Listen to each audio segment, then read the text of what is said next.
The best friend of the person I like is secretly approaching me. Volume 2.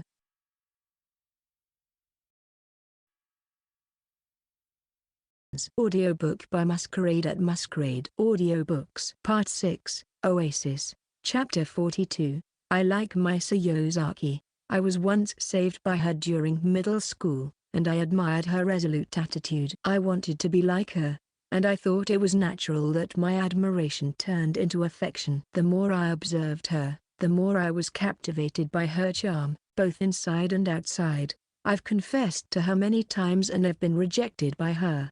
But recently, she kissed me. It was a deep one. I also like Hinata. She's a lively girl, but actually, she's a sensitive type who cares about others and lacks confidence in herself. She offered herself to protect Yosaki from me, leading us to have a physical relationship. At first, I thought she was just overly concerned as a close friend. But recently, it became clear she had feelings for me. This revelation changed the meaning of our twisted relationship. I was hospitalized until yesterday due to my constitution that causes my head to overheat when I have too much on my mind. I collapsed the other day and was rushed to the hospital by ambulance.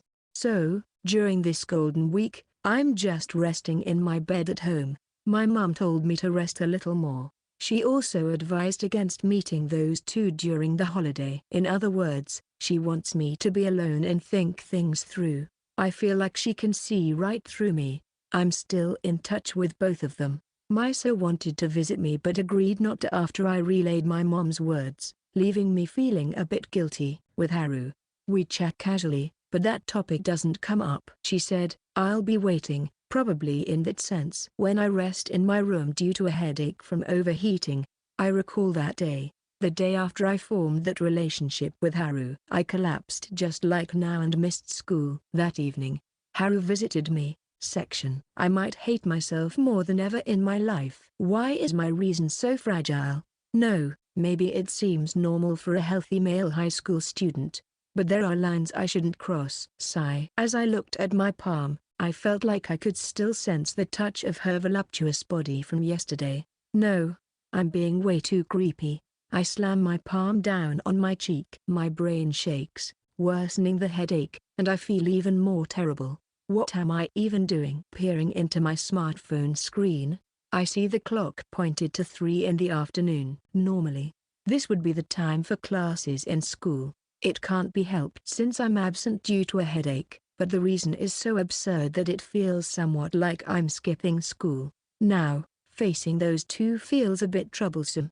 As for Hinata, it's obvious why, and as for Yosaki, although I'm not exactly dating her, I feel like I've betrayed her. Still, I can't stay absent, nor can I become distant from them. We're in the same class, and I'd be lonely if we drifted apart. Just as I'm grumbling about having to make a decision, the intercom rings. My parents are at work, so I have to answer it. I didn't hear about any deliveries on a weekday afternoon. Could it be a solicitor? Considering it might be a bothersome visitor, I cautiously respond through the intercom. Our intercom is old and lacks a camera, so I can't tell who it is without talking. Hello? This voice. Seko. It's me. Me, as in Amy Scam? No, it's not like that. It's Haru. Haru Hinata. Hinata? The last person I wanted to meet has come. Wait, what about classes? I left school early. Since I'm recovering from an illness, they allowed it easily. Recovering from a fake illness? You know. I got worried about Seko and left school early. Let me in quickly. I even brought something to cheer you up, since she went through the trouble of leaving school early to visit me. It's hard to ask her to leave. Reluctantly, I welcome Haru. Welcome. My parents aren't home right now.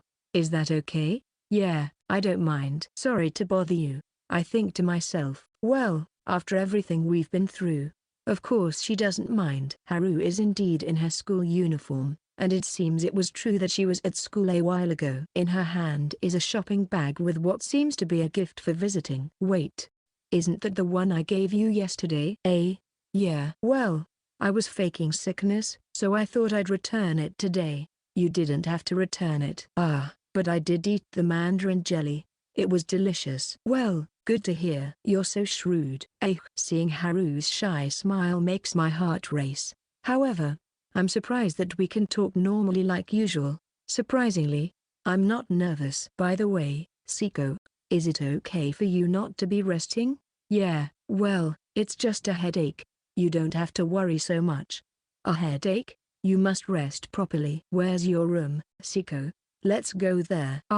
Yes, it's upstairs. Pressed by Hinata's insistence, I led her to my room. Once inside, Hinata makes the bed and says, "Now, go to sleep," while pulling back the duvet. Then I comply and get into bed. Do you need a cooling patch or something? I don't have a fever, so I guess I'm fine. Have you had lunch? Not yet. What are you doing? If you don't eat, you won't get better. You don't have an appetite? Well, not much. Can you eat jelly? Do you want some? I'll take it. You still have some? I only ate the mandarin flavor, so there's still peach flavor. Just wait a moment. Hinata takes out a jelly from the bag, opens the lid, and sticks a plastic spoon into it. Do you want me to feed you? I can eat by myself. I see. I take the jelly from Hinata and eat it, feeling her gaze on me. Yeah, it's delicious. Good choice.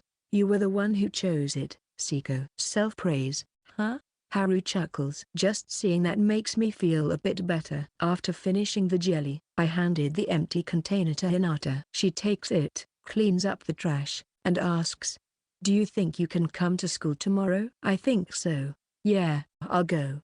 That's good. I'm sorry, Seko. It's my fault you got sick, isn't it? Well, to be honest, yes. But I also have a tendency to get headaches easily, so you don't have to worry too much about it. More importantly, are you okay, Hinata? It was your first time too, after all. Why yeah. I felt a bit strange until last night, but now I'm somewhat okay, I guess. I see. An awkward silence fills the air. I shouldn't have asked that. I need to steer the conversation back. Did you come to visit because you thought it was your fault? That's part of it. But I was also worried that Seko might go somewhere far away. Me? Go far away? Huh? Yeah. Her concern wasn't entirely misplaced. I had been thinking about it a little. That maybe distancing myself from the two of them could be an option. Hinata places her hands on top of my right hand. Then she looks up at me and says, "But being able to talk like this, just like we always do, is a bit of a relief. Sorry for making you anxious. No, it's not your fault. I'm the one to blame. I pressured you into, Hinata's face turns red. She must be remembering yesterday. I wish she'd stop because it's making me feel embarrassed too. Hey, I heard that when a guy's bedridden, it builds up. Is that true? Huh? No. I'm fine today. Are you sure? You're not forcing yourself? No, really. I'm fine. Thanks, though. Okay, not quite sure what it was for. I decided to thank her anyway. Hinata seems satisfied with that, though she looks a bit displeased. I wonder why. Hey, can I ask you for a favor? Well, it depends on what it is. I hope it's nothing too difficult. It's not that hard. Can I call you Ren when it's just the two of us? Why? Well, since we're going to do that sort of thing a lot, I thought we might need a switch like that.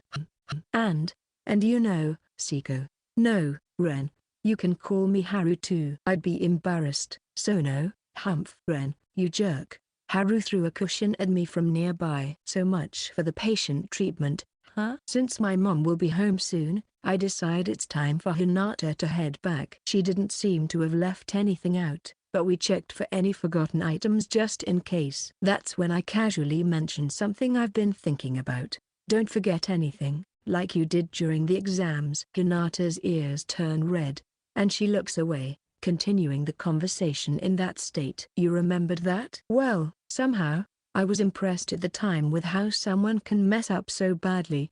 Thanks to that, I was able to stay calm during the exams. Is that sarcasm? Why didn't you tell me sooner that you remembered? Because that was our first interaction after entering school, right? I thought you might have forgotten about me.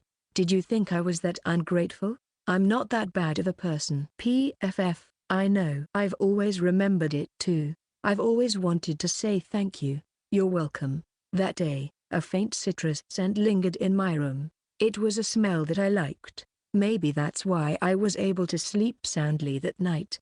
and the next day my headache was gone. Chapter 43. Despite the long holiday, except for a short shopping trip, I spent most of my time lounging in bed. Well, it's all part of resting. Right now, the best treatment is to empty my mind and just zone out. This year's Golden Week had only Monday as a working day, but since I took the day off too, it turned into an extended holiday. I wonder if my classmates will resent me for skipping so many days. Well, some of them know my situation, so maybe I won't be too hated.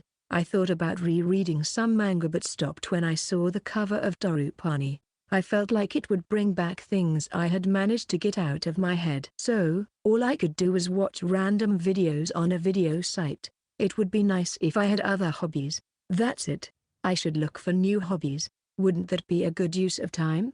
And I ended up back at the video site I was browsing earlier. Nowadays, video sites are like hobby exhibitions. People with a variety of hobbies demonstrate them. Among them, outdoor activities are popular, and fishing seems to be one of the top genres. Fishing, Dad has it as a hobby, so it might be easy to get into, but once I show interest, I'm afraid I might be dragged into fishing every weekend. My dad is a fishing junkie. As I watched other hobby videos for a while, suddenly, my smartphone screen switched. A name and an answer button appeared. I checked the name, took a deep breath, and answered the call. Hello, Rento-kun. It's been a while. Yeah, just a few days, though. For me, it felt very long. Didn't it feel that way to Rento-kun? No, it did feel long. Fufu, I see. I'm glad to hear that. I could hear Misa's relieved voice on the other end of the line. Sorry. I know I probably shouldn't even call, but I couldn't help it. No, it's okay. I was really bored. Thank you, and I'm sorry. You don't need to keep apologizing. It's not that. The apology just now was for what happened the other day, for suddenly doing that thing. When I realized what she was referring to, I felt my face heat up.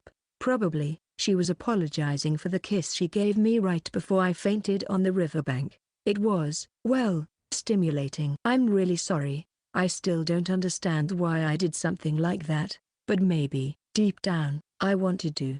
Are you disappointed with me? No, not at all. Lies. It was your first time, right? And I just took it from you so forcefully. No, really. I was surprised, but I didn't hate it. Right, I didn't hate it. In fact, I was happy. Of course, I was. She's the girl I like, the one I've been confessing my love to for a year. Being kissed by her.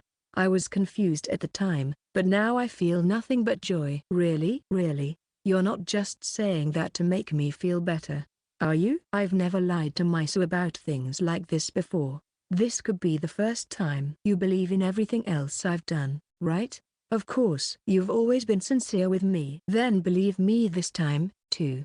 You're being unfair, Rento-kun. That's the kind of guy I am. Fufu. I know. Misa's laughter makes me smile too. But I can't help but feel a bitter smile inside, knowing that I'm involved with Haru in that way. Talking about sincerity seems rather ironic. I'm sorry. I knew about your condition from your mother, and yet it came to this. You're apologizing too much, and since the person himself knows about it and still collapses, there's no need for Misa to feel responsible. I want to feel responsible, and I want to support you. Is it wrong to feel this way? It's not wrong, but, it feels like it's not just a friendship anymore. When I said that, there was no reply from her. A period of silence followed. Just as I was wondering if I had said something wrong, she apologized again. I'm sorry. No, I told you, you're apologizing too much. I wanted to apologize first, but this is your fault, Rento-kun. I had decided not to say it today, but you said something like that. Yeah? What do you mean? Misa Yosaki, like you, Seko Rento as a man. I want to be by your side and support you! Exclamation mark. That was unmistakably a confession from Misa directed at me. Although it felt strange to have our roles reversed, my heart couldn't withstand the shock of her words. I know why you are not feeling well right now. But, because you said that, I couldn't hold back anymore. I want to change our relationship from friends to lovers. I wanted to make that clear. Misa, I don't need an answer right now. Just calm down. Think about it, and let me know when you have a firm answer inside you. I believe in you.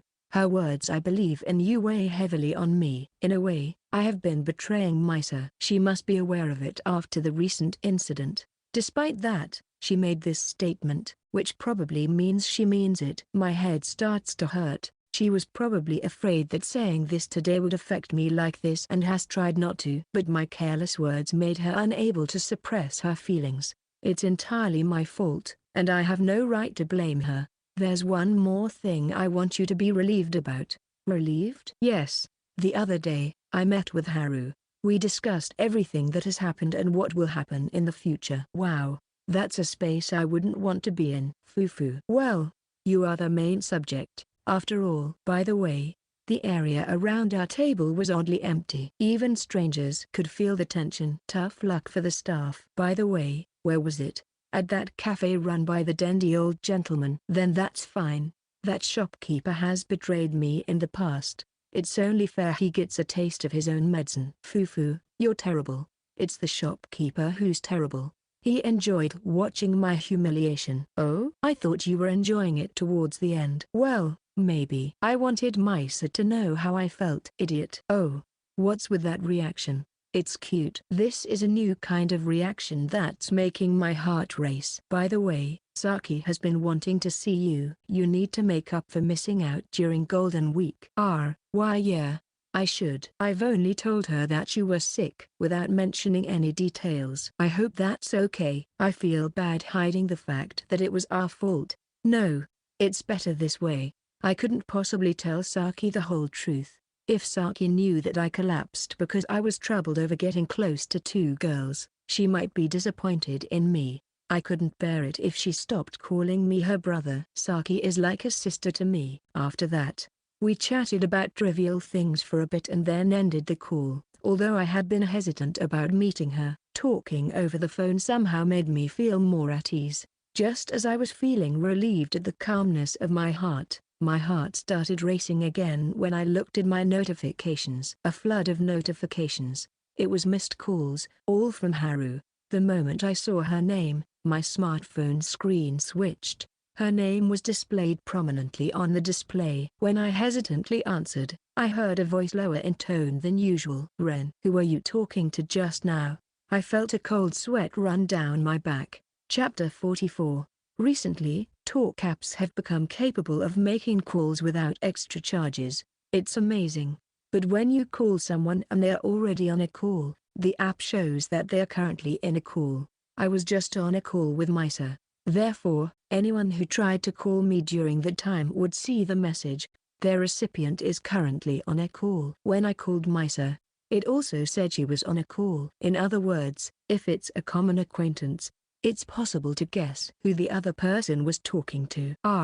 Yeah, I was just talking to Yosaki. Who called whom? Yosaki called me. Really? I wouldn't lie about something like this. But I talked with Misa. We decided to leave Ren alone for a while. Well, you're calling me now too, aren't you? Hey, was it really Misa who called? You didn't call her? I swear I didn't call her. Want me to send you the call log? No, you don't have to go that far. Yeah, I believe what Ren says. While I was puzzled why it mattered who initiated the call, the reason soon became clear. I thought Ren reached out to Misa instead of me. I felt like I was no longer needed. No longer needed? Haru, you're really important to me. I mean, I called now because I felt like Ren was drifting away. Even though I knew I shouldn't, I couldn't help it. I remember you said something similar before. That time too. I had a headache and was resting. Yes, both last time and this time. It's because of me that Ren got sick. I started to think maybe you hate me now. That's not true at all. I wouldn't hate Haru over something like this. Call my name again. Yes? Haru. More. Call it more. Haru. Haru. Haru. Haru. Haru. Can you say something? This is embarrassing. As I expressed how embarrassing it was to repeatedly call a girl's name, which felt like a sort of humiliation play, the one who had instructed me to do so sounded very pleased. jiggling a he. That's right, Ren wouldn't hate me. You saved me from senpai, and we've even been on a date. A kiss. The kiss is Haru. Hey, Ren. Had you ever kissed anyone before the other day? No, I hadn't. So, Misa was really your first kiss? Yeah, I guess so. I see. Yeah, that makes sense. I knew it. I mean, even if it wasn't the first time, it's not like the first time matters anymore. A heavy silence began to settle. I shouldn't be feeling guilty, but my stomach was starting to twist. Well, but the first person I went on a date with was Haru. Really? Yeah. And the first girl's room I ever went to was Haru's, and the first girl to come to my place too. The first time I held hands was also with Haru. It was on Christmas Eve, right? That's right. And the first person I ever asked out on a date was me? That's right. Haru was the first. I see. I'm the first. I managed to cheer up Haru and let out a sigh of relief. It was true, the first person I held hands with on a date was Haru, but as a girl, Saki-chan did it first. Well, Saki-chan doesn't count, so there's no need to mention it. Doing it with me. It's your first time too, right? That's right. I'm happy we were each other's first. I'm happy I could give my first to Ren. Just the fact that it could greatly affect Haru's mood shows how important a first time is for her. I'm well aware of that too. That's exactly why I was most concerned about it when I started this twisted relationship with Haru. Ren, you know, our patterns in bed were almost always the same, right? Was it? Yes. You wouldn't kiss me when I wanted to, you wouldn't let me do it with my mouth. And the only time you changed positions was that last time. You were trying not to take my first time as much as possible, right? Maybe. That was what I was careful about. This relationship was bound to collapse eventually. If it did, I wanted to minimize the damage to Haru. Using her body while pretending to care was hypocritical, but I thought it was better than doing nothing. I never thought she would realize it. You're so obvious. From now on, don't worry about that. I want to give my firsts to Ren many times. From now on. I thought this relationship was over. Why? You're not dating Misa yet, right? Yes, but Yosaki knows, so we can't continue. She doesn't know. What? Misa thinks it's just a kiss mark, that we haven't gone that far. I found out when I met with Misa yesterday. Is that possible? For her to think that we hadn't crossed that line despite having a kiss mark? But considering Misa's pure nature, it's not entirely impossible. So, you see, I'm going to help you relieve yourself a lot more in the future. But still, I think we should stop doing this kind of thing. I knew it. Ren doesn't need me anymore, but not too much. Okay. I need to think about this matter more carefully later. My head is starting to hurt. Let's change the topic a bit. By the way, has Arahira done anything since then? Yeah, I'm fine. We haven't exchanged contact info, so unless I go to school, I don't have to deal with him. That's good, but be careful. His pride seems high, so he might try to do something. Maybe I should walk you home to your house from now on. Ren is going to protect me every day? That's the plan. I might not be much help, though. No, that's not true at all. Thank you. I'm really happy, but I should also be careful about Ren's health. Sorry for talking so much. Maybe your mom will be mad at me. I'll keep it quiet from mom. And I was a little lonely too. I'm glad I got to talk to Haru. Ren. Even though she doesn't have one, I feel like Haru is wagging her tail right now. I can just imagine her invisible tail wagging wildly. Then we ended the call after talking for a bit more. Looking at the call-ended screen, I realized I had forgotten to continue that conversation from before. Well, next time is fine. After talking to both of them, I feel quite fulfilled. However, my headache seems to have worsened compared to before the calls. Not a great feeling. With that thought, I tossed my smartphone aside and crawled into bed. Chapter 45. It's the morning of the first day back at school in a long time after a huge holiday weekend. Mom kept asking me, "Are you okay?" But I decided to go to school no matter what, fearing that any more absences would turn me into a shut-in. My headache hasn't gone away though, and just thinking about going to the classroom brings a dull pain to my head. I wonder what Kato, who attended that gathering, and other classmates will do when they see me. His messages seemed apologetic, but just receiving an apology doesn't really change things. I don't plan to forgive him, but whether to forgive him or not isn't for me to decide. There was actual harm done, after all. And then, going to the classroom means I'll meet those two, Misa and Haru. I managed to talk to them over the phone yesterday, but I don't know how I'll handle seeing them in person. It's probably the same for the two of them. I'm unsure about their reactions, but I have no choice but to go to the classroom for classes. After taking a deep breath outside the classroom door, I opened it and stepped inside. Immediately, my classmates who had already arrived turned to look at me. I'm used to being the center of attention, but their gazes feel different this time. Seko, standing dumbfounded at the entrance. Oda comes up to me. He glances around and speaks in a low voice. "Are you okay now?" "Not fully recovered, but I can attend classes." "Thanks." No need to mention thanks. That's what friends are for. And about that incident, it's spread to the classmates who weren't there that day too. The soccer team members have been heavily criticized. The other. Is that why it's like this? Usually, their eyes are filled with curiosity about today's confession time, but today, there's a hint of sympathy. Among them, there are those who look guilty, probably the soccer team members. Seko, one of them, with such a look, approaches me. It's Kato. "Kato, I'm really sorry." "You're right. Even if I was threatened by senpai, there are things that are okay to do and things that are not." "Raise your head, please." I've apologized to Hinata too. I'm not asking for forgiveness, but please let me apologize. Please, just raise your head. Kato slowly raised his face, and I could tell he was genuinely remorseful, so I didn't say anything else. I felt everyone's eyes on me as I walked to my seat beside Kato. Kato seemed regretful. He tricked us and helped Arahira-senpai try to take Hinata away. He was regretting it all. Of course, I wanted him to be very sorry about that. But what angered me most wasn't that. One soccer player said that for Seko Rento, Misa Yosaki was his number one, Haru Hinata was second or less, and she didn't matter as much compared to Misa. Why did he think like that? No, it's not just him. Most of the other classmates probably share that view.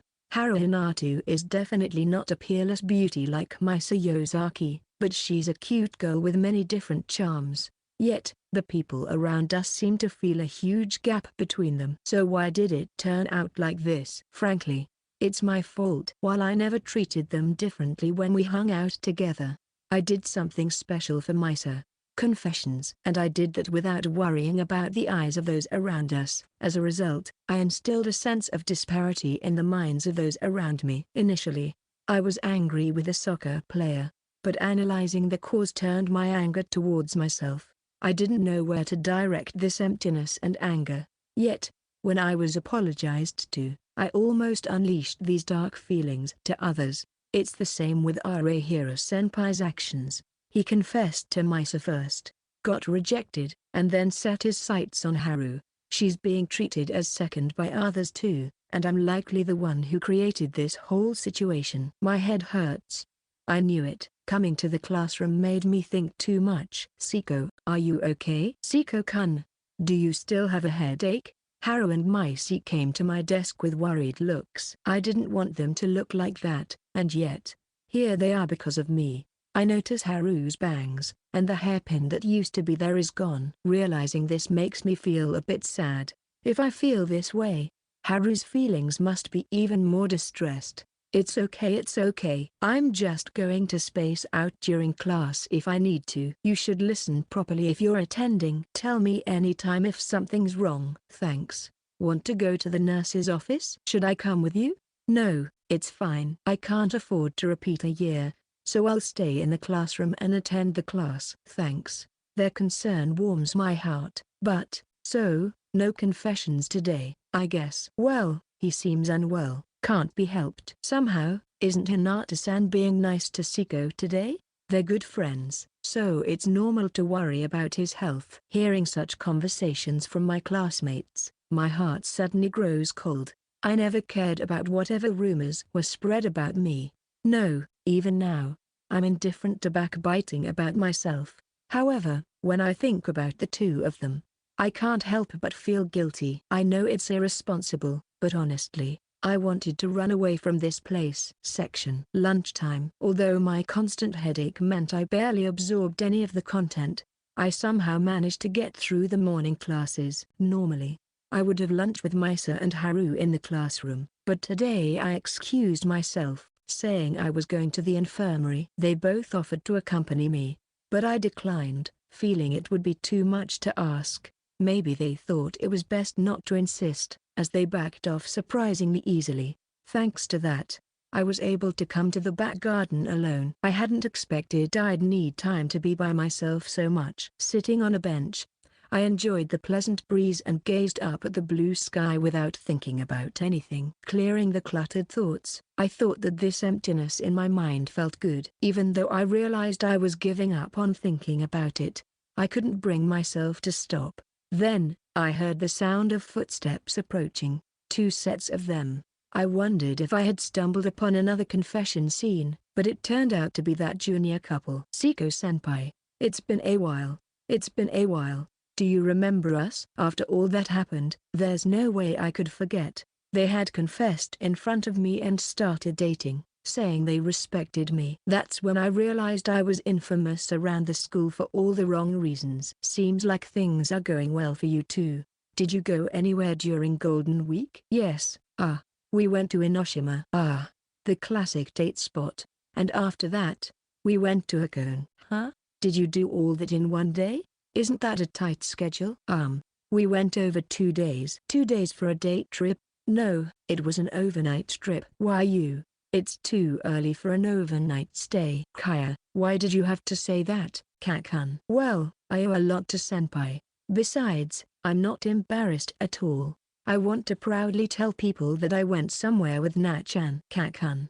Nachan. It looks like the junior couple is doing really well, creating their own little world right there. Well, it's fine. I mean, I happened to be there at the moment they became a couple, so I'm happy they're doing well. But do they really need to do this in front of me? Maybe it's just that I happen to be at their usual spot. I thought Seko-senpai would be here. So you did it on purpose? Yes, we're in love. Do whatever you want. As I give up on the overly smooth-sailing love story of my juniors, I hear more footsteps. Today seems to be a day for visitors. As I think this, Kakan says, "Let's hide," and ducks down with Nachan. I'm pulled into it and crouched down too. The newcomers are a boy and a girl wearing blue neckties and ribbons. There's a tense atmosphere between them. Another one, really? Chapter 46.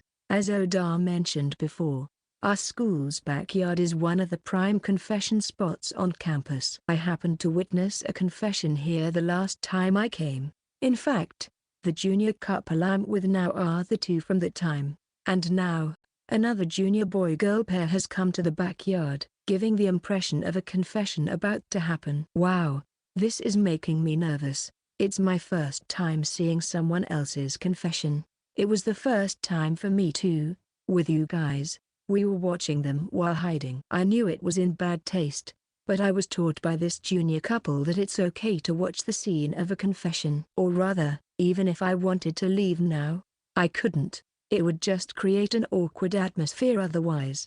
Koido, thank you for coming here with me today. Yeah. Then, what did you want to talk about? As they began talking, Kakan whispered, "It's starting." Though we couldn't see them, their voices were audible. I gestured for Kakan to be quiet by placing a finger over my lips. Koido, you're always so close to me. Like that time we all went out. You were right by my side. Is that so? Sorry, I don't remember. I think I did it unconsciously. That means you feel comfortable around me, right? Then, I'll just say it. I like you, Koido. Please go out with me. Finally, the boy confessed. From their conversation, it seems they hang out together sometimes and are quite close. Now, what will be the outcome? I'm sorry. I can't. The girl flatly rejected him, and the atmosphere instantly froze. Oh no, that was quite direct. Ouch. That hurts, but I admire his courage. The junior couple with me commented on the scene. On second thought, I think they're enjoying this a bit too much. Why? Don't you like me, Koido? Not really. You're just one of my classmates, I guess. No way. Then why did you act so misleadingly? Like I said, I didn't mean to. Don't mess with me. I was serious. The junior boy, having been rejected, was unleashing his frustration on the girl he just confessed to. His attitude reminded me of someone I dislike, and it was annoying. Oh, that's not good. If you're rejected, you have to back off gracefully, and if you can't give up, then you can try again another time. That's the way to respect Seko-senpai. Seko-senpai? Before I knew it, I had stood up from the bench, responding to Kakun's "Where are you going?" "With you two can leave first." I walked over to the pair. Seeing me suddenly appear, both of them looked startled. Then the boy, realizing what he had been doing, looked particularly guilty. "I'm sorry for eavesdropping, but Junior, that's enough. It's important to step aside gracefully." "What the? Who are you?" "Huh, are you that Seko-senpai?" "Right, I am that Seko." "Damn. Was I acting like him just now?" "Ugh, Koido, I'm really sorry. I'll give up now. I'm sorry for saying such awful things." Oh, it's okay. I'm not bothered by it. I appreciate you for saying that." "Well then." With that, the junior boy left. I mulled over his parting words, uttering a quiet "huh." I managed to defuse the situation, but it left me feeling unresolved. In the end, he was disgusted to see his own image overlapping with mine. It's frustrating. "You're amazing, Seko-senpai." To smoothly handle this situation like that, I feel like something sharp is piercing my heart. Though, don't worry. We know that Seko-senpai knows when to step back. Unlike that guy, Nachan. It's just that your persistence is strong, and you've been continuing it for a year in a hit-and-run style, right? Why did you have to stab the pulled-out sword back in? I really respect a senpai who doesn't break his spirit even when the outcome is terrible. Can you two please stop cutting into my heart like this? My strong heart is already full of holes. I'm so done with this junior couple. They claim to respect me, but they always end up gouging my heart. I told you to leave, yet you're still here. No way. We can't leave Seko-senpai behind. That's right. Kakun, Nachan, I take it back. They really are great juniors. Excuse me. At that moment, the junior girl who had confessed to called out to us. Looking at her again, I notice her somewhat flashy appearance. She was pink hair, a bit longer than shoulder length, lightly tied into two at the bottom. While our school is lenient about hair color, most students only go as far as to dye their hair brown. Pink is very rare. Her height is definitely shorter than Misa, but maybe a bit taller than Haru. She has a well-proportioned face, making it understandable why she would receive a confession. "Sorry for intervening like that and for eavesdropping on your conversation." No, I'm actually grateful." A junior with a speech pattern. Oda would like that. Oda usually uses their, she, suffix after a person's name, kind of like how Mr. is used in English. So, to call Seko, he would say, Seko she, or Mr. Seko. "Are you Mei Koido?" Yeah, that's me." "Wow, I knew it." "I heard there was an exceptionally cute girl among the first years." "Wow, you really are cute." Don't say that. It's embarrassing." Wow, Kakun. Did you see? Koido-san is super cute." "Yeah, she is. But for me, Nachan is the cutest." "Kakun, Nachan, just leave already." Even Koido seems taken aback.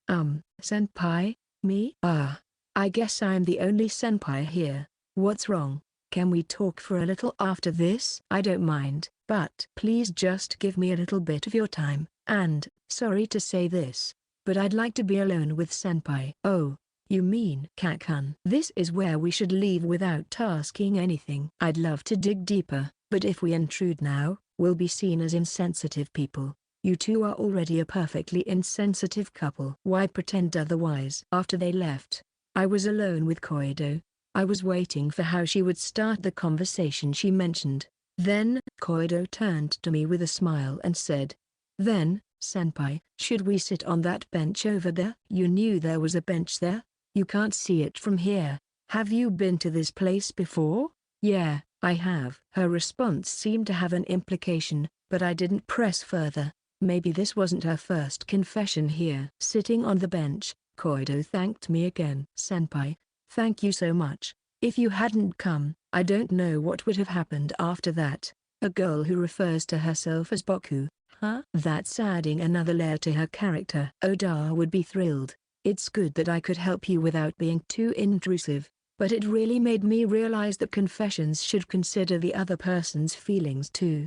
Yeah, you're right. Senpai, do you really confess to Yosaki-senpai almost every day? Ah, so that's pretty well known, huh? It's quite famous. Senpai is like a living legend. I see. Even though I didn't mind, I started to reflect that I should have been more cautious in my actions, considering they could affect others. I shouldn't take her kindness for granted and should act more thoughtfully. Anyway, what did you want to talk about? Oh, sorry. Getting to the point. I wonder what she could possibly want to talk about with someone she's just met today. Maybe it's about the legend.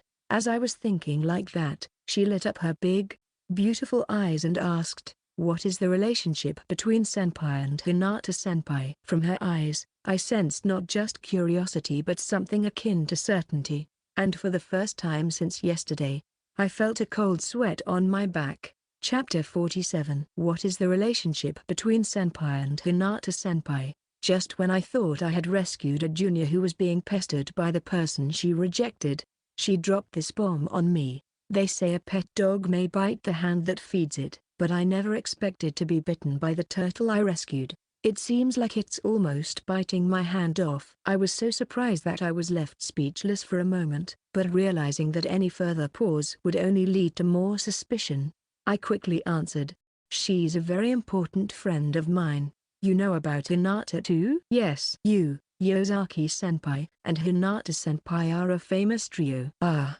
I see." "Hinata too, huh? Well, it's an unusual combination, and Hinata-senpai is cute. That's why there's a rumor.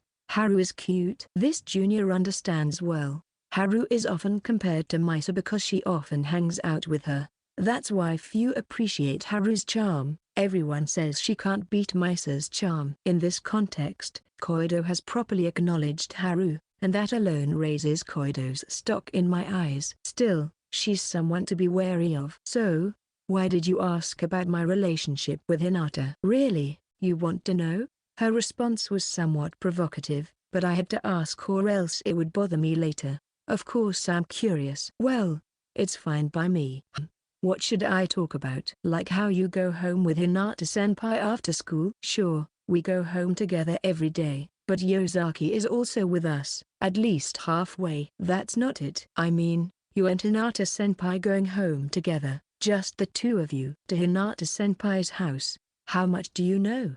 "How much should I tell?" Koido speaks in a teasing tone, seemingly enjoying this. Then Koido takes out her smartphone, looks at the screen, and lets out an "ah." "It's already this late." "You haven't eaten yet, right, senpai?" "I haven't, but that's not important right now. Food is the source of energy. You must eat properly, especially since you're not feeling well right now." "Senpai, how much does she really know about me?" Then, "Senpai, should we exchange contact information?" "All right, sure." "Yay, but please don't try to get information out of me through chat." "Let's meet here again at this time tomorrow." "I'll tell you then." "Ah, but casual chats are welcome." "I don't think I'll do that. That's mean." After exchanging contact information, we decided to part ways for today. I grumbled to myself about yet another worry added to my head. Maybe this backyard isn't just a confession spot, but a place where juniors bring troublesome matters. Section. It's finally after school. Despite a headache, I managed to get through the classes and decided to head home immediately. Of course, the other two are with me. We walked through the street where I usually separated from them, and the three of us headed for the station. "Seko, you don't have to push yourself if you're feeling unwell. Don't worry about it, I promised. Didn't I?" "Yeah, thanks. But please don't overdo it." Considering the possibility of a threat from Arahira-senpai, Misa and I decided to escort Haru to her home. First of all, I promised Haru yesterday over the phone that I would accompany her home. Then today, when I told Misa about it, she said, "I'll join you." I told her that I could handle it alone, but she was persistent, so the three of us ended up going to Haru's house together. Riding the train to Haru's nearest station after school must be the first time since last November. Not the day Haru feigned illness and I visited her, but the last time Haru and I were intimately close after our relationship started to twist. At first, I thought we could just take the train to her home, but realizing the potential of running into classmates in the train or station, and we decided to walk ever since to avoid any suspicion about our relationship. Fortunately, it wasn't too far to walk. Feeling a bit nostalgic, we were swayed by the train and arrived at Haru's nearest station, and without stopping anywhere, we headed straight to Hinata family's house. It was fun at Seko-kun's house, but it also seems like it would be fun to go and play at Haru's house next time. Sure. I'd love that. I'll get my photo albums ready. Fufu. That sounds fun. We've been friends with Haru only since high school, so we don't know anything about her before that. It's fun to discover surprising things about a friend's childhood. Next time, let's go to Misa's house too. That's fine. Maybe we'll invite Saki then. Saki-chan. I'd love to meet her. Listening to their light-hearted conversation, I felt relieved in the background. I thought their relationship might be more strained after what had happened, but it seems the bond of best friends isn't so fragile. We arrived at Hinata's house in no time, and it was time for us to part ways. See you tomorrow, Haru. See you. It feels a bit lonely. We'll see each other again tomorrow. Right, Seko-kun. Yeah, and don't hesitate to call me if anything comes up. Okay. Thanks, both of you. Have a safe trip back. Seeing Haru's smile at the end, I felt relieved as I walked back the way I came with Misa. With the lively one gone, our conversation became a bit calmer but not any less engaging. Rento-kun, that Arahira guy seems to be quite a tyrannical senpai in the soccer club. I figured as much, considering how obedient our class's soccer club members were. It's easy to imagine how he behaves within the club. Right. It must be difficult having someone like him in a higher position just because he's older. He's supposedly the ace striker, but I don't think our soccer team was very strong. Rento-kun. Even if it's true, saying that out loud is disrespectful to the other members. Misa's saying it too, though. Fufu. Well, they did put us through a lot. I think a little bit of venom is justified. I agree with that. So, chatting in our usual manner, we made our way back to our nearest station. Now that we're back, where does Misa usually part ways with Haru? Let's see. A bit further ahead. Will you come with me? Of course. My house is a decent walk from the station, so I'll probably have to go that way anyway. I follow Misa to walk the usual single road that connects the school and the station, but Misa turns off the road. I wonder how far Haru usually walks home with her. After walking for a while, Misa stops and says, "Here." It wasn't at a crossroads but in front of the biggest house in the area. I checked the nameplate in front of the house. It reads Yosaki. This is your house, Misa? Yes, it's my house, for real. So Haru usually walks home with you all the way here? No, Haru and I parted ways at the crossroads we passed earlier. Huh? Seeing my confusion, Misa chuckled softly. I wanted to show Rento-kun my house. Is that bad? Not bad at all. But why? I want Rento-kun to know about me. Starting with my home. And also, pulled by the arm by Misa, I entered the premises of the Yosaki house from the road. The impressive gardening made us couldn't be seen from the neighboring houses. Wondering what was happening, I looked at Misa, who was blushing with moistened eyes, and as I was mesmerized by her expression, suddenly Misa's lips met mine. Unlike before, it didn't go any further, and Misa quickly moved away from me. I wanted to kiss you. To no surprise, Misa's face was now red up to her ears, showing no signs of composure. However, her shyly smiling expression seemed incredibly enchanting, making my heart beat wildly since a little earlier.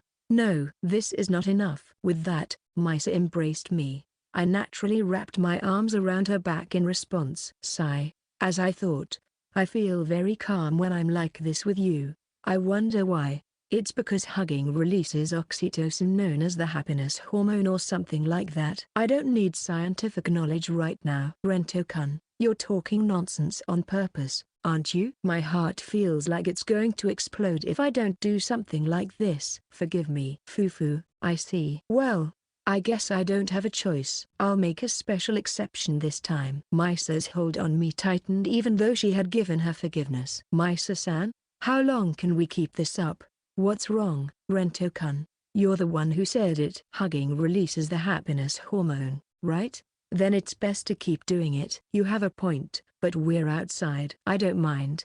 No matter who sees us or what they think of our relationship. Right. Let's make this a daily routine. Then we can spend happy days together. I feel like I'm being persuaded to join a cult. It's the hug cult. Where you and I become Adam and Eve. You're trying to do more than just hug. Do you dislike doing it with me? I don't dislike it. Fufu, honest as always. Rento-kun, you deserve a reward. So I'll stroke your head too. By the way, it's said that stroking the head also releases oxytocin known as the happiness hormone. You're overusing the happiness hormone. My brain's going to be soaked in oxytocin. Humans might be surprisingly easy to make happy. People are simple. Maybe it's not squid but humans that should be marinated in oxytocin. Misa giggled happily in my arms, saying, Fufu, let's both get soaked in happiness. She was saying something quite unlike her usual self. But I found that side of her adorable too. Chapter 48. I can still feel the sensation on my lips. I touch my own lips. There's nothing there, yet, the soft touch lingers in my mind. Just a while ago, when parting with Misa, she kissed me. The impact of that moment is still resonating with me. I keep walking to get it out of my head. Walking, and more walking. I reach the usual park, and turning left here would take me to the Seko residence. However, I turn right, heading towards a certain destination. I could have taken the train, but I didn't want Misa to find out, and I needed to be alone and feel the fresh air. I can't arrive at my destination with this sensation still lingering. After walking for nearly 30 minutes, I reached my destination. It's a familiar house I just visited. I pull out my smartphone and make a call. The other side answers halfway through the second ring. Ren? What's up? It's rare for Ren to call me. Can you come outside for a bit? What? See, could it be? A cute girl peeks out from a second-floor window of the house in front of me. Seeing me, she breaks into a wide smile, then disappears only to reappear at the front door, still in her uniform. Ren. Is Misa not with you? I've already parted ways with Yosaki. I see. But why is Ren here? I mean, I'm happy, but just wondering why. I forgot something. Forgot something? Did you leave something last time you were here? Sorry, I didn't notice. It's not that. With a question mark above her head, Haru watches me as I present her with a small bag. I was going to give this to you. For me? You're giving it to me? Yeah. I want you to open it. Haru carefully opens the small bag and takes out the contents. When she sees it, her eyes light up and then she hugs me. Ren. This is. I couldn't find the exact same one, but I found a hair clip with the same sunflower design. It's not exactly the same. But what do you think? I'm happy. Thank you, Ren. I'll treasure it. It was something I had bought during a brief outing over the Golden Week break. I thought Haru might go back to the river to look for it someday if I didn't do this. Plus, by buying and presenting it myself, I was affirming our connection. Haru reluctantly parted from me and attached the hair clip to her bangs. Then, with a shy smile, she asked, "How does it look?" "Yeah, it suits you. I was worried since I chose it based on my taste." I'm so happy. Thank you, Ren. Really? I'll treasure it. I won't lose it this time. How much was it? No, it's fine. That time, I could have reached Haru before our hero attacked her, but because I hesitated, Haru ended up in that situation. So, this is an apology. Don't worry about it, Ren. It's not your fault. It was all that senpai's fault. And, I realized something. At that moment, the light in Haru's eyes faded. Remember when I left a hickey on Ren's body? I was really happy about it. But I want you to mark my body too. I want proof that I belong to Ren. And the things I wear should be chosen by Ren. When it gets cold, I'll wear the gloves Ren gave me on Christmas Eve. But it's just this hairpin for now. I want to wear more things chosen by Ren. That's why I feel bad asking you to buy them because it makes it harder for me to ask you to choose. I'll buy everything myself, So please don't hesitate to tell me. I'll wear anything that Ren chooses for me. To support her as she became unstable, I hugged her tightly. She was surprised for a moment but then hugged me back, her grip gradually getting stronger. Ren, I have a request. I'll at least listen. What's that? You're being mean. Like I said before, I want you to leave a mark on me, proving that my body belongs to Ren. So, can you give me a kiss? Before she could finish, I took her lips in mine. They were soft yet firm. I felt an exhilarating desire to stay like this forever, but I pulled away after a few seconds. Haru had a dazed look on her face. Does this mean Haru's lips now belong to me? Why yes, they do. My lips are Ren's. Hey, that was the first time Ren initiated a kiss to someone else, right? That's right. You're the first, Haru. I knew it. Yay. I got another first from Ren. Ren's first. Should I tell her now? It might be cruel, but maybe it's the only time. I steeled myself, placed my hands on her shoulders, and said, Haru, about what I said the other day. I like Haru Hinata. Really? Yeah, I'm happy. Then, from now on, but we can't date because of Misa? Yeah, I still like Yosaki too. So, I want you to wait until I sort out my feelings. I'm really sorry. It's okay. Because I've decided, and that won't change now.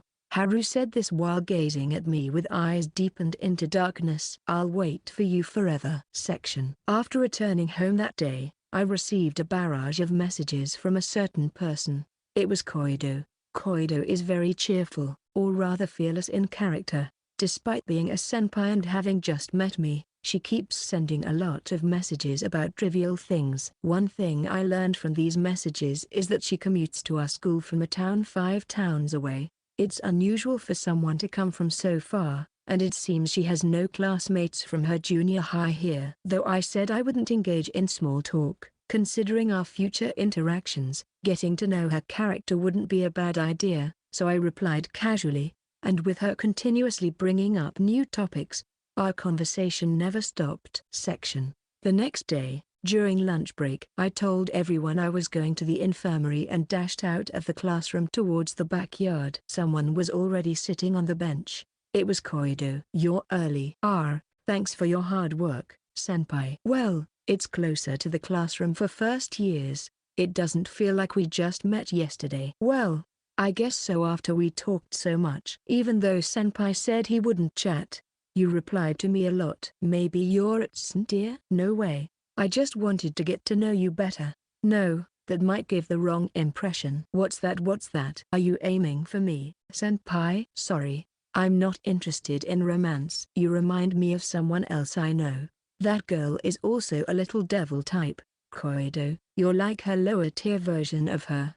Don't worry though, she's just too talented. Hey, isn't that kind of harsh? I don't really get it, but I'm hurt. If you don't understand, you don't need to be hurt. That's true. I won't worry about it then. My conversations with Koido, even over chat, are always like this, frankly easygoing. There's flexibility in how she responds to what's thrown at her. Talking with her is very relaxing. However, there is a reason why I can't have a close senpai-kuhai relationship with her. It's because of Haru. No way. I believed senpai would come, but I'm surprised you really did. We're going to talk about Hinata, right? Of course. May I? Koido won't lie to senpai, but that look, you don't believe me, do you? Well, it's not that. Just that from the beginning, you seemed kind of suspicious. That's harsh, senpai. Anyway, about Hinata senpai, Koido switches back to the topic despite her grumbling. This adaptability makes the conversation comfortable. Hinata senpai likes you, right? Senpai? You're coming at me so suddenly. You're the one who sped up the conversation, senpai. That's true, but how did you come to think that?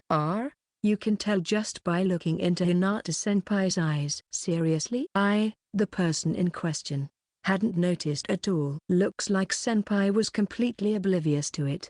How did you see through that? Wait, did you just say I was oblivious? I did. Because now, senpai, you're aware of Hinata senpai's feelings, right? Scary. I can tell from her eyes that Koido isn't guessing blindly. She speaks with conviction. I even realized that Yosaki-senpai started liking you, senpai. Aren't you uninterested in romance? I'm uninterested in my own romance. I'm very interested in other people's. You're so annoying. She's similar to Saki-chan in that aspect. Even if she loses to her in terms of being a little devil, having such a girl close by is honestly makes me worried. It feels like she might disrupt my daily life. Oh, but don't worry. I won't spread this around.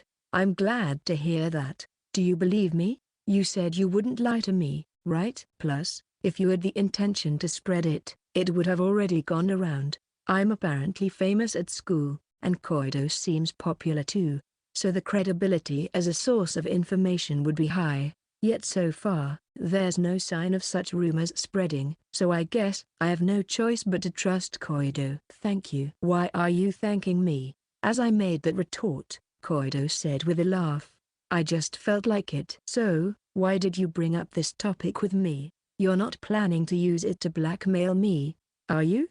Of course not. I wouldn't do that to senpai. Actually, I was worried. Why were you here at lunch yesterday? You're usually with those two. Clearly, there's a big problem among the three of you, and you, being at the center of it, found it uncomfortable and escaped here. You're so right. It's scary. Also, you helping me out yesterday was just you taking your anger out on someone, right?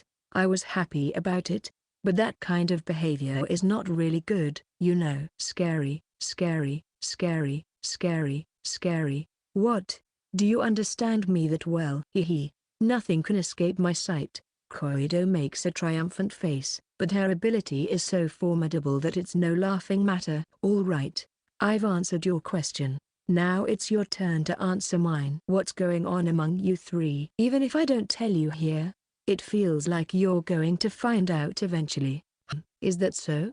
The fact that you're not denying it makes it seem likely. Sigh. I resigned myself to the situation and decided to spill my troubles to Koido. Chapter 49. I told my junior, Koido, everything about the problems I was facing with Misa and Haru. Once I started talking, I couldn't stop, and my troubles poured out like a flood. Then I realized I wanted to talk to someone. I wanted to share my worries with someone and let them sympathize. Because of the nature of my problems, I couldn't consult my parents or rely on Oda. I had no choice but to keep it to myself, which led to that hospitalization. When I finished my story, Koido said thank you.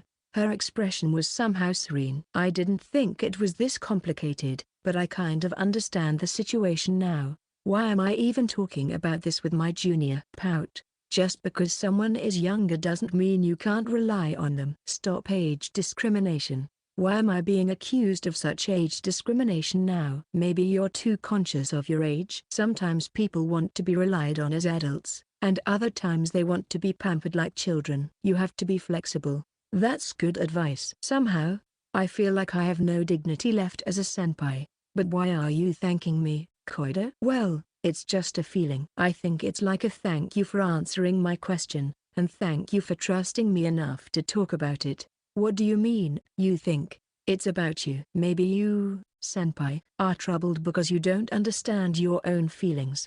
You have a point. I can't argue with that. My dignity was long gone. Don't worry. I won't tell anyone. I'll keep it in my fairly ample chest. Thank you, Koido-sama. Please don't call me Sama, and respond properly to my jokes. It's embarrassing. If I do, I'll be accused of sexual harassment. I wouldn't do that. But, in exchange for keeping it a secret, let's meet here for lunch every day. I thought we were done talking. No, it's just starting. I'll be there to give advice to senpai. So, come here for lunch and let's talk. I'm fine with just casual conversation. Why are you doing so much for me? That's because it's interesting. I mean, I thought senpai seemed pitiful. Both the revised reason and the original one are harsh. To be pitied by a junior. Just kidding. It's a thank you for yesterday. It's about the guy who was turned down by Koido but persisted until I showed up and drove him away. The guy who reflected on himself after seeing me, and the one who realized he was just venting his frustration on Koido. I don't need any thanks. I didn't really do anything. Senpai? Cheer up, please. I'm sorry for teasing too much, I really am grateful. Koido shakes me, trying to encourage me. Koido is kind. Even though I'm just kidding. I'm not that concerned. Really? Just a little. Speaking of Arehiro-senpai, do you know him, Koido?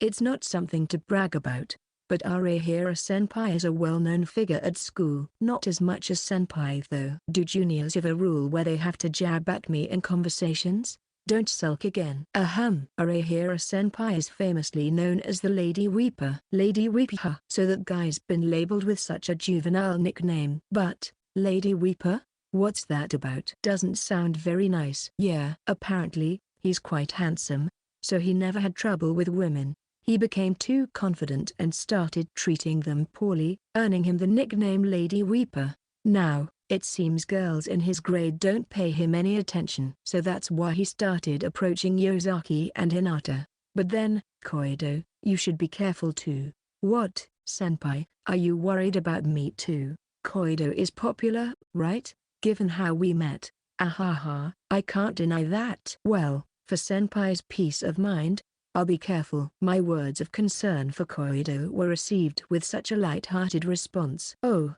it's already this time. Koido stood up from the bench, turned around, and stood in front of me. Senpai, let's take a little break from those two. Instead, I'll keep you company. It'll be a nice change of pace for you. Her words sounded superficial and didn't really resonate with me, but that was what felt most comfortable for me at the moment. And before I knew it, I found myself nodding in agreement. About a week had passed since I started spending my lunch breaks with Koido. At first, I used to go right at the beginning of the break, but I realized I might not make it in time if I delayed eating lunch, and there was also dissatisfaction from not being able to eat together with the two, so I started having lunch first and then heading to the backyard. Today, after eating lunch with Misa and Haru, instead of talking with them after the meal, I headed to the backyard. We sat side by side on the bench, each of us glued to our smartphone screens. It's getting warmer lately, so it feels nice to be outside. It's just the right time of year. By the way, Koido, did you have a proper lunch? Of course. 12,000 points. Ah, there goes all the points I've been saving up. Hee hee. That's game over. You lose, senpai. Please treat me a juice. Another loss. Strawberry milk is fine, right? Yes. Please do. I headed to a nearby vending machine and bought strawberry milk. I also bought a coffee for myself and returned to the bench. The first time I had to treat Koido to juice, I casually asked, "Strawberry milk is okay?" She responded with a beaming smile, "Yes." Since then, I've made it a rule to buy strawberry milk on such occasions. Here, a tribute from the defeated. Wow, that's a rather ungrateful way to put it, but thank you. Even so, I never expected senpai to be able to play mahjong. That's my line. In my case, it's my father's hobby. I've been playing occasionally since I was little, so I just remember the rules. I'm in a similar situation, but it's amazing how we can easily play it now with just a smartphone. We're in an era where hobbies are digitalized. Senpai's manga collection is still in paper format, though. That's a remnant from before I had a smartphone. But how do you know that? I also collect them in paper. Flipping through the pages feels great. I see. I've learned in these past few days that taking her words seriously can lead to trouble. Talking with her requires the skill to ignore certain things. Koido quickly inserted the straw and began drinking the strawberry milk with joy. Strawberry milk bought with someone else's money tastes exceptional. Good for you. But they say that eating something bought with your own hard-earned money is also special. Koido, which do you think tastes better, yakiniku you buy with your own money or yakiniku someone else buys for you? I haven't worked yet, so I don't know, but I think the former is only special for the first paycheck. I kind of get that. The first paycheck is special. It can be said about everything, but the first time is always important. The first time, huh? Recently, I feel like I've lost many firsts and received new ones. Those moments are special, and I can recall them as if they happened yesterday. For this reason, I reminded myself once again that I should act cautiously. Chapter 50. Another week has passed since then. There was this annoying event called midterms, but somehow I managed to get through it. Well, as it was less of a headache, I might have found it easier to focus on studying for the exams than anything else. After enduring that hell, we finally reached lunch break. The real hell was yet to come, with normal classes scheduled after the exams. Seko, how did your exams go? Pretty average, as usual. That's good. Wouldn't want your health to affect your grades, as those two would feel sorry for it. Oda, you're so cool. Huh, you finally noticed. Seko, while you're at it, why don't you smash all the mirrors around me? Why so negative? Oda, you've lost weight and look quite sharp now. Have some confidence. There are guys who keep getting rejected for over half a year and are still going strong. That example is an exception to be a motivation. I'm not living as a legend for nothing. I wish it could be helpful in times like this, but it seems it didn't resonate with Oda. Sigh. As Oda and I were having this conversation in the classroom, I overheard other classmates talking. Everyone was excited after finishing their midterms, and their voices were loud. Finally, exams are over. Time for club activities. I'm not thrilled about meeting Senpai, but I can push myself for the sake of the new manager. Man, that girl is like an angel. Though, she's probably out of our league. Haha. She gave me a towel after practice. Moriya-senpai sweats a lot, so I prepared this. She's practically my wife now, right? What? That's just her saying, you look disgusting sweating so much. Wipe it off quick. You octopus. Your mouth is so dirty. Were you always like this? Shut up. Damn. Now I'm going to drink 2 liters of water and join practice. Don't try to create an artificial sweaty character. It's a very typical conversation among high school boys. Oda, hearing them too, muttered. A manager, huh? We're strangers to that kind of existence. Seko might be, but I am a member of a club. The manga club. There's no such thing as a manager there. You never know. A cute junior might join, saying, Senpai, it's a fight to create names. Is that an idea for your next one? Let me have my fantasies, Seko. He raises his voice in despair. But Oda's next work will likely be about a senpai and kuhai. Oda's a man who sublimates his desires in the two-dimensional world. Speaking of juniors, there's a first-year girl with flashy hair. Oda's surprisingly well-informed. He who controls information controls the world. Her name is, Mai Koido. Yeah, Mai Koido. What? Seko, you're interested in a lady other than Yosaki and Hinata? What's with that reaction? Well, she's just an acquaintance. It wasn't a matter of my interest. But what's your relationship? She's someone I consult with and who makes me treat her to strawberry milk. That just makes it even more confusing. Honestly, even I don't quite understand my relationship with Koido. It's not just a typical senpai-kuhai dynamic, but it's not friendship either. For now, let's just say she's my cheeky mentor. Seko's social circle is full of mysteries. By the way, her hair is pink, right? Like Fuu from Torupani. Stop it. You're bringing up the one thing I was trying not to think about. Sorry, it's complicated. Huh? It is. Sorry about that. At first, when I saw her hair color, my favorite character Fuu from Torupani flashed through my mind. But apart from the hair color and cheerful personality, they're nothing alike. Fuu doesn't end her sentences with su. That's a trait of another character. In fact, I don't see Koido in that way. She's just a close junior to me. What's this? Were you talking about Torupani? About Fuu-chan? Hinata-san? Oda, startled by Hinata's sudden interruption into our conversation, began to fidget uncomfortably. It was an awkward topic, after all. We were just saying how cute Fuu was in the new volume. I read it too. Fuu-chan was really adorable. The earnest feelings she has for the protagonist really come across. Oh, and there were quite a few erotic scenes, weren't there? You Fufu. Ow, what are you doing? Seko. Shut up. Oda was upset at being kicked in the shin by me. It was his fault for having a slightly creepy smile while Hinata talked about Torupani. Haru, not understanding our exchange, looked puzzled. Then the next moment, Haru seemed to have an idea why, and she brought her mouth close to my ear. Does Ren like that sort of thing too?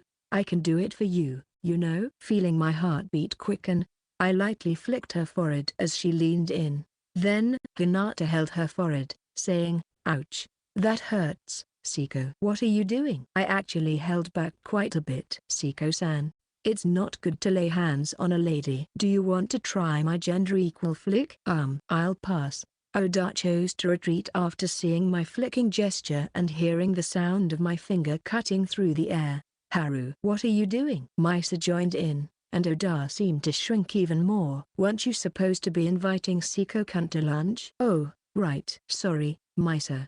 I forgot." Sigh.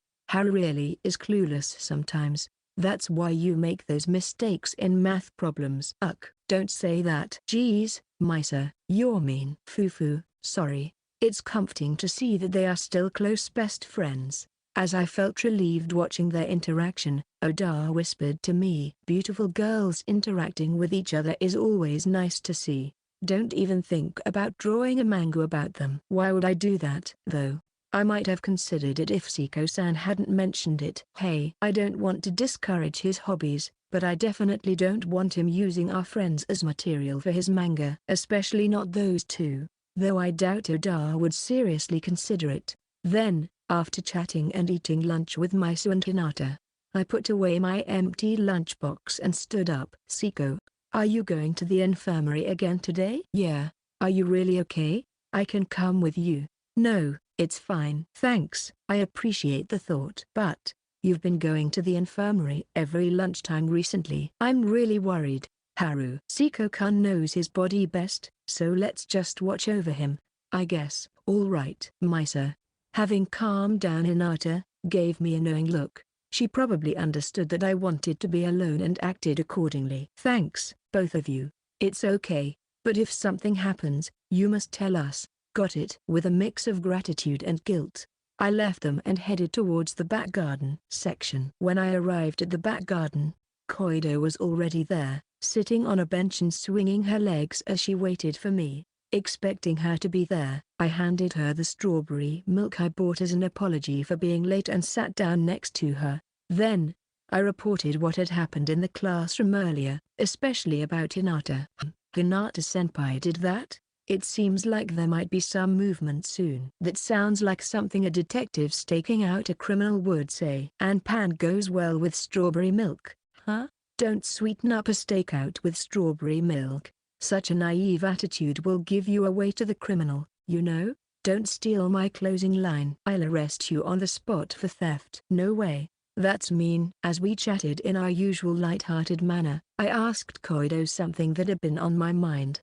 "Hey Koido, what do you think liking someone means?" "Wow, you're hitting me with the most troublesome question out of the blue." "You can't tell me that a question about love is troublesome for a high school girl." "High school girls fall in love based on intuition, so we don't ponder over such logical things." "Well, ultimately, maybe it's wanting to be with that person." "Koido thinks so too, huh? Then, me running away from those two right now. Can I say I like them?" "See? It's turned troublesome." "What? Do I have to answer that?" Koido crossed her arms, pondered for a while, then slowly began to speak. "Senpai is currently trying hard to be with both of them. So, I think your feelings for them are genuine, Koido.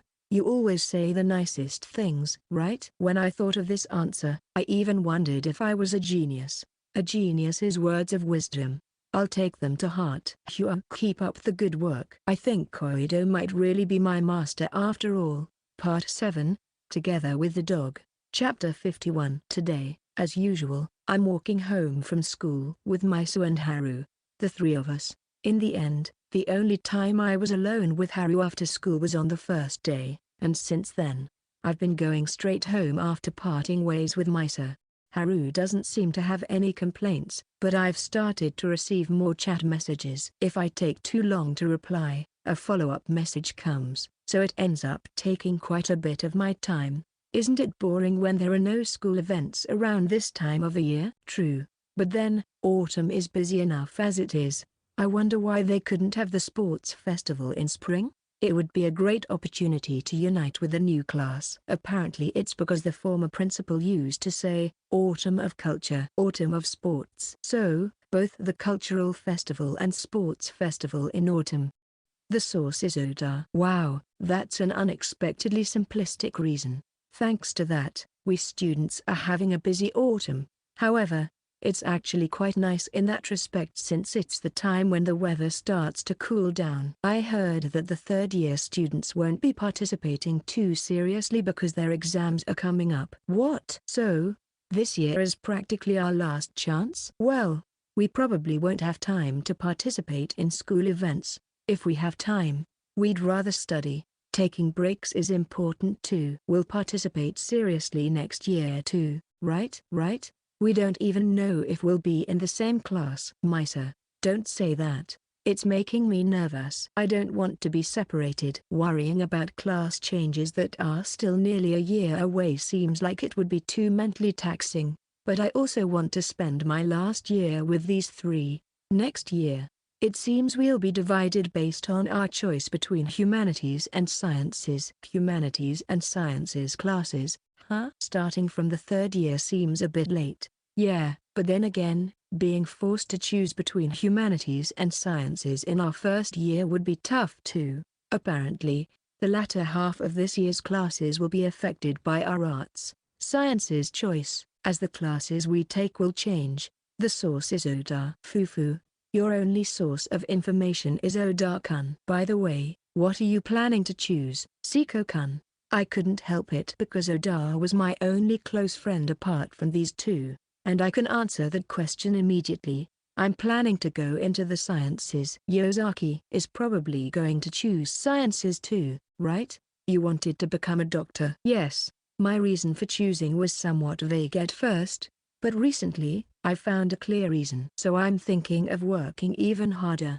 That's good to hear. I haven't decided on a department yet. Anyway, I'll be rooting for you. Fufu, thank you. Seko-kun, let's work hard together. If there's anything I can help with regarding career counseling, I'll help you. Oh, that would be great. Even within the sciences, there's a wide range: natural sciences, engineering, medical sciences, etc. One needs to choose from these branches and then look into more specific specializations, assessing whether they align with one's interests and aptitudes. Misa had started researching universities early on, therefore, she's a very reliable partner for career counseling. It's a generous offer. What? Both of you are going into sciences? Then, I'll choose sciences too. And then, there was one person who needed career counseling the most. Haru. Choosing a path like that isn't very wise. You need to think about what you want to do in the future and choose a path that will make it possible. But I want to be with you. That's what I want right now. Haru said this while looking straight at me. Her eyes were filled with determination, and I could tell that she really meant what she said. But Hinata, weren't you bad at math and science? Well, I might overcome that from now on. Besides, aren't you supposed to choose your path based on what you want to do, regardless of what you're good or bad at? That's true. But the harsh reality of exams is that without the ability to pass the examinations, you won't be granted the right to pursue that path. Haru, you're free to decide to go down that path, but remember, it's you who might have a hard time later. Then teach me. Seko, you're good at math and physics, right? Me? Well, I guess they are among my few strong subjects. Then, teach me math and physics. Hey, can you? Haru asked with an upward glance, which slightly stirred my heart. They say that teaching others is a good way to learn, and it's not a bad idea for me either. If Haru is serious about choosing the sciences, then of course I want to help her. I don't really mind. Haru, you said you didn't like physics. Weren't you more interested in biology? Yeah, that's true. But, you know, Sensei said that physics opens up more university and faculty options for entrance exams. So, you don't need to force yourself into a subject you're not good at just because of that. Besides, there are more options for biology in entrance exams too these days. Everything Misa says is correct. There are universities that have entrance exam subjects that won't be used after enrollment, and it's important to choose subjects that will lead to successful admission. What's important is you have to pass the exam first. Haru, feeling defeated by Misa's reasoning, gradually becomes disheartened. I don't know what the right answer is for career choices, but I think following Misa's advice is probably not wrong. However, I couldn't ignore Haru's feelings. It's okay, I might not be very reliable, but I'll teach you how to study. Seko-kun. Really? Are you sure? Yeah. But in return, you have to study properly. Yes. Leave it to me. What an unreliable leave it to me. That's mean. Haru regains her usual energy. That alone makes me feel my decision was right. Seko-kun. No, I understand what Yosaki is saying.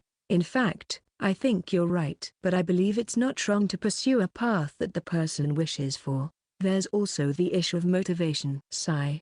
That's true. Sorry, Haru, I was a bit harsh. No, it's okay. I know you said it because you care about me. I'm sorry too. Once Yosaki is convinced, I add a condition to my proposal. However, only until summer. The career choice survey was conducted before the summer vacation. That's the deadline. If Haru's academic abilities haven't improved by then, we'll reconsider it together. Okay, got it. That would be best. Thus, Haru's first career counseling session concluded, and it was decided that I would teach her math and physics. It could be said that my success would be if there isn't a need for a second session. Going back to our conversation, isn't there a school field trip coming up? Oh, right. I forgot since it was cancelled due to the rain last year, but it's next month, isn't it? I had completely forgotten too. Now that you mention it, there was one. But why do they have it during the rainy season? It's a cheerful event to drive away atmosphere. The source is Oda. I can't feel any intelligence in our school's decision-making. Unlike other major events that require prior preparation, this event is easily overlooked. But we remembered that such a school event was planned for the first half of the year. I'm feeling motivated now. All right, let's do this. Getting excited over a school trip, huh? I wish you were this enthusiastic about studying. Fufu. That's just so typical of Haru. Misa follows up and I reply, that's true. The conversation then shifts to casual talk about the field trip, and we continue chatting until we near Haru's house. Just when I thought it was time to part ways, I felt a tug on the hem of my blazer.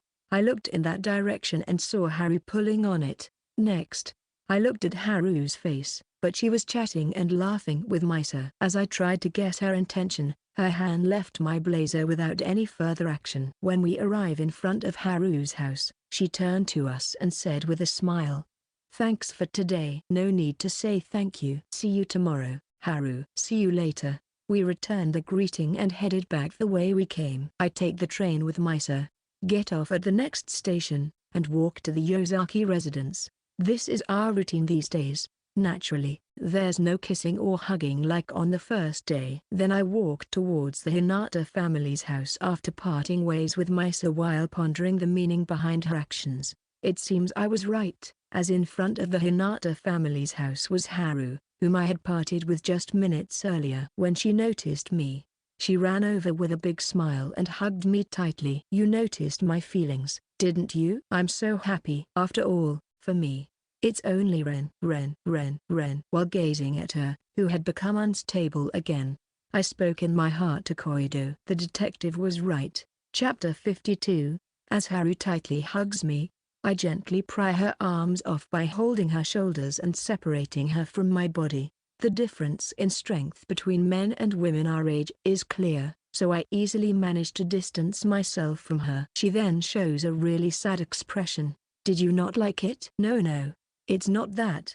We're outside and in front of the Hinata house. Don't you think it'd be embarrassing if the neighbors saw us? I don't mind it, though. I'm embarrassed. Please. I'm asking you. After I plead with my hands together, Haru reluctantly agrees with a pout, saying, all right. Then, let's go inside the house, okay? That would be okay, right? Wait, before that, tell me why you called me back. The tugging at my blazer earlier was to signal me to come back here later, right? Yes. That's right. You're amazing, Ren, for understanding my intentions. Earlier, it might have seemed like I was excited about the field trip, But I actually got more motivated when it was decided that Ren would teach me how to study. I didn't want to be misunderstood. Is that so? Thanks. Honestly, I wondered if that was all she called me back for. She could have just sent a message later, but maybe she wanted to tell me directly. Realizing how serious her feelings were made me reflect on my trivial thoughts. Just as I was thinking our conversation was over and about to head home, Haru took my hand as if reading my mind. Also, I wanted to be alone with you, Ren. Saying this, she gripped my hand tightly. Her words and actions made my heart race. I felt a strong urge to hug her, but my earlier words somehow helped me restrain myself. And, well, I couldn't help it during Golden Week, but since then, we haven't, done it. Aren't you about to explode? Haru, with a blushing face, asks me this. I quickly understood what she was implying.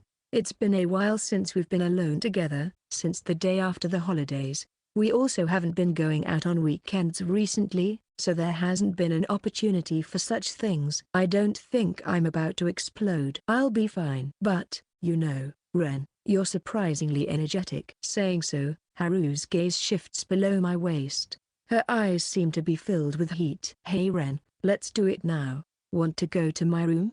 No, I'm going home today. Why? Have you gotten tired of doing it with me? You don't want to do it with me anymore? No, that's not it. Look, it's getting late. Akira-san will be home soon. After school, I first went to the Hinata house using the train, then to the Yosaki house, and then walked back to the Hinata house. As a result, quite a bit of time had passed, and Haru's mother, Akira-san, would be returning home soon. Although I'm known to Akira-san as Haru's boyfriend, I would be panicked if she came home while we were in the middle of doing such a thing.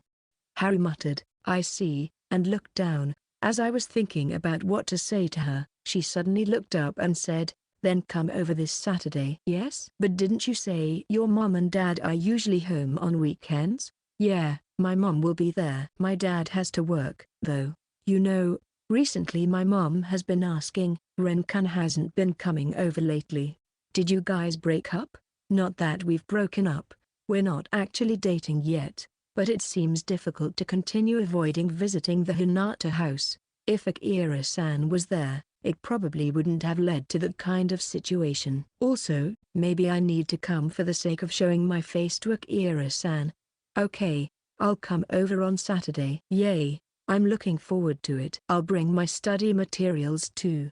Please be gentle with me. The only way to go into sciences is to gain enough knowledge to convince Yosaki. Let's work hard together. Yes. Thank you, Ren. I want to have a healthy relationship with her, but I wonder if it's already too late for that. I can't help but feel a slight pain in my chest as I look at her smiling face.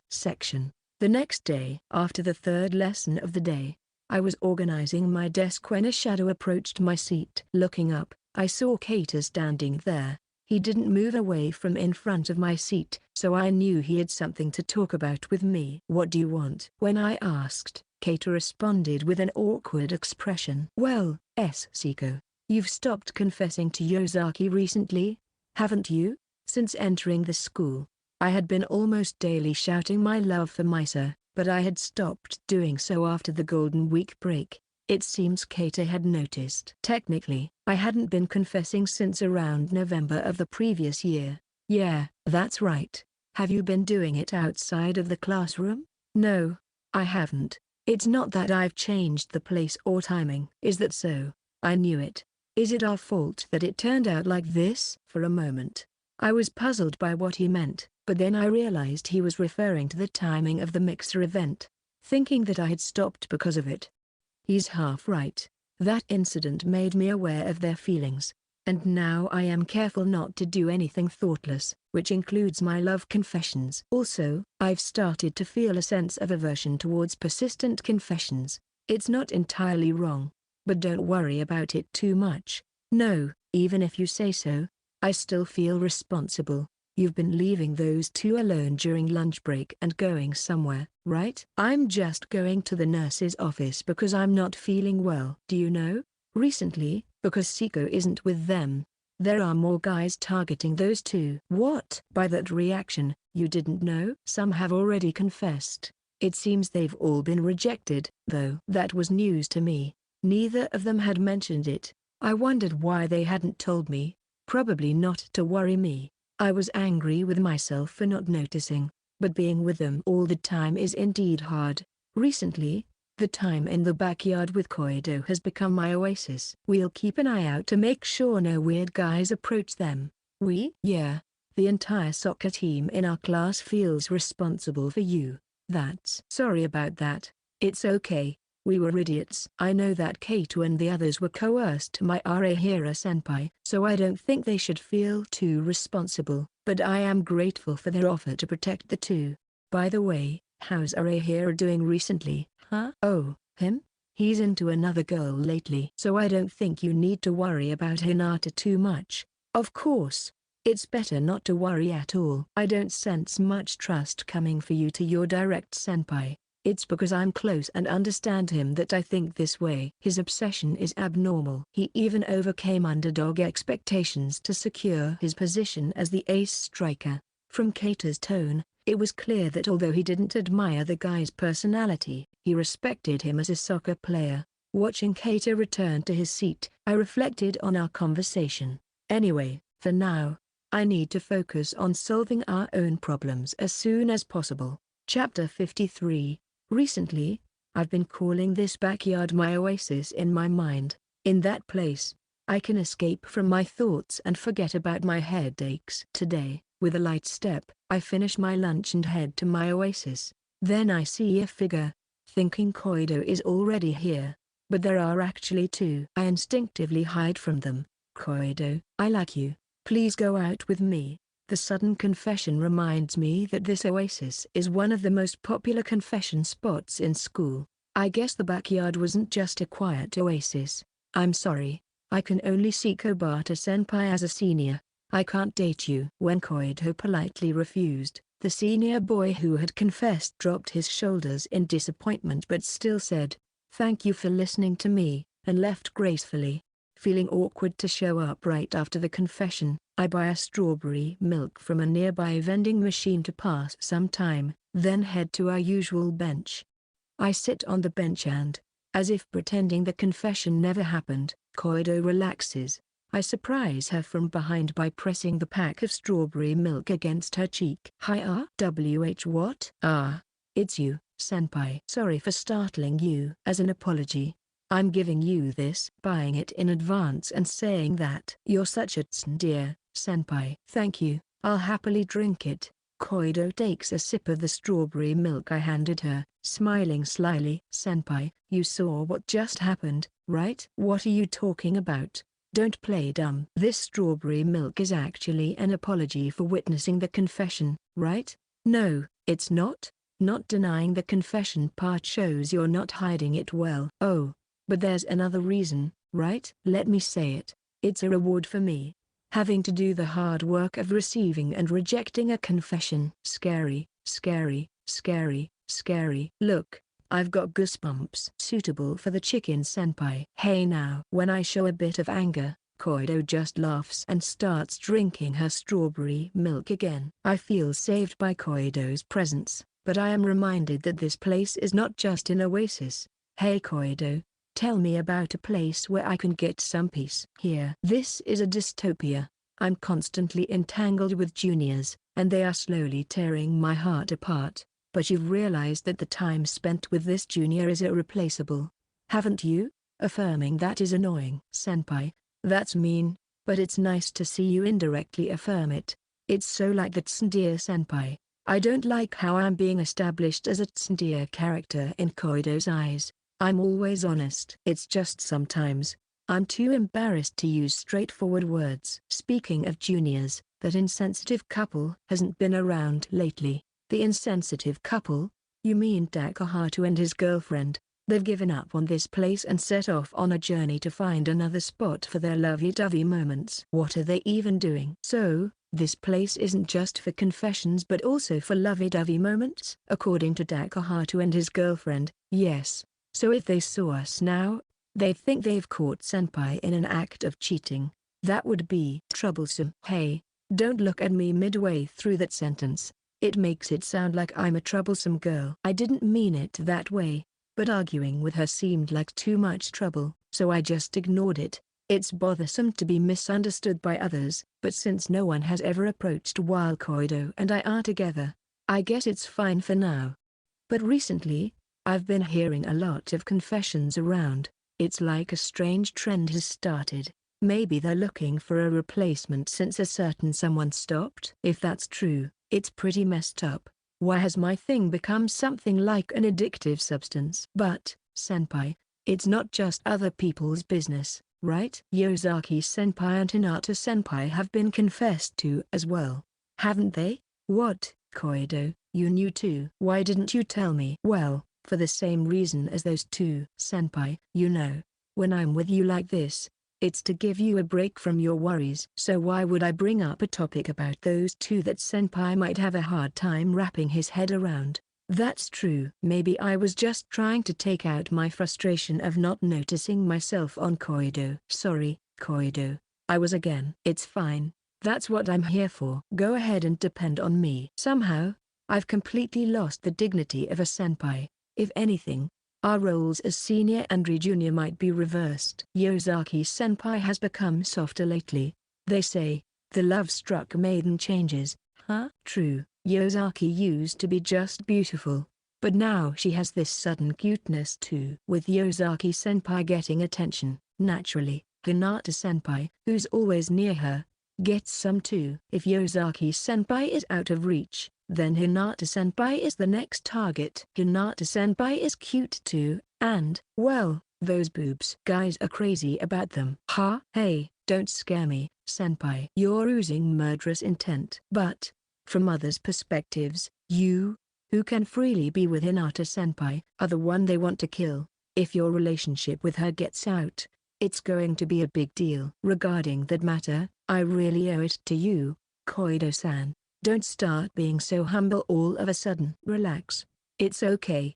Koido knows about the twisted relationship between me and Haru. If she spread the word, I would easily become the target of scorn throughout the school. That's not the only concern. How Haru would be perceived worries me more. If people think she's someone who can sleep with a guy she's not dating, it could attract troublesome types to her. I regretted telling Koido about it at first, but I'm truly grateful now she's keeping it secret and even lending me an ear. That's why I can endure a bit of teasing. Senpai, your charm is pretending to be all senpai-like but relying on me at unexpected moments. No, aren't you making fun of me too much? This junior is just too cheeky. I want to remind her that I'm the older one. Oda's favorite books suggest teaching lessons through rather intimate means, but I can't lay a hand on Junior. So, I thought of stroking her head. Eh? Koido let out a surprised sound. Then, noticing my hand moving above her head, she blushed, and instead of getting angry or saying "What are you doing?" she narrowed her eyes and seemed to enjoy it. Can't you get embarrassed or angry or something? Why should I? I don't mind at all. Senpai, after you said such things to me, you wanted to treat me like a younger person, right? Can't be helped. As a junior, I'll indulge in senpai's teasing. This senpai's dignity is completely gone, you know? With that perfect explanation, it's reached a negative level. Realizing that I will never be able to beat Koido, I continue patting her with a distant look in my eyes. It feels like, no. Never mind. What were you about to say just now? I felt like Koido was about to point out something to tease me about. It's just your imagination. Even if there was, you couldn't catch it, senpai. That's right. I'm just an old guy with no dignity, probably with deteriorating reflexes too. Come on, cheer up, senpai. I'm sorry I went too far. I really do respect you. I knew it. This place was not an oasis. It's just a dystopia where my juniors endlessly beat me up. I thought so while stroking Koido's silky hair. Chapter 54. Having failed to show her who's boss, I had already taken my hands off Koido's head, and we continued our casual chat while freely fiddling with our smartphones as usual. While watching a home video of a family with a dog and a cat uploaded on a certain video sharing website, Koido said, "Isn't Hinata senpai kind of like a dog?" "A dog?" "Sure, Hinata likes dogs, but she's basically cheerful, friendly, obedient to the one she's set her heart on, and is a spoiled baby. From what I've heard about senpai, it seems to fit quite well. Indeed, the way she gets down when we stop hugging, or like a dog when her snacks are taken away. Thinking about it, her gestures seem even cuter. On the other hand, I guess Yosaki senpai is like a cat. Like a Persian cat living in a big mansion. That's a lot of stereotypes, but I get what you mean. Basically calm and collected, creating a barrier with others, but awkwardly affectionate with those she opens up to. Living life according to her own beliefs feels very cat-like. I can see that. Her strong-willed stance indeed gives off a solitary cat-like impression. She looks cold but actually craves to be pampered. She's struggling because she doesn't know how to show it. Reassessing them like this, I realize again that both of them are charming. I can see why they are popular. Koido, no, never mind. What is it? Are you trying to copy me? Planning some revenge? Sorry, I didn't mean it like that. I almost blurted it out, but managed to hold back. Forget it. Well, even I wouldn't be able to answer that question. No, I haven't even said it yet. Why do you look like you've already answered the question? Isn't it about whether Yosaki senpai or Hinata senpai would be a better match for senpai? Scary, scary, scary, scary. I'm almost doubting if you're an esper or something. I'm magical girl Mei-chan. Wait, hey, don't freak out, please. I just said it randomly, and it happened to be right, so I got a bit carried away. Seeing Koido desperately explaining, I felt a sense of satisfaction at my successful revenge. Here stood a man devoid of any semblance of senpai's dignity. Yep, that's me. However, even though she said it randomly and it happened to be right, isn't it too accurate? Maybe Koido really is an esper. Just kidding. Cough. Well, to ensure I don't influence senpai's decision, I'll keep a secret about who I'm referring to, and please just take it as my personal opinion. I thought she was going to answer, and then Koido raised her right index finger. This choice is the route where senpai becomes the happiest. Me? In that case, does it mean the other person won't be happy? No, I think they will be happy, but I can't say how many years it will last. Don't say such dreamless things. That's how it is. In these times when divorces keep increasing, it's important to know that even love sworn once can decay. Koido's eyes seemed to gaze far away as she spoke. I've never seen such a sad look in her eyes.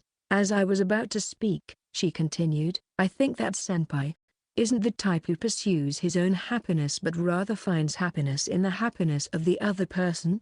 Do I look like such a good person? In my eyes, you do. Now, about the other option. This time, Koido raised her left hand. If you choose this one, your partner will be extremely happy. So maybe senpai will be happy too. Is there ever a case where you wouldn't be happy to be with someone you like? If you say so, just go out with one of them already. Right. Sorry. Or why not just go out with both of them? That's the least realistic thing to do. Yeah, I guess not. Even I think it's unlikely. Sigh. In the end, Koido-sensei's valuable advice seemed too complicated, and I thought it was unlikely I'd have a chance to use it. But as I was thinking that I shouldn't always run away, a soft sensation attacked my left arm along with a short scream of eek. A bug. There's a bug. I can't handle bugs. Well, it's getting warmer, so bugs will be around. Can you let go of me, please? What? Senpai, you heartless person. Is it okay for your junior to be attacked by bugs? Yep, that's also fate. No, really. Now is not the time to be joking. In the end, I couldn't find the bug Koido was fussing about, and it just felt like she was making a fuss on her own. However, the sensation of her clinging to my arm was somewhat nostalgic. Really? Where was it? Around there. I'll go shoo it away. So let go of my arm. No way. I'll survive using senpai as a shield. This pathetic shield is saying it'll become a spear and protect you. That just now made my heart race a little.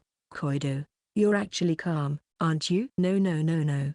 I'm really scared. In the end, we couldn't find the bug, and Koido didn't let go of my arm until it was almost time to go back to the classroom section. As we were doing that, the end of the lunch break was approaching, So we hurriedly parted ways to return to our own classrooms. Reaching the floor with my classroom and thinking I made it in time despite the rush, I saw Haru standing in front of the classroom. Then as I got closer, she noticed me and complained, "You're late." I was just taking a nap on the bed in the infirmary. Is that so? Should I check if you have bed hair? Oh, please do.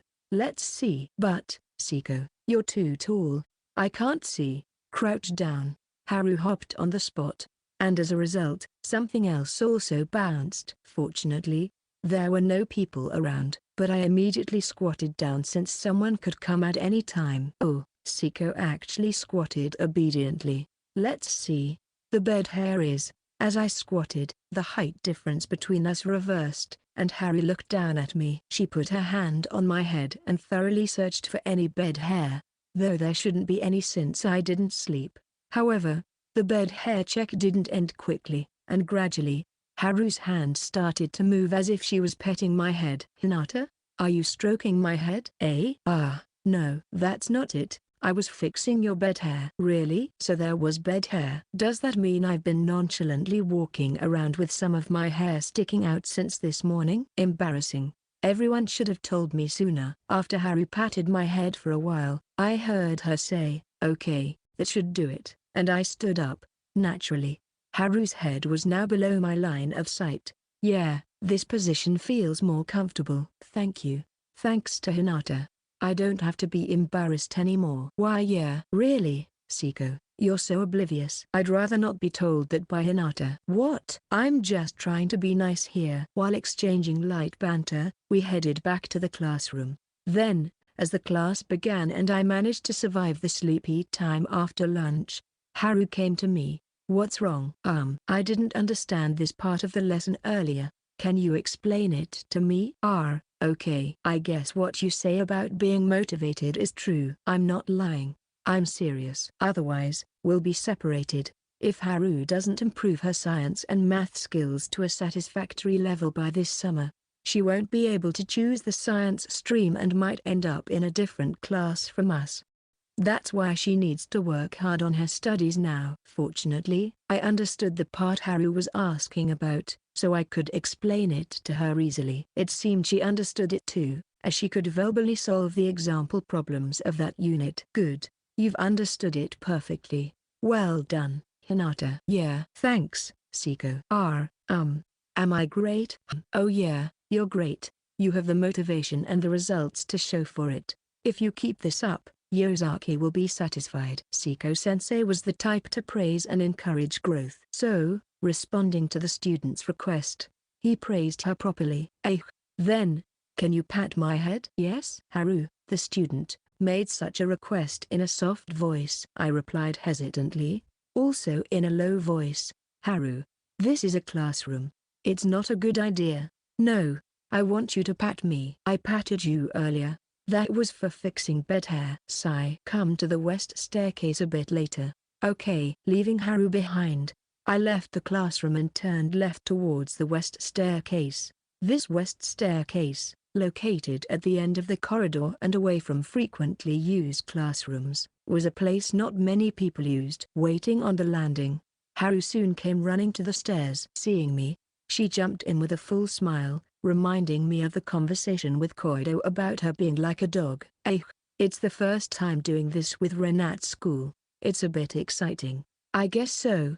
It feels like you smell different than usual." Well, before someone comes, let's do this quickly." Feeling an ominous aura from Doggy Haru, I quickly started patting her head. I thought the same when I did this with Koido, but why do girls' hair have to be so silky and smell so good? Before I knew it, I was petting Haru's head intently with my heart racing.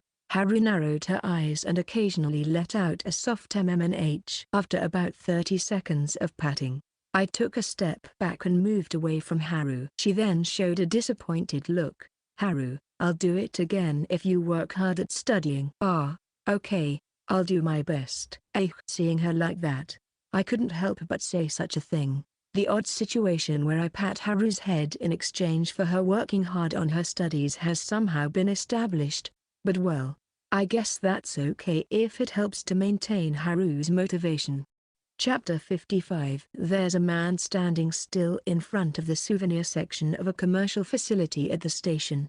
That's me, Seko Rento. Today is the day I visit Hinata family's house. Moreover, it's when Haru's mother, Akira-san, is off work. It's not like the previous times when I just dropped my after school, so I definitely can't visit empty-handed. I'm currently looking for something to bring. What should I bring? This is my first time doing something like this, so I have no idea what the right choice is. I know Haru's favorites, but I don't know her family's preferences. The souvenir corner is filled with local specialties, but it doesn't make sense to bring products from our own locality to Hinata's family. Maybe I should look elsewhere. Hey, isn't that Senpai? Turning towards the voice, I see a cheeky junior. It was my first time seeing her in casual clothes, a shirt, a long parka, and short pants, quite a casual outfit, which was somewhat like my image of her. What are you doing here? Choosing a gift to take to Hinata's house. Ah, you mentioned that before. I see. That's thoughtful of you. It's annoying to be told that by Koido, considering I've been consulting her about my relationship issues. I reported my visit to Hinata's house to Koido today. What's that? That's mean, senpai. Never mind that. Why is Koido here? Your house isn't around here, right? What's that supposed to mean? Did you just dismiss my dignity like that? Senpai is always so harsh to me. Well, to answer your question, my house is indeed far from here, but my friends live around this area, so naturally, I hang out here. That made sense. If she's meeting with high school friends, most of our students live in this area, so it's natural for Koido to come here. I see. But you actually have friends? Hey, stop it already. I am quite popular in my class, you know? Yeah, I can imagine that. I was just joking. Seriously, I don't want to be lumped together with senpai. Ahaha. Right. Sorry if I offended you. I was just lightly playing back at you. Don't look so sad. You're making it seem like I'm the bad guy here. While appreciating the junior who talked with the usual energy even outside school, I checked the time on my smartphone. Seems like you're short on time. If I keep having trouble choosing a gift, then yeah. Uh-oh. What are you debating between? I haven't even narrowed it down that much. That's the problem. Maybe I should just go with a cake. That's a good idea. If you do that, it's best to buy a variety of types. It adds to the fun of choosing and makes it twice as enjoyable. By the way, I recommend that cake shop over there. That's good to know. Yeah, I'll do that. Thanks. No problem. See you at school then. With that, she left, and as I watched her retreating figure, she suddenly turned around a little way off and said, "Senpai, I know you're actually kind. You're not fooling anyone." She said it with a teasing smile and then continued on her way. Koido really is a cheeky junior, I thought with a wry smile as I watched her leave. With Koido's advice, I decided to go with cake as a gift, but at the cake shop, I found myself in a dilemma again. There were so many types of cakes, and in the end, I had to guess at Akira-san's preference. I chose Haru's favorite chocolate cake, a classic shortcake, a Montana Blanc, and for a bit of variety, a fruit tart, and had them boxed up. I messaged Haru that I was on my way from the station and walked carefully to prevent the box from shaking. Somehow, formally visiting a female friend's house made me nervous, even though I had visited Hinata's house several times and knew Akira-san. I thought about how brave they were to visit my house a month ago.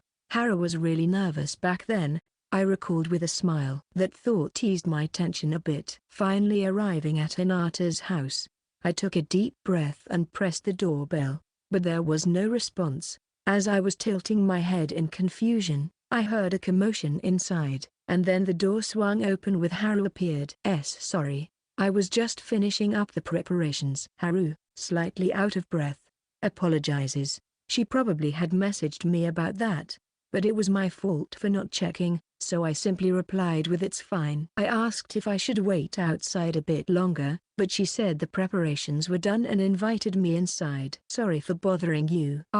Ren-kun. Welcome. It's been a while. Akira-san, it's been a while. This is a little something for bothering you on your day off. Wow, thank you. Oh, This box is from the cake shop in front of the station. I love their cakes. Thank you so much. The choice of the gift seemed to be a great success, and I felt relieved while silently thanking Koido in my mind. Then I felt someone tugging at my sleeve. It was Haru, looking displeased and pinching the sleeve of my shirt. You've been paying attention only to my mom since you got here. It's not really like that. What? You even bought a cake from mom's favorite bakery. That was just a coincidence. Oh, right. I also bought your favorite chocolate cake. Ah, really? Yay. Thank you, Ren. What a charmingly easygoing girl. So cute. Ah, Haru-chan is so cute. Haru-chan is the cutest when she's with Ren-kun. I should take a photo. Akira-san took out her smartphone and pointed the camera at Haru. Haru, looking embarrassed and protesting, "Stop it, Mum." Only increased Akira-san's excitement. Finally, Haru hid behind me. Oh dear, she's hiding. Ah, Ren-kun, I'm sorry to keep you standing here. Please, come in. Ah, yes. Excuse me for intruding. Urged by Akira-san, I headed towards the living room of the Hinata house. I had glimpsed inside when going to Haru's room before, but this was my first time properly entering it like this. Yet, I realized that most living rooms don't differ much from each other, which somewhat settled my nerves. However, the unique characteristics of the house are seen in some important areas, reminding me that I was indeed in the Hinata house. Haru didn't leave my side even as we moved to the living room. Even when Akira-san showed her empty hands and said, "I've put away my phone," Haru didn't emerge from behind me. She was acting like a small animal scared of humans. Well, I'm a human too. I'll go prepare the cake we got. Ren-kun, just make yourself at home. Thank you. I chose a table seat somewhat randomly. Haru finally moved away from me and sat in the next seat since we couldn't sit together. Mom, you're too excited. I don't get it.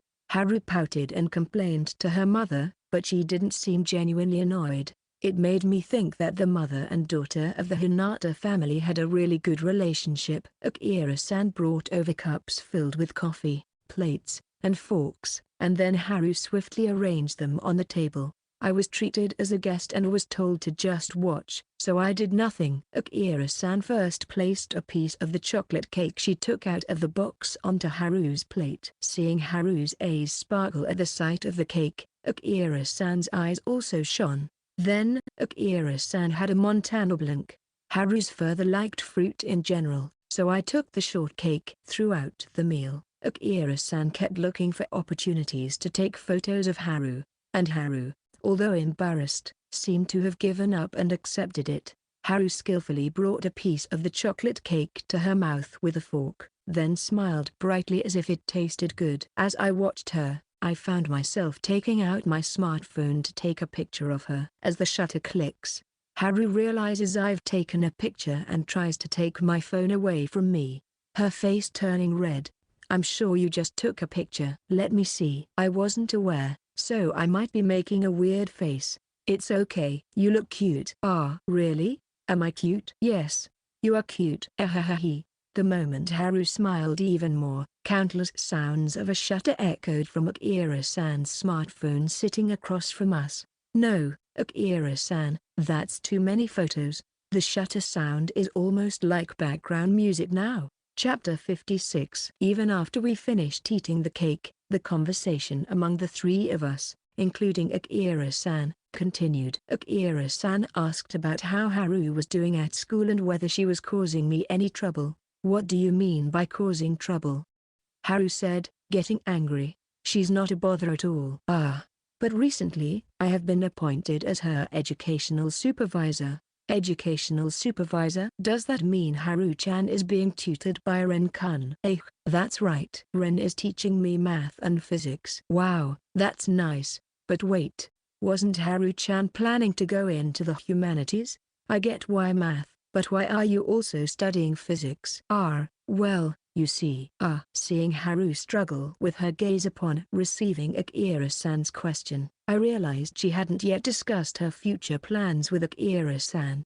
Akira-san seemed to catch on too, smiling slyly and turning her gaze to me. "By the way, Ren-kun, which field are you going into?" "Oh, I'm going into the sciences. I see. Akira-san, having figured everything out, shifted to a teasing posture towards Haru.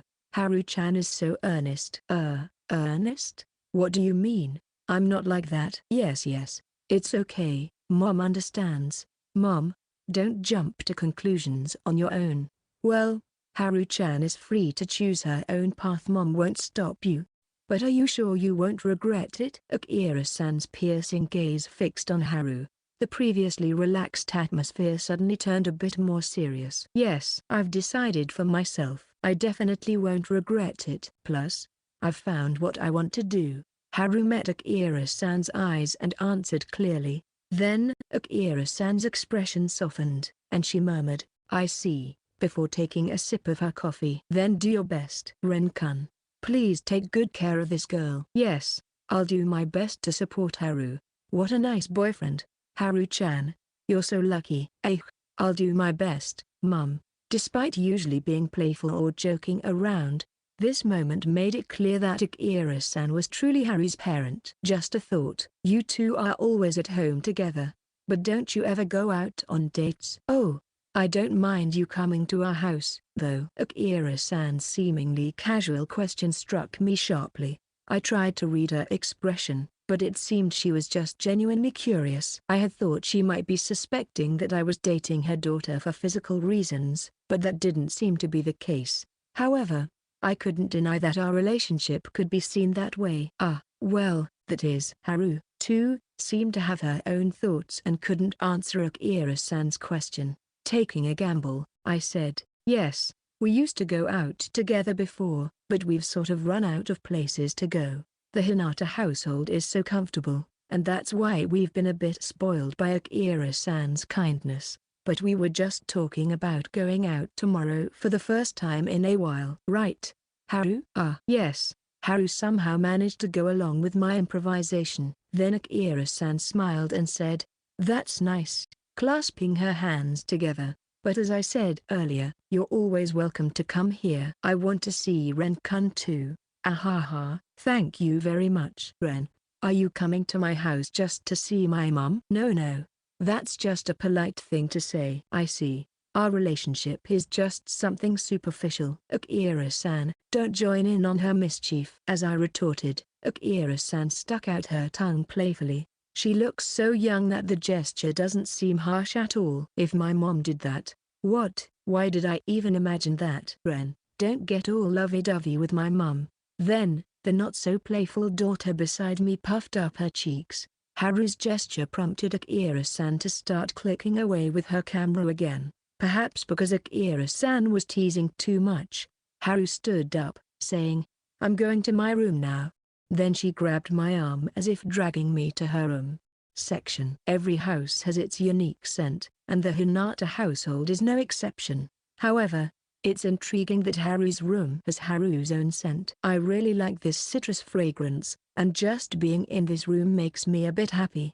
It's been a while since I last visited this room, but it doesn't seem to have changed much. As I'm thinking this, I feel a weight on my body. It was Haru who hugged me. Haru, still in that position, looks up and asks me, did Ren come to see Mom? You're still saying that? I came today to hang out with Haru. Really?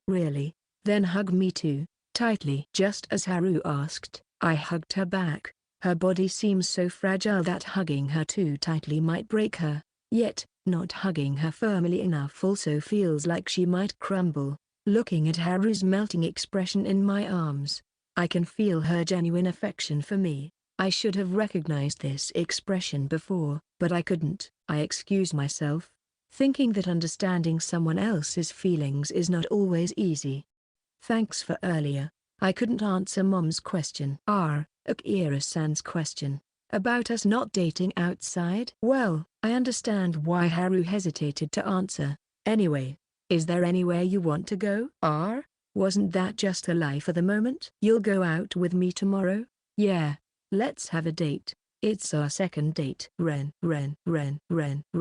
Haru rubs her cheek against my body, calling my name over and over. She's so precious to me that I find myself hugging her even tighter. Naturally, our bodies are increasingly getting closer to each other, and we are touching each other more and more. Haru presses her chest against me, and her favorite scent tickles my nostrils. Moreover, Haru is someone with whom I've been intimate with several times. Once it got to that point, it was inevitable that a part of my body would react, and it was no surprise that she noticed it. Ren, you've become excited, huh? Contrary to her adorable laugh, Haru wears a bewitching smile. It's my fault, isn't it? It happened because I was touching your body, so I should take care of it, right? As Haru started to move her hand, I stopped her. Haru, Akira-san is downstairs, so let's not do this, okay? It's okay. I'll work hard so she won't notice. Her hand didn't stop, proceeding to lower my pants and then my underwear. I didn't stop her, watching the scene unfold. Perhaps deep down, I was expecting something like this too. As she undressed me, Haru spoke.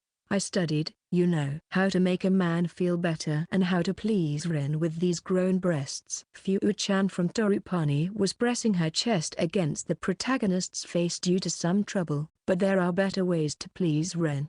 It's like this. At that moment, Haru's beautiful form enveloped a part of me. It felt fluffy and yet warm. I was enveloped in a strange sense of comfort.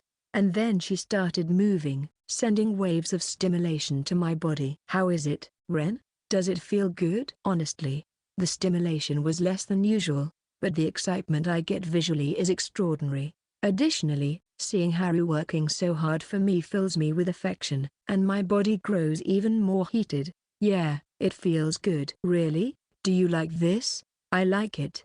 Do you like me? I like you. Ren. I like you too. I really like you. Ren, I really like you. Her movements grew more intense, and then the moment came. I quickly covered it with my hand to avoid making a mess on her or the room, so my hand got dirty instead. Sorry, Haru. Could you get some tissue? Hey, Ren. That's not okay. Why? I want proof inside me that my body belongs to Ren. Does that mean we don't have to kiss? No way. I want to kiss. Will you do it? After I wipe this off and clean my hands. Saying that, Haru quickly brought over a tissue box and wet wipes from a nearby table. Then she looked into my eyes, almost pleadingly. Her expression was like that of an eager puppy. After cleaning my hands, I pressed my lips to Haru's, who had been eagerly waiting. Then Haru's hand came around the back of my head, held me tightly, and her tongue entered my mouth. Her movements were awkward. Without knowing how to do it, she moved instinctively, but it seemed as if there was some intention, like she was competing against something. This made it all the more adorable, and I moved my tongue to welcome hers. Haru's body shivered in response. After a while, the breathless Haru pulled away from me. Just as I thought she might be satisfied, she started taking off her lower clothing. Haru, I told you we can't do this. It's too late. I can't stop now. Hey, Ren. Please cool down the heat in my body. But Akira-san is downstairs. As I tried to make the same excuse, a voice came from downstairs. Haru-chan. Mom's going out for a bit, so please look after the house with Ren-kun. Hearing Akira-san's voice, whether the timing was good or bad, Haru laughed. Ren, you're actually hoping for it, aren't you? Why would you think that? Because, in your bag, it's there, right? Haru's gaze was directed at my bag, which indeed contained that, contraceptives. How did you know? Because I can tell. You've been glancing at your bag since a while ago. You want to do it too, right? That is, of course. I want it. I want to feel her body again. This urge has been gnawing at me. Okay, let's do it. After all, you're my boyfriend today. Saying this, Haru looked into my eyes with heated eyes. My body, make it yours, Ren. No, let's not do it today. For a moment, I almost gave in to my desires, but I managed to restrain myself. Why? You don't want to do it with me anymore? Are you tired of me? Ren, please don't leave me. I'll do anything. I've studied a lot. I can do anything you want. I didn't prepare today, but I'll even try cosplay, so please, Ren. As Haru tearfully pleaded at me, I stared at her with a heavy heart. What can I do for her right now? Maybe just hugging her won't be enough. Her current instability seems to stem because she thinks she is not wanted. For now, I decided to, Ren. Ignoring Haru's soft moan, I pressed my lips to her chest and sucked strongly and for a long time, using all the strength I could muster. After continuing this for several seconds and pulling away, a mark had formed where there hadn't been one before. Finally, Haru looked at the mark on her body with a blissful expression. Ahahahi. A hickey. Ren gave me a hickey. This means I belong to Ren, right? Yeah, I guess. I'm happy, so happy. I belong to Ren. And this is the proof. Hey, Ren, just one isn't enough. I need more proof that I belong to you. As Haru wished, I left several more hickeys on her body. When I had put more than I could count on one hand, Haru looked satisfied. Satisfied with each other, we got dressed again. Then Haru pointed at my bag and said, "Can I keep that?" "I don't mind, but Akira-san might find out." "Right, but I want to keep it." "No?" Seeing no reason to refuse and thinking she must have her own reasons, I handed it over to her. Then she stares at the box now in her hands with vacant gaze. Chapter 57. Being swayed by the train. Feeling an unusual sense of tension, I gaze at the platform of the next station where the train will stop. As the train came to a complete stop and the doors opened, a few passengers got off, and then several more boarded from the platform. Among them, I spotted her, Haru. Ren. Seeing me, she beamed with a brimming smile and approached me. Since I had informed her earlier about which car I was in, we were able to meet up with each other easily. Today is our second date outside. We talked about going to Kamabara, but Haru said she wanted to make more plans before going to a sightseeing spot, so we decided to head to the city instead. We chose a somewhat distant city with a bustling crowd to avoid being seen by someone we know from school, ending up with Yokohama as our destination. I haven't really been to Yokohama much. Me neither, really. Usually, the nearby places are enough if I need to shop.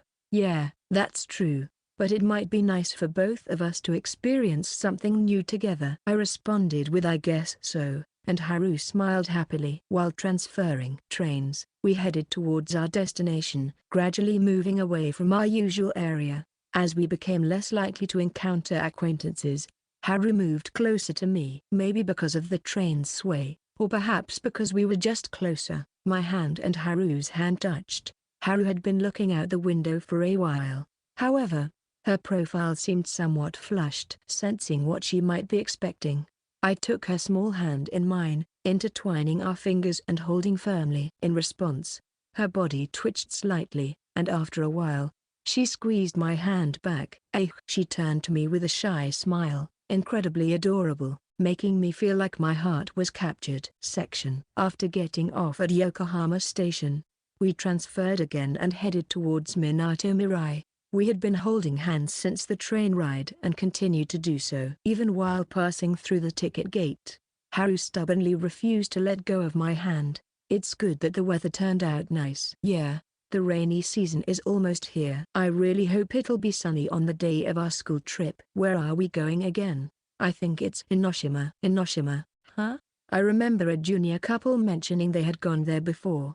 Let's go around together during the trip. Yeah, I'm looking forward to it. Yeah, I wondered if together included Misa, but I didn't ask about that. What will become of our lives from now on? It seems to depend on my decision, but I wonder if it's really difficult to continue being close friends with the three of us, just like before.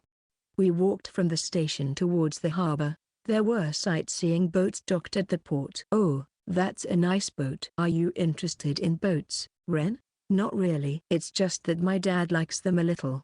I've been thinking, Ren's dad seems to have quite a few hobbies, doesn't he? Maybe so. He once said that since Mom doesn't pay much attention to him, he ended up expanding his hobbies. That's a little sad. But I'll always pay attention to you, Ren. Wait, shouldn't it be the other way around? What do you mean, huh? While engaging in such light-hearted conversation, we continued walking and arrived at a large commercial complex near the harbor. It was much bigger than the shopping centers near our home. Wow, this is amazing.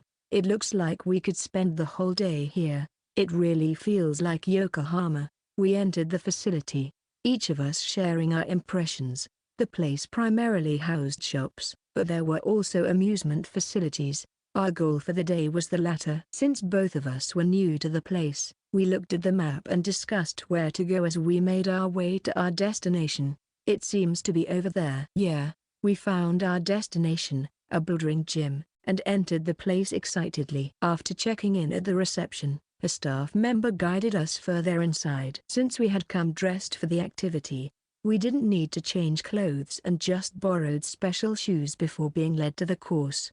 Since both of you are beginners, you'll start with some instruction. We received instructions from the staff. I thought it sounded difficult, but Haru's eyes were sparkling with excitement. After the instruction, we, accompanied by the staff, immediately tried our hand at bouldering. So, which one of you will go first? Me. I'll go first. Haru eagerly volunteered to try bouldering first. The staff stood by waiting for her nearby, but Haru's physical abilities were impressive. She climbed so smoothly and reached the top quickly that it was hard to believe she was a beginner. Ren, it's really high up here. Haru waved at me with one hand, and I waved back with a wry smile. The staff member also expressed their admiration, saying, "That girl is amazing." The thought of having to follow her was difficult, but seeing how much fun Haru was having, I started to feel like I might enjoy it too. No, impossible. My limit came just past the halfway point. It turned out that thinking I could do it like her was just wishful thinking. As we left the bouldering gym, Haru, laughing, patted my slumped back. "Ahahaha, don't worry about it. There is a fellow beginner who looks so cool. And then there's me." Well, the staff praised you, right? After that, they were all praises about Haru. "Well, sports are one of the few things I'm good at." Haru said this with a slightly gloomy expression, unable to bear seeing her like that. I stroked her head. What's wrong, Haru? You have a charm that makes everyone like you." "Eh? What?" "At first glance, you seem like an energetic, lively person, but you're aware of your surroundings and you're considerate. Most importantly, you're cute." "Also, enough already." I get it." Haru, her face turning bright red, waved her hands frantically to stop me from speaking. Thinking I might have overdone it, I tried to remove my hand from her head, but she grabbed it. "Don't stop doing that." Okay. Continuing to stroke her head, Haru squinted her eyes in contentment. However, instead of the redness in her face fading, it spread to her ears. "Thank you." "No, it's nothing. I just made the clueless girl aware of her own charm." "Made aware?" "I don't really get it, but thank you anyway." "You can stop patting my head now." With her permission, I lowered my hand. Immediately, Haru grabbed it, intertwining our fingers. "I guess it's better outside." "What about at home?" "Both." "A greedy brat, huh?" "What's with brat all of a sudden?" "Stupid Ren." Haru seemed to be pouting one moment, but then she showed a smile right after. In any case, I'm glad to see that her nearly clouded mind has been cheered up. Earlier at the bouldering gym, I thought I was in a pinch when my fellow beginner, Haru, excelled and reminded me of my next turn.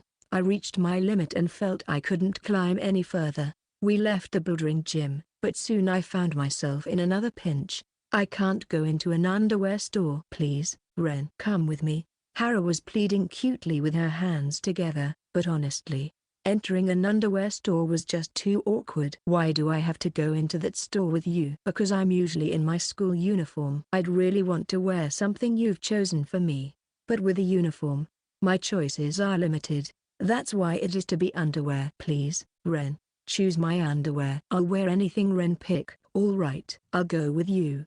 Thanks."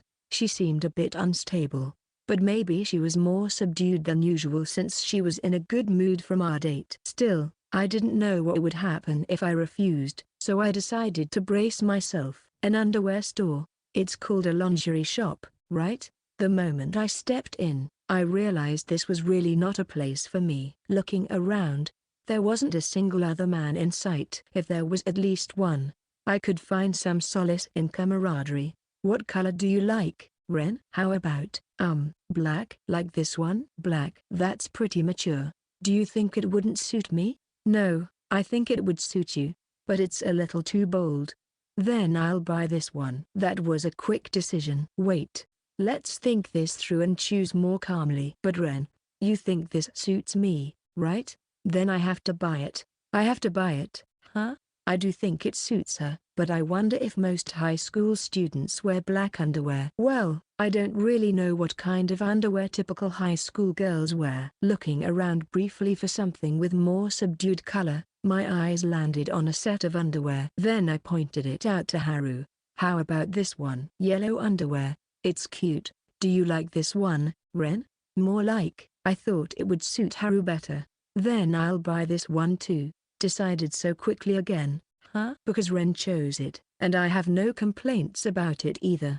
For now, I'll try it on. Will you look at it for me? I think that's a good choice. Let's just buy that. I'll go try it on. No, Haru-san, don't go. My plea for her not to leave me alone didn't reach her, and she disappeared into the fitting room.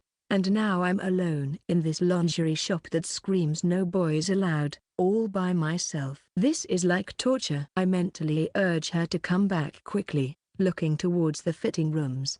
However, staring intently might draw weird looks from others, so my gaze drops to the floor eventually. Where should I send these thoughts, I wonder? To someone in Brazil? Maybe? Hey, senpai. A familiar voice suddenly reached my ears. I turned around quickly. Koido. What are you doing here? Are you from Brazil? I don't know about Brazil, but what are you doing here? Is my line. It's like wherever I go, there's senpai. And right now, senpai is in a lingerie shop? Which one of us seems more suspicious? I lost. That was a quick decision, Koido said. Well, jokes aside, and cleared her throat with a cough. I came here to buy a big backpack in preparation for the upcoming school trip. Look. What do you think of this backpack? I just bought it. Koido turned around to show me the backpack she was carrying. Compared to her flashy hair color, the backpack was an ordinary black-colored bag. Black? Huh? That's a little surprising. I do care about fashion, but I also consider practicality. I mean, it might get dirty on the school trip. I see. That's smart. Also, a little surprising. That surprising sounds like an insult. By the way, what color do you think would suit me, senpai? Let's see. How about red with a lock? When I answered that as a joke, Koido froze with a serious face. I was wondering if I had said something wrong, but then she showed her usual teasing smile. Isn't that Randozayu, school backpack? What? I knew it. Senpai was a Lilican after all. Hey, what do you mean I knew it? Have you always thought that about me? Well, Hinata-senpai is small, right? Ah, but she does have a big chest. Is Hinata included in the Lolita category? Sure, she's not very tall and has some childlike qualities, but she's normally a proper high school girl. But I guess those elements do exist. Hey, senpai. Don't take it so seriously. It's just the usual joke. So, why are you here? I came to hang out with Hinata. Oh, you're together today too? I only heard about that yesterday. It was decided yesterday. Ah, I see. But still, coming here to buy underwear that Hinata-senpai will wear for you. Senpai, you're really something else. It's annoying that I can't fully deny it. I was joking. Is it true? I should mention that I was the one asked to choose. Whether I believe that or not is up to me. Guilty then. Yeah, you're right. There's no trust in me. Sorry. Maybe I got carried away. Whoa, just kidding. I believe you. Please go back to being the usual senpai. Oh wait, this is the usual senpai. After our usual playful exchange. Well then, senpai. I think I'd be intruding on something, so I'll head back now. Thanks. You helped me pass the awkward time. I appreciate it. Oh, I didn't really do anything to be thanked for. See you at school then. I also waved back as I watched Koido leave. While waving goodbye, I seem to bump into her a lot outside. But each time, she ends up helping me. Maybe I should treat her to another strawberry milk again. Ren. Come here. Haru called me from the fitting room, so I hurried over. I'm here. Ren. Come inside. I want you to see this. Well, Haru couldn't exactly open the curtain in her underwear, so I guess I had to go in. I slightly opened the curtain and peeked in. There was Haru, wearing the yellow underwear set I had chosen, and on her chest, I could see several hickeys I had left yesterday. How does it look, Haru? Her face blushing, asks for my comment, but I couldn't find the right words for her. Instead, I just swallowed nervously. Haru didn't miss that, letting out an with a smile. You're excited, Ren? Yes, embarrassingly. No need to be embarrassed. I'm happy. Hey, Ren. At that moment, Haru's eyes light up seductively. Next time, should we do it in this underwear? Again, I couldn't say anything, just swallowing nervously. With that, Haru smiled contentedly. Part 7.5, Dog's Feeling. Chapter 58. Ren collapsed. In front of me, Ren lost consciousness and fell to the side. While I was too shaken to do anything, Misa acted swiftly. She called out to Ren and quickly summoned an ambulance. Watching her actions, I finally came to my senses and called out to Ren. Misa and I rode together in the ambulance to the hospital. The sensei at the hospital asked us about the situation, but we couldn't explain in detail. We just told them that Ren suddenly started suffering and collapsed. I thought we might be suspected of harming Ren, but we weren't questioned further and were let go. Afterward, we waited for Ren's mother to arrive. During that time, Misa and I didn't exchange a single word. This was the first time things had been so awkward between us since we met a year ago. Looking at her face, she seemed to be in pain, probably worried about Ren. Remembering that intense scene made it difficult for me to keep looking at her. Why did she do that? It was easy to guess. She had confessed to me that she had started to like Ren. She must have panicked and tried to take him away from me after seeing the kiss mark I left on Ren's body. That was her motive. I want to erase that memory, but it's firmly etched in my brain. I can't even close my eyes without it surfacing, so I avoid doing so. It's painful. Misa-chan, Haru-chan. Hearing our names, we looked up to see Ren's mother standing there. She was breathing heavily, clearly having rushed here after receiving the call. Thank you both of you. I heard you called the ambulance. No, it's my fault Rento-kun collapsed. I don't know how to apologize. No, it's my fault. I don't know the specific cause, but I was with him, so, I'm sorry. We managed to apologize, but it was vague, merely a formality. But Ren's mother smiled warmly. It's okay, I've told Misa-chan before, but it's probably because of his constitution. Don't worry about it too much. Hearing this, Misa muttered as if remembering something. What? I didn't know anything about this. Why didn't she tell me? Maybe Ren's mother wants Misa to be his girlfriend. That's why she only told Misa. That's not fair. These thoughts filled my mind, but I pushed them away. Now wasn't the time for such thoughts, but soon, my ugly side resurfaced. Come to think of it, Ren once said he had a condition that made him easy to get headaches. Could this be related? The last time he had a headache was right after we established our relationship, and now, it happened again after I expressed my feelings. It is my fault. I have caused Ren pain again. Can I stay here until Rento-kun wakes up? While I was struck by the realization, Misa was asking Ren's mother if she could stay. I wanted to stay too. If Ren would allow me to be with him, I wanted to be by his side. Just as I was about to make the same request. I'm sorry. Please leave the rest to me. And you two should go home now. Your families must be worried. And you both must be tired, right? Her words seemed caring, but I felt rejected. It was as if she was telling us to leave and not to see Ren right now. But, it's my fault he collapsed.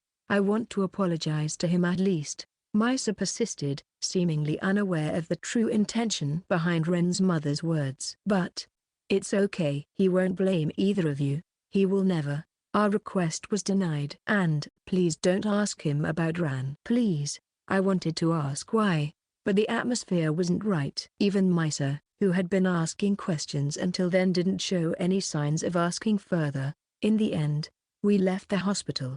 There was no conversation between us while we waited for the train to go home. As the train was about to arrive, Misa, still facing forward, spoke. Let's meet tomorrow, just the two of us. I'll send you a message with the location. It was a one-sided way of talking, but I also wanted to talk to her, so I simply replied with a yeah. Silence fell between us again after that section. The place Misa had chosen was a certain cafe. The atmosphere inside was very calm, but I felt nervous as I wasn't used to spending time in such a place, especially with today's discussion looming. Finding Misa already seated, I sat opposite her. Misa. Sorry to keep you waiting. It's fine. I haven't been waiting that long. After a brief greeting, a bearded shopkeeper came to take our order. I felt his urging to order coffee, but since I don't drink it, I ordered orange juice instead. I felt a bit sorry as I saw the shopkeeper's eyebrows lower. I hoped he'd forgive me. I thought we wouldn't start talking until our drinks arrived, but Misa began the conversation right away. Were you and Rento-kun more than just friends? We are friends. For now, at least. I see. I understand your feelings, but that's not what I was asking about. What about that kiss mark? How can friends do such a thing? You must have guessed, Misa. Ren and I have been intimate many times. I used a bit of a sneaky tactic. The hickey was from one of those times. Asking why right now is a little foolish, huh? Yeah. I'm sorry, Misa, but I also love Seko. No, Ren. I really do. As I confessed this, Misa just muttered, I see, without any sign of surprise. She must have vaguely sensed my feelings before. To be honest, Haru, there are parts of me that are angry with you. Yeah, that's only natural. But I don't have the right to be angry. After all, I've been neglecting his feelings for a long time. Haru, when did you start liking him? I don't know. Before I realized it, my head was full of thoughts about Ren. But it must have been, no, maybe a bit before the end of the first semester. I see. You've liked him since that early. It's just that I was too late. That's why I don't blame you. Will you forgive me? There's nothing to forgive. I don't have the right to do so. But you're not dating yet, right? I won't give up on him. It was a clear declaration of war. She had made such declarations to me before, but this time it was different. She saw me not as a best friend but as a rival. I won't give up either, I responded, and then smiles broke out on both of our faces. I never thought I'd end up in such a relationship with my best friend. But let's not approach Rento-kun for a while. I think he's been troubled by our situation. Is it something to do with his condition? Misa heard about it from Ren's mother, right? Yes. He tends to bottle up his worries all by himself, and when he can't handle them, he gets a headache and a fever. I feel incompetent for causing such a situation despite knowing that. Then I'm also responsible. All right, I'll accept your suggestion. It's for Ren's sake. After all. Yes, for Rento-kun's sake.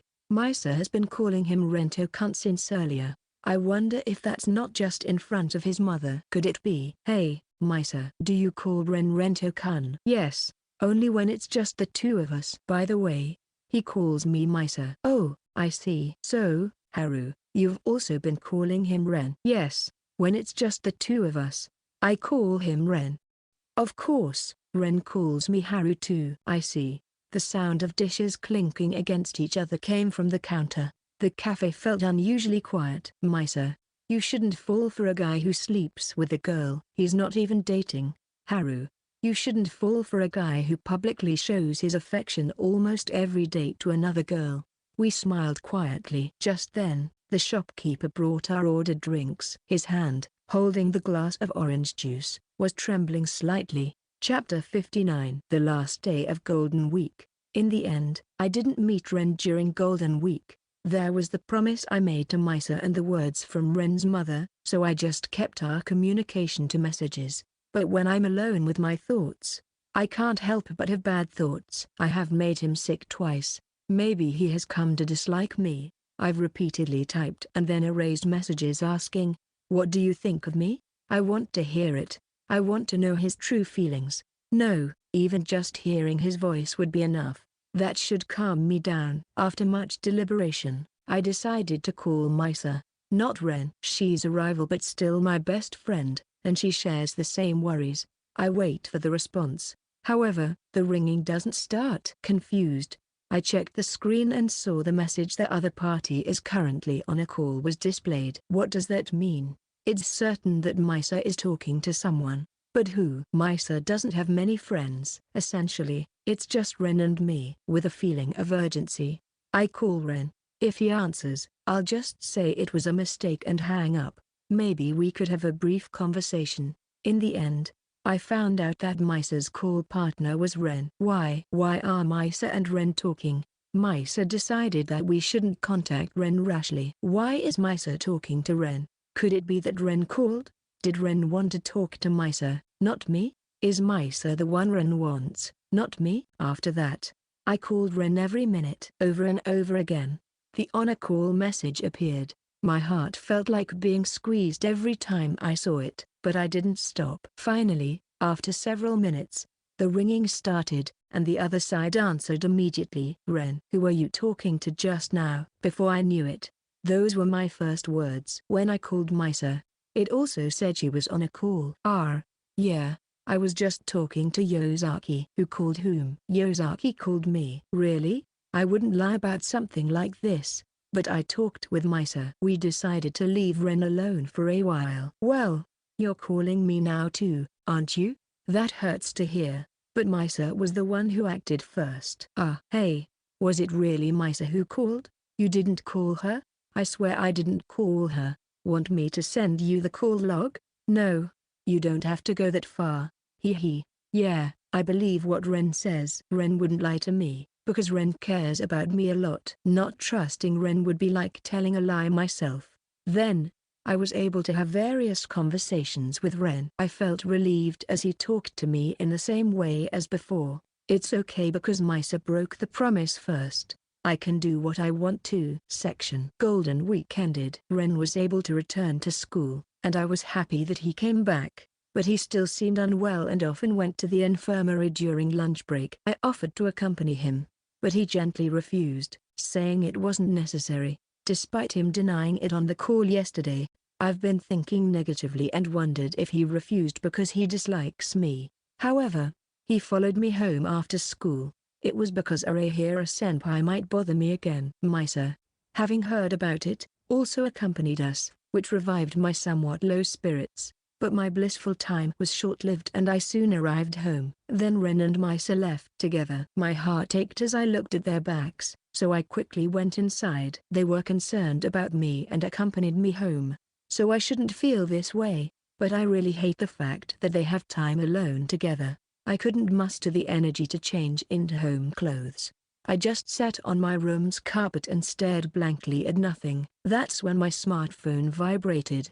Thinking it might be my mother, I casually checked the screen and saw his name displayed. It was a call. Suppressing my pounding heart, I immediately answered. Ren? What's up? It's rare for Ren to call me.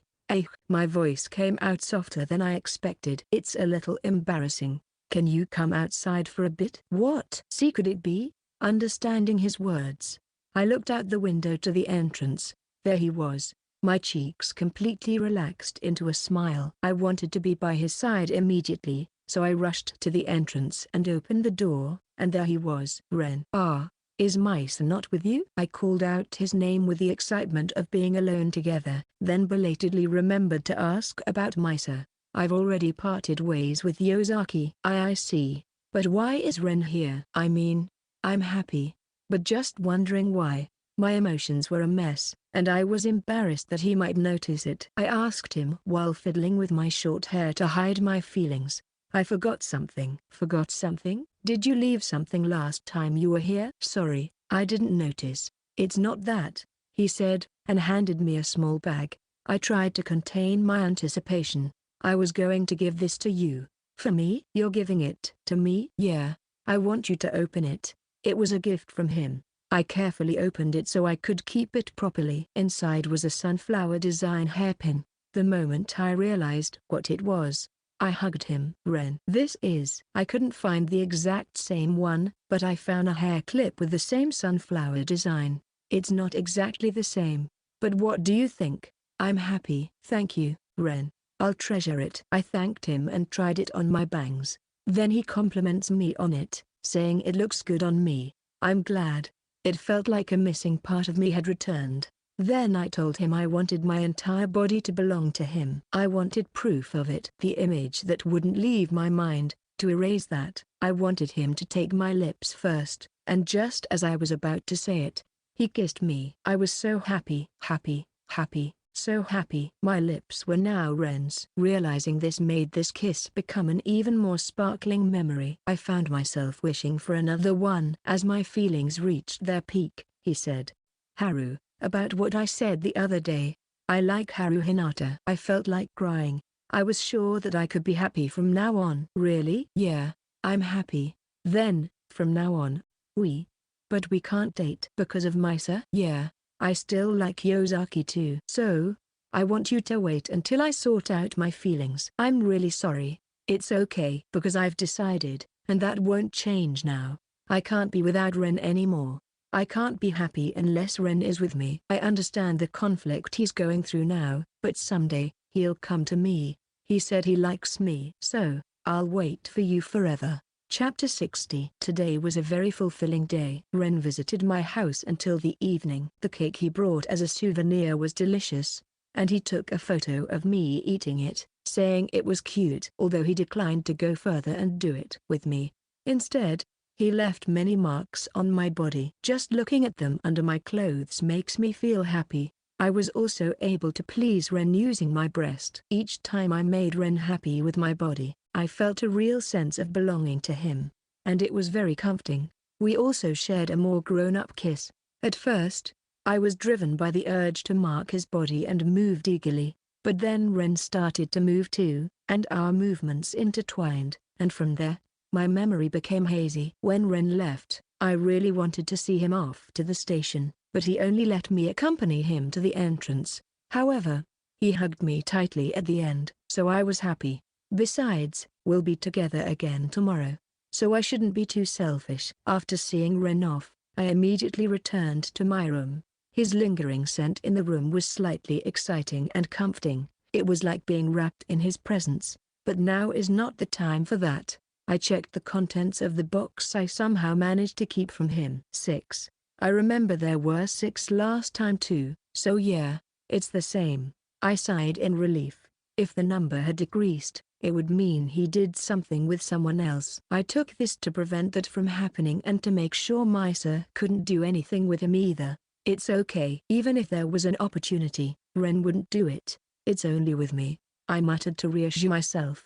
But I was still anxious. Lately, Ren has always gone somewhere during lunch break. He says he's going to the infirmary, but I can't help suspecting he might be meeting someone in the infirmary. After all, there's a bed there, but Misa has been with me all the time, so that shouldn't be a concern. Yet, I remember that day, the first day after Golden Week, the day Ren gave me the hairpin, and the day Ren and I shared our first kiss. At that time, Ren went home with Misa. Then he turned back and came to my house. So, Misa had a chance to do something with Ren during that time. Actually, when I hugged him, I faintly smelled flowers. I was so jealous that I tried to overwrite it with my scent by hugging him tightly so that my smell would stick to him. This is bad. When I'm alone, I think about weird things. To escape being alone, I went to the living room, where my mother had just returned from shopping. Haru-chan, do you want to eat now? No, I just wanted to talk to you, Mom, so I came down. What a cute reason. Let's talk. Mom quickly patted the sofa next to her for me to sit. I obliged and sat beside her. So, what do you want to talk about? Sorry, I didn't think of anything. You wanted to talk to me even without any particular topic. Wow, Haru-chan is so lovey-dovey. Is this Renkun's effect? No, I'm not lovey-dovey. Ah, you're so cute. My daughter is really adorable. Oh, right. Do you want to see the photos I took a lot today? I'll look. Mom opened her smartphone's album app and showed me the photos she had taken the day. There were so many, and some were quite similar. Mom took too many continuous shots. Among them was a photo of me smiling happily and Ren looking at me while smiling. Mom, give me this photo. Oh, this one? Fufu. Are you going to use it as your phone wallpaper? No, I won't. I'm just going to keep it for safekeeping. Ah, you're definitely in your lovey-dovey phase. Mom is teasing me in a Ren-like way. Are you going to like Mom even more now? I like Mom just the way she is. Haru-chan, I love you too. You are. Mom hugs me and rubs her cheeks against mine. Since I'm firmly held in her arms, I just let it happen. Every time I meet Ren, Mom's mood gets weird. While receiving Mom's love, I wonder if it's better to avoid letting Mom meet Ren after all. Finally freed by my mom, she used her smartphone to send me the photo. Anyway, I must say it's a nice picture. It really shows the relationship between you two. Almost like siblings. Am I the Ani-chan? No. Haru-chan, you're such a joker. I'm not joking. And besides, we're a couple, not siblings, I argued. But when I looked at the photo again, indeed, we didn't look entirely unlike a brother and sister. No, we're not. Not at all. Today, I went on a date with Ren to Yokohama. The bouldering gym was a lot of fun, and the pancakes we had for lunch were the best. At first, Ren was like, pancakes for lunch. But after eating, he said, I'm somehow completely satisfied. That was amazing, which I found funny. But we soon got hungry again, so we went to a burger place and shared some fries. I was surprisingly hungry too and ate quite a lot, which made Ren laugh. That was embarrassing. And most importantly, I got Ren to choose some underwear for me. Now I can wear something he chose for me every day. I also thought about how it would be when I wore it to tempt him next time. In the evening, I parted ways with Ren and managed to get home before dinner. I'm home. Oh, Haru-chan, welcome back. As I opened the door, Mom was there at the entrance, just changing her shoes. Dad also came out from inside. Huh? Mom, Dad, are you going somewhere? We're just about to go shopping for dinner. Do you want to come?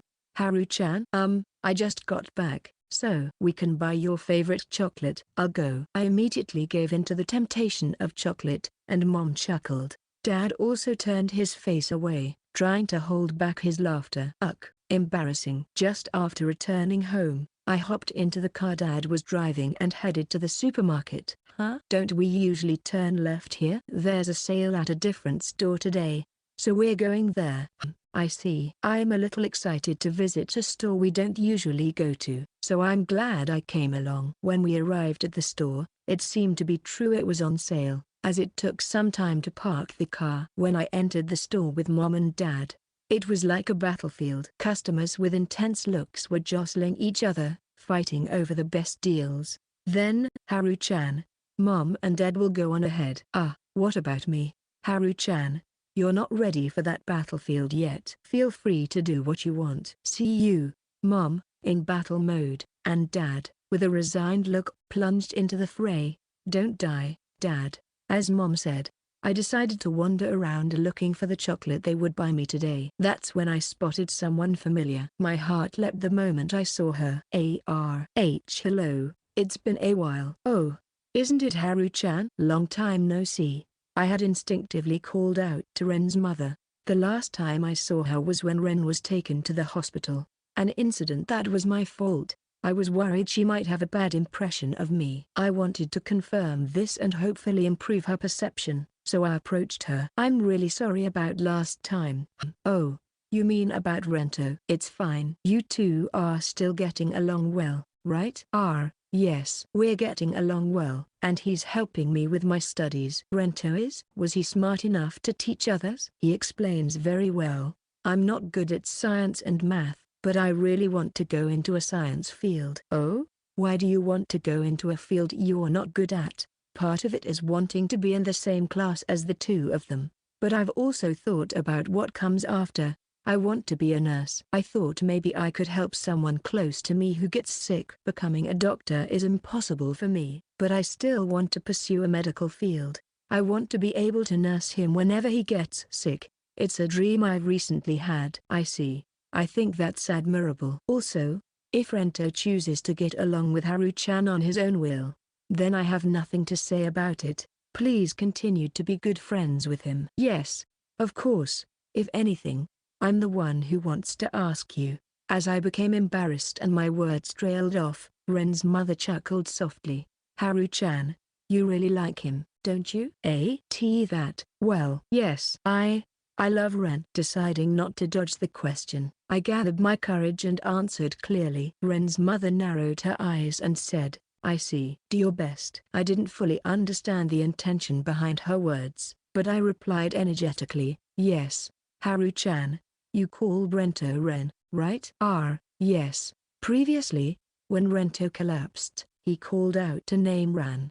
I asked him about it, but he doesn't seem to remember anything from that time. Is that so? Then who could Ran be? do you want to know? Does Ren's mom know about it? Yes. As I expressed my surprise, Ren's mother gazed off into the distance and said, don't you think Ren and Ran sound a bit similar? Now that you mention it, I guess you could say that. Well then, I should be going now. 2 hungry men are waiting for me at home. Oh, yes. Thank you for listening to me. No problem. Do your best, Haru-chan. Being told to do my best again felt like more than just a polite encouragement. There seemed to be an implication in her words, but I couldn't figure out what it was. In the end, Ren's mother left me with several questions, but I believe these hints will serve as signposts on my path to be with Ren. I will do my best. Part 8. Together with the Cat. Chapter 61. Last weekend was full of dates with Haru. On Saturday, I visited Hinata's household and had a long chat with Akira-san for the first time in a while. I worried about what I bring as a gift, but they warmly welcomed me and it turned out to be a fun day. As a result, I ended up spending Sunday with Haru as well. This time we decided to go out and travel to Yokohama. I was once again amazed by her physical abilities, and watching her happily munch on pancakes made me realize her charm again. It really was a happy 2 days. Thinking that I could spend every day like this if I were with her makes my heart race. They have been waiting for my answer for a long time, and I have to give them an answer soon. To choose one means to let go of the other. That's the way it has to be. The days of having fun together as the 3 of us may never come again. Still, if there's even a little bit of hope, I want to minimize the hurt. That seems like my responsibility. So, I want to land slowly. But, in the end, it's just my selfishness. Just like Koido once said, I'm just being a chicken. But yes, I want to make my decision this week. No, I will make it. As I walk the school route, I reaffirm my resolve. And as I arrive at school and change into my indoor shoes, I feel a gaze on me. Being somewhat of a living legend at this school, I've always felt gazes on me, but today, it felt different. It wasn't just curiosity, but a mix of envy or jealousy. I felt various emotions. Walking down the hallway to my classroom, I received many stares from the passing students. Legend or not, I've never been this much the center of attention. I opened the door of the classroom feeling a little uncomfortable, and all my classmates turned to me at once. It reminded me of the first day back from Golden Week, but I hadn't participated in any get-together again since then. Seko. Oda comes up to me timidly. Hey, Oda, I've been feeling a lot of gazes since this morning. Why do you think that is? I knew it. Seko hasn't made up his mind yet. Yeah? What do you mean? Oda seemed to be convinced of something on his own, but I wanted an explanation for this situation. As I asked for an explanation, other classmates gathered round, many of them. I braced myself, wondering if I had done something wrong, but I couldn't sense any anger in their expressions. Rather, Seko, you finally did it. Congratulations. It feels weird to say it, but I'll celebrate for you. Seko-kun, you've been persevering without getting discouraged. I will also try my best without giving up. Thank you for showing the courage. Hey, I always believed that one day your dream would come true. You've grown up. What's with this happy tension? And it feels like there was a classmate in the back making a boyfriend-like face, or is that just my imagination? Seko. Keita, isn't everyone so excited? That's true. Especially us in the soccer club. It feels like a weight has been lifted off our shoulders. You know, like we've been freed from a curse. Oops, maybe that's not something I should be saying to you. Huh? What do you mean? Could it be, Seko? Just as Keita was about to say something, a clear voice reached my ears amidst the noisy classmates. Rento-kun. I turned round toward the voice. There's only one person who calls me that, and she shouldn't use that name when others are around. Yosaki. As I expressed my confusion, Misa chuckled and said, Geez. I asked you before, didn't I? To call me by my name. I want you to call me properly, Rento-kun. Misa. What does that mean? The moment I tried to question her, the classroom erupted. Woo! They're calling each other by their first names, and Yosaki-san even asked for it. Wow. Seeing it in person really makes it feel real. Really no. Finally both feelings are mutual. Huh? Seko-kun, Congratulations. A boyfriend? I'm starting to want one too. Wait. It's true that Misa and I confirmed our mutual feelings before, but why do my classmates know about it? Confused, Oda whispered in my ear. Yosaki-san told everyone this morning. It's rare for her to do something like that, but the content was shocking. She said Rento-kun and I have started dating. What? I haven't given my answer yet. So how come Misa and I are supposed to be dating? Surrounded by classmates and bombarded with questions, I catch the gaze of a girl behind Misa, who is staring at me with empty eyes. Her eyes seem to view everything in the world as her enemy. Misa is always by my side. After class, she would always come to my desk and start talking with me. The content of the conversation was the same as usual, but it felt strange since Haru and I were the ones who used to go to Misa's desk to talk. Feeling bad about making her stand and talk, I asked, "Would you like to sit?" So she could sit down instead of me. She said yes. Then she casually sat down on my lap. Of course, the surrounding classmates gasped in astonishment. I was also so surprised that I couldn't react immediately. She sat sideways on my lap, wrapping her arms around my neck. It was so bewitching that I unconsciously swallowed my saliva. Haru, for her part, always follows Misa to come near my seat. However, she doesn't approach closer than a step back and doesn't initiate conversation. She just responds with appropriate nods. Haru is exceptionally considerate, and she's good at reading the room. Perhaps because of that, she senses the surrounding glances that say, "Don't interfere with them," like before. There's no need for that anymore, and she finds herself unable to move any further. When I tried to start a conversation with Haru, she showed a brief happy expression, but it faded quickly and she responded with short replies. Then lunch break arrived. Today, the three of us eat together again. That hasn't changed. But, Rento-kun, I made you some side dishes. I wonder if you would like to try them? Misa had brought food she made. On the desk, a small lunchbox contained cabbage, tamagoyaki, and coleslaw, all of which were my favorite foods. It's terrifying how none of them overlapped with my lunch for the day. Itadakimasu. First, one piece of cabbage. Delicious. Even though it's cold, it's very juicy, and the flavor of the meat seeps out. Then the tamagoyaki, also delicious. It's sweet, just how I like it. And then I eat the coleslaw for a break between the strong flavors. Everything's delicious. It's exactly to my taste. Fufu.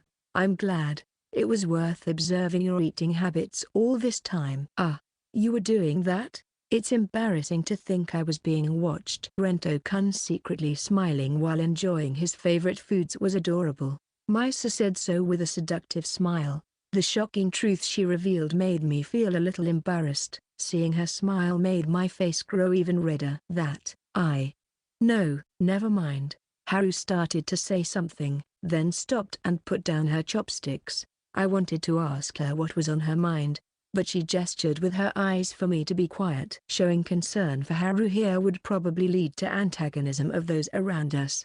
She understood that and signaled me to stop. So, the only person I could talk to was Misa. Also, there were plenty of things I wanted to talk to her about. Misa, you'll explain to me, right? Yes, but not here. Let's do it after school, and I'd like it to be just the two of us. Is Hinata not okay? Well, I want to remain best friends with Haru, but I'm not sure what I might end up saying to her. At that, Haru's body jerked in reaction. I could faintly grasp the meaning of Misa's words. From there, Misa started a casual conversation, and Haru and I joined in.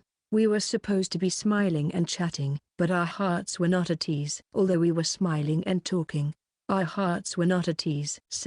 After finishing our meal, Misa asked me, Rento-kun, aren't you going to the infirmary today? Honestly, I was reluctant to leave Misa and Haru alone together. But with Haru saying, go ahead, I apologized to the two of them and left the classroom.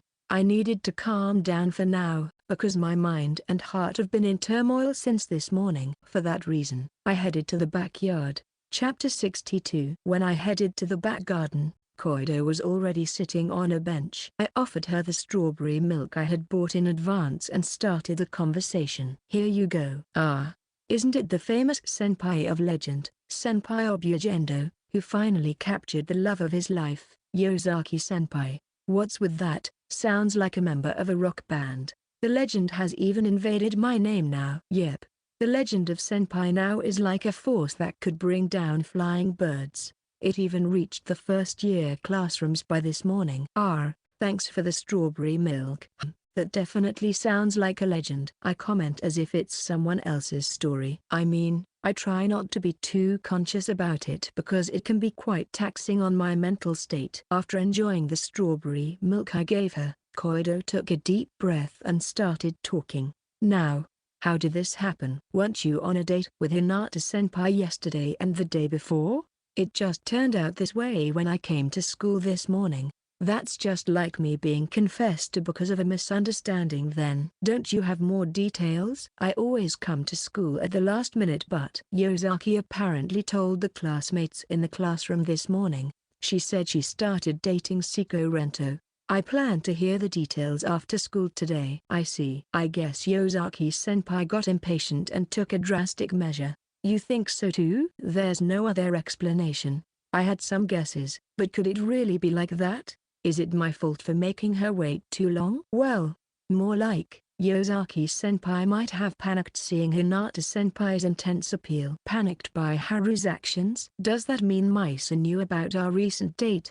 No, I haven't seen Misa nor anything that suggests her presence on our date, but I might have just overlooked her. Actually, she might have been there. I think it's unlikely for such coincidences to happen, but then again, I've run into Koido outside 2 days in a row. Can't completely dismiss that possibility. Both of them had an agreement to halt approaches until senpai's health improved, right? Maybe Yosaki-senpai took action out of anger because Hinata-senpai broke that agreement. That could be the reason for what happened today.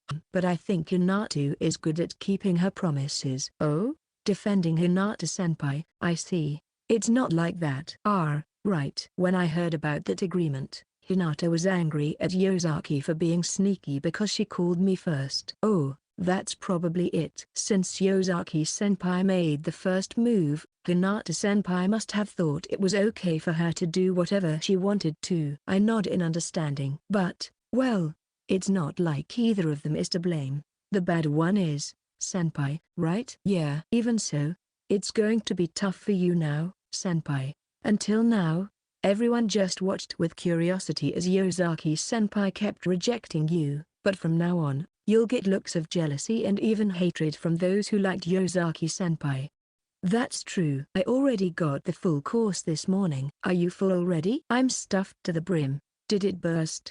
Koido lets out a wry smile as I gesture rubbing my stomach. It's difficult because it's impossible to deny. That's true, especially since it's coming from someone who has been showering her with affection until now. It would be ridiculous for senpai to deny it. From an outsider's perspective, it's such an enviable situation. Even if senpai denies it, it might just seem like senpai is having a hard time accepting reality. It's something out of a dream, like it's too unbelievable to be true. Exactly. People around will definitely believe Yosaki-senpai's words over yours. After all, people pay attention to who makes the statement, and even if you could deny it, Yosaki-senpai would then be viewed negatively. She'd either be seen as someone spreading delusions or, at worst, a wicked woman mocking a senpai who showed her affection. Since she's involved others, the scale of this issue is different. Right, that's how it would be. So well, what can I say? There's nothing I can do right now. Not until I hear her story. True. With the conversation coming to a pause, I stand up from the bench. Huh? Senpai, are you leaving already? I'm not comfortable leaving those two alone, and it's not good to be seen hanging out with Koido too much, considering the public's view now that I supposedly have a girlfriend. That's true. So, does this mean we're taking a break from our oasis time? I guess we'll have to do that, and it's not an oasis. Oh, come on, don't say that. You're really going to miss meeting with me, aren't you? Well, yeah. I immediately respond to Koido's teasing question. What? Really? Wait, is senpai in his dear phase now? You really want to make me out as a tsundere character, huh? But honestly, Fooling around with Koido like this has been a good break for me right now. Wow, you're really in your dear phase. This is making my heart race. All that's until now has been saved up for this moment. See you. Hey, come on. Can't you stay a little longer? It's lonely not knowing when we'll meet again. There seems to be no end to it. Goodbye Tsun. Welcome dear. This kind of banter with Koido is fun, so I could keep going forever. That's why I have to consciously cut it off. The deer has arrived. We're in a change phase. Now's my chance to regain all the lost favorability. Whose favorability are you talking about? Yours, senpai. Don't melt it away. I see Koido's mischievously laughing and can't help but smile myself. I've been worried about various things, but would anyone really think there's something between me and Koido? Well, I can't keep causing trouble for Koido, so it's time to say goodbye to this oasis for a while. Section. On my way back to the classroom from the back garden, my smartphone vibrated. It was a message from Koido saying, "Feel free to message me if you need to talk about anything, okay?" Smiling wryly at how our senior-junior roles seemed reversed, I replied, "Thank you, Master Shizu." She responded with still in the dear phase, which I then chose to ignore. When I returned to the classroom, surprisingly, or maybe not, Misa and Haru were chatting normally. Misa noticed my return and greeted me with a smile. Even in this situation, I wondered if their relationship was still good. This remained unclear as the day ended and after school hours arrived. We were supposed to go home together as usual today, but Haru had cleaning duty, so we needed to wait until she was finished. Every week the duty roster changes, and every few weeks there comes a week when the classrooms have to be cleaned after school. Sorry for making you wait. Don't worry about it. It's the usual thing, right? That's right, as Rento-kun said. Yeah, thanks. Even if one of us has a duty and gets delayed, we always wait and go home together. We've been doing this since last year. Yet, Haru seemed more apologetic than usual. Wondering why, I realized it was because of the surrounding gazes. People probably wondered why we were waiting for Haru even though Misa and I were now a couple. I could see in their eyes that they thought that Haru was in the way when we could just go home together. Judging it best to leave immediately, I said, "Let's go home," and started walking.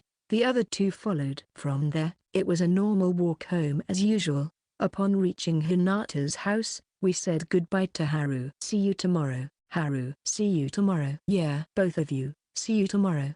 Haru always looked a bit sad when saying goodbye. That tugged at my heart, but I always turned away with a slightly heavy feeling. Normally, Misa and I would just walk home side by side from here, but today was different. As soon as we turned our backs on Haru and started walking, Misa hugged my arm. "Misa, Fufu, it's okay, isn't it? We're lovers, after all." After being surprised by her sudden action, I quickly turned back to look at Haru. Haru had a face like she was about to cry with tears gathering at the corners of her eyes. However, she turned her back to us and hurried into the house as if running away before they could fall. For a moment, I wanted to chase after her, but Misa firmly grasped my arm and I couldn't move. "Come on, Rento-kun. Let's go." "Yeah, let's go home." "No, not home. We're going on a date now." "You're joking, right?" "Don't you want to hear my explanation?" She said this with a giggle and a mischievous smile. Even in my confusion, I was captivated by her smile. Chapter 63. Misa asked me to go on a date and brought me to a coffee shop run by a grim shopkeeper where I had previously gone with Saki-chan and suffered humiliation. As we entered, the shopkeeper's eyebrows twitched upon seeing us. "Hello, do you have space for two?" Misa asked, and the shopkeeper nodded, then guided us to the seats we had occupied before. That confirmed he remembered us. There seemed to be no other customers. The shopkeeper had been relaxing at the counter earlier but swiftly went outside and then returned shortly. I wondered what he was up to. "Rento-kun, will coffee be fine for you?" Yeah, hot, please." "Then I'll have the same." Misa ordered for both of us when the shopkeeper came to our table. The shopkeeper went back to the counter to prepare the coffee, but his ears seemed to be turned toward our conversation. "This is my third time here. I remember you mentioned coming here with Hinata before." "Yes, I've been thinking, why do you call Haru Hinata?" "Yes, I've always called her that from the start. But you call her by her first name when it's just you and her, don't you? Just like you do with me." The air froze in an instant. It felt like I was being interrogated. "It's for the same reason as with you, Misa." "No, that's not enough. Explain it clearly from your mouth." "After I became aware of both your feelings, I thought it would be more considerate not to show such familiarity as calling each other by first names in front of you two." "I see." "Well, I did understand that, though." "Then don't make me say it." "Foo-foo." "Just a little tease. Besides, I wanted to hear it directly from you. It's different to hear you say it even if I could guess." Misa smiled mischievously. Drawn again to her smile, my slight annoyances dissipated. At that moment, the shopkeeper brought over the coffee he had prepared. Then he whispered something to Misa after placing the cups quietly on the table. She chuckled softly. "I appreciate it." The shopkeeper bowed and returned to the counter after Misa expressed her thanks. "What did the shopkeeper say?" "It seems he's made the cafe exclusive for us." "Huh? What's he thinking?" I glanced sideways at the shopkeeper. He stood in front of the counter, hand to his ear and eyes closed, seemingly abandoning his work to enjoy our conversation. "I see, he turned the open sign to close when he stepped out earlier. Does anyone normally go to such lengths?" "Then let's take advantage of the shopkeeper's kindness and have a thorough talk, Rento-kun." Sigh. "I have a lot I want to comment on, but this takes priority." "So, why did you do that?" "Do what?" "The lie you told about us dating." "Oh, we like each other, right? It wouldn't be strange if we were dating." "Misa, just kidding." It's rare for Misa to joke, especially in a such like this. I'm confused too. My heart is more disturbed than ever. I don't even know what words might come out of my mouth next. That's how much I'm not at ease right now. Misa took a sip of her coffee as if signaling the start of the main topic. "Rento-kun, you went to see Haru after parting with me after school, didn't you?" she asked me with a piercing gaze. Lying seemed pointless here. "Yeah, but only twice." "Twice, I see. The first time was on the first day, right? How did you know?" "That's easy to guess. Haru came in with a new hair clip on her bangs, looking so happy the next day." It was obvious. I smiled dryly at that thought. However, it's impressive that Misa notices such details. Is it because they're best friends, or is it because...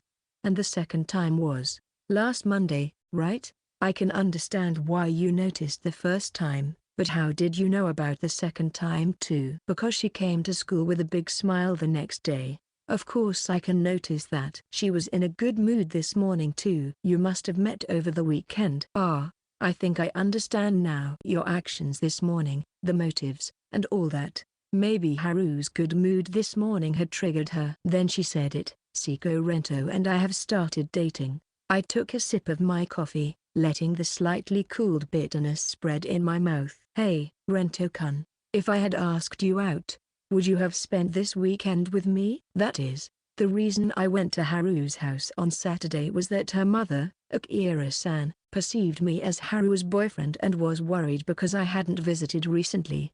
And the reason for our date on Sunday was that Akira-san asked us at Hinata's house on Saturday if we don't go on dates outside. In short, there were reasons for both days." If it had just been a simple date invitation, maybe I would have declined, both from Haru and from Misa. Seeing me struggle with an answer, Misa spoke softly, almost as if she was talking to herself. "I see. Then let me change my question. Rento-kun, did you go on a date because it was with Haru?" "That's a difficult question." This time, I had another reason for spending the weekend with Hinata, but I don't think I would have gone if someone else had invited me for the same reason. "So, in addition to the fact that it was Haru, there was another reason that made you feel you had to go, and that's why you spent the weekend together." "Yeah. Then, if I said I wanted to see you because Saki misses you, would you come to meet me?" "Yeah. That's good to know." Seemingly satisfied with my answer, Misa stopped asking questions. She then twirled her cup, creating a whirl of coffee inside, watching it intently. "You're always so sweet to Haru." "I thought you went unconditionally because she asked you." "Am I sweet to Hinata?" "Really?" "Yes." "Even today, you consciously spoke to her when she was hesitant to join our conversation." "When she finished cleaning and came to us, You noticed she was mindful of the surrounding gazes and hurried to leave the place for her sake. And at her house, you were about to go to her side when she looked so sad while saying goodbye. See? You're sweet to her. All these were things I could recall. How much has Mice noticed? I felt like all my actions were being watched. It's a bit scary, but it also conveys the depth of her feelings. Me too. Mice's expression turned bitter, then she exhaled deeply. She then closed her eyes and became motionless. Her eyes, nose, mouth, nothing seemed to move. The only thing moving was her heart. Gradually, her face turned red. Then her beautiful, emotionless face started to distort. Misa. Thinking something was wrong, I stood up and rushed to her side. When I shook her body, she opened her mouth and started breathing heavily. Misa. Were you holding your breath just now? Yes. Why would you do that? Your face turned red, and if you kept going like that, I could have died. If you know that, then why? Because you would look at me. I swallowed my words. Her eyes, which had lost their light, stared straight into mine. Rento-kun, you're very kind. I think that's one of your charms, but that kindness torments my heart. Haru is a bit airhead but charming. And even as a woman, she stirs a protective instinct in me. That's why you end up paying a lot of attention to Haru. You act to help her, leaving me behind, going to her side. I've realized that just waiting isn't enough to capture your attention like before. I need to be hurt. See? Now, your eyes are on me, and it's only capturing me. Yes, just like that. Keep looking at me. Don't look at any other girl.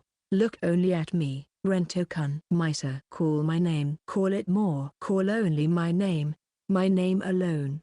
I'll call your name too every time you do. Rento-kun. Rento-kun. Rento-kun. Rento-kun. Fufu. Calling each other by name is wonderful. Ha, to think that I could capture the attention I've always wanted from you just by holding my breath. At first, I thought about pouring this hot coffee over myself, but that would be unfair to the shopkeeper who brewed it, and I wanted you to see my body in its beautiful state, so I stopped. It's good I didn't do it in the end. Fufu, I gasped as I saw her smiling. How could she have become so twisted, and yet, why does she seem so beautiful to me? Just like this, I find myself so drawn to her. Chapter 64. I walked Misa home after we left the cafe. There was no conversation between us during the walk, and in my mind, I was grumbling about the shopkeeper who was secretly enjoying our shambles. Shuraba. Thank you for walking me home again today. It's gotten dark, so it's the least I can do. Oh? But you always walk me home, don't you? Well, that's true. It felt awkward. Maybe because of the conversation we had in the cafe, maybe because we had been silent until now, or maybe, even though it's not technically true, our relationship has seemingly changed in the eyes of others. Hey, Rento-kun, it's getting dark outside, isn't it? Ah, yeah. I think I also told you that earlier. We are boyfriend and girlfriend, aren't we? That's, well, debatable, but we do like each other, right?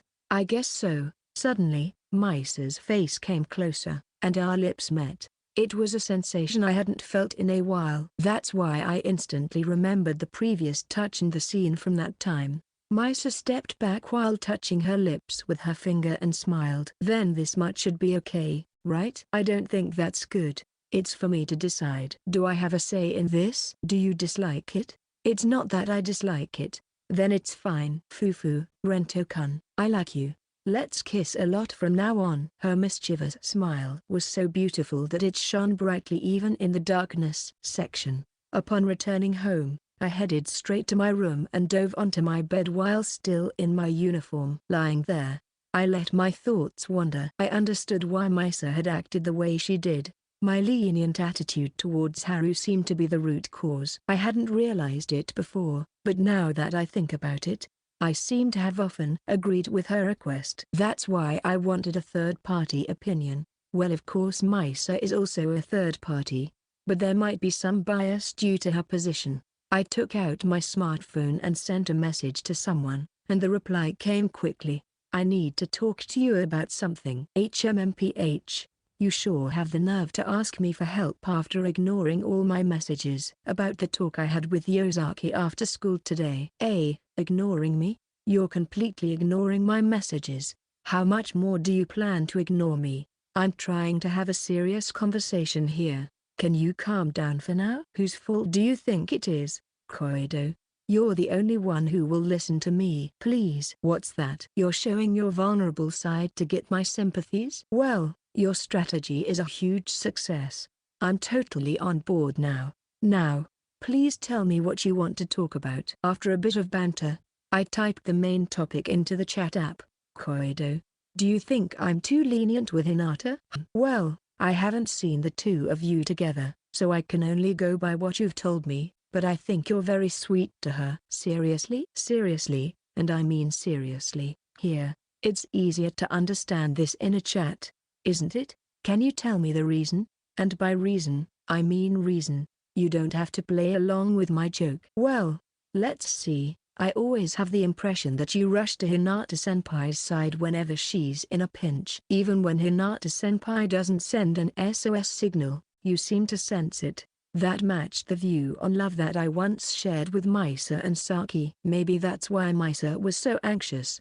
It feels like Hinata-senpai is younger than senpai and really brings out your protective side for someone younger. Koido is so cheeky that I don't feel you're younger than me. What's that supposed to mean? Cheekiness is a junior's privilege. Maybe it's also because you're too reliable. Senpai, your balance of tsun and dira is just perfect right now. Feeling the conversation getting off track, I said thank you for listening to me, and closed the chat app. Then I tossed my still vibrating smartphone away. There were many things I needed to think about, but my mind wouldn't let me do that. That's why I just shut my eyes to escape the pain. The next day, we ate together as usual during lunch break. Misa was in the seat in front of me, with Haru next to her. Until recently, Misa and Haru used to share a desk, but they've been using separate desks since yesterday. It makes me sad to feel like their emotional distance has also grown apart. I finished my lunch and cleaned up slowly. Seeing that I made no move to leave the classroom, Haru tilted her head. Huh? Seko, aren't you going to the infirmary today? I think I'll pass for a while. Recently, the nurse's gaze has been kind of painful. I guess I have been going to that place too much. Ahaha, you did go there every day, but are you sure you're okay? Yeah, I'll just take it easy at my seat. Fufu, you say that, but you just actually want to spend more time with me, right? At Misa's question, Haru freezes. I also stiffen momentarily, but considering the classmates around us, I respond with stop it. You're embarrassing me and not entirely denying it. Oh? Given your past actions, I didn't think you'd be embarrassed by something like this. Don't mess with my past. Fufu. It's a beautiful memory for me. Misa's blushing and slightly shy remark causes the girls in the class to scream. Yosaki-san, we can't take it anymore. Let's talk over there. We have so many questions for Yosaki-san. Ah, wait, you guys. Now is my time with him. There will be plenty of time for that later. Come on. Let's have a girls-only chat. Boys are not allowed. Misa is somewhat forcibly taken away by them. They leave the classroom, but I wonder how far they are going to go. Left behind, Haru and I exchange a wry smile. Well then, I have something to do too. I wonder about this something to do. But judging from Haru's expression, I decide not to ask and just reply, okay. Then Haru tidies up her lunchbox and leaves the classroom. I wonder if she really had something to do. That's the first thing that comes to mind. Even if she didn't, unlike before, we can't just stay together now. Not because someone specifically forbids it, but the atmosphere around us doesn't allow it. And Haru seems to be the one who feels this the most. As I'm thinking about how much I dislike this situation, suddenly, Seko, let's have a talk. One of the male classmates calls out to me. I think he was at that get-together and seems to be from the soccer club. I don't know his name though. Sorry. Who are you? That's cold. I'm Moriya. Even after hearing his name, it doesn't ring a bell. I realized again how little interaction I've had with classmates other than those two and Oda. I've been thinking about it for a while now. Seko, you stopped confessing to Yosaki since that day, right? That was because of us, wasn't it? It seems like you were concerned about it. We felt sorry about that. Well, It's also because Yosaki lectured us. No, I mean, you stopped confessing to her because you started dating her after that day, right? Moriya's deduction was off the mark, but since I didn't know how Misa had been explaining our supposed relationship to others, I couldn't flatly deny it. It might cause annoying troubles later if our stories don't match. No, you don't need to say it. I know we're in no position to be resented, not appreciated. Of course, the words almost slipped out, but I swallowed them back at the last moment. I had a feeling I was beginning to understand Moriya's character in this short interaction. He probably was a bit of a joker. So, here's the main thing, Seko. I want you to be my love guru. Please help me with my love problems. No, master ear. Moriya clung to me while screaming. Why am I suddenly his master? Sigh. I'll at least listen to what you have to say. Master. That's what I'm talking about. Moriya happily sat down backward in the seat in front of me. Wait, can you sit next to me? It's fine here. I won't listen otherwise. I don't get it, but okay. I'll do that. Moriya sat down next to me with a bit of reluctance. I muttered to myself. I don't know why I had even said that. So, first of all, it's about this girl I like. She's a first-year manager who joined this year. Manager. I remember hearing someone in the classroom talking about that. Was that Moriya speaking? That girl. She's like a real angel, you know? Super considerate and all. She brings drinks and hands out towels. It's amazing. Isn't that the normal job of a manager? Idiot. Other managers don't do that much. At least not to me. I see. It's usually exclusive for the good-looking guys then. Yeah. Don't rub it in, damn it. I felt a bit sorry for Moriya. Hang in there, Moriya. Though I'll probably forget about this tomorrow. Then, what do you want to consult me about? What do you mean what? How can I start dating her? Why are you asking me? Haven't you seen what I've been through? Because you clawed your way up and got Yosaki. That's why I'm asking for your advice. Then first, confess every day for half a year and keep getting rejected. Are you kidding me? If I did that, my glass heart would shatter into a million pieces. I'll scatter it around the sports field if that happens. At least manage it properly. Why are you making it harder to collect? It's your home turf. You can cry while you pick it up. Now I ended up picturing the defeated teams at Koshien. No, that's baseball, not soccer.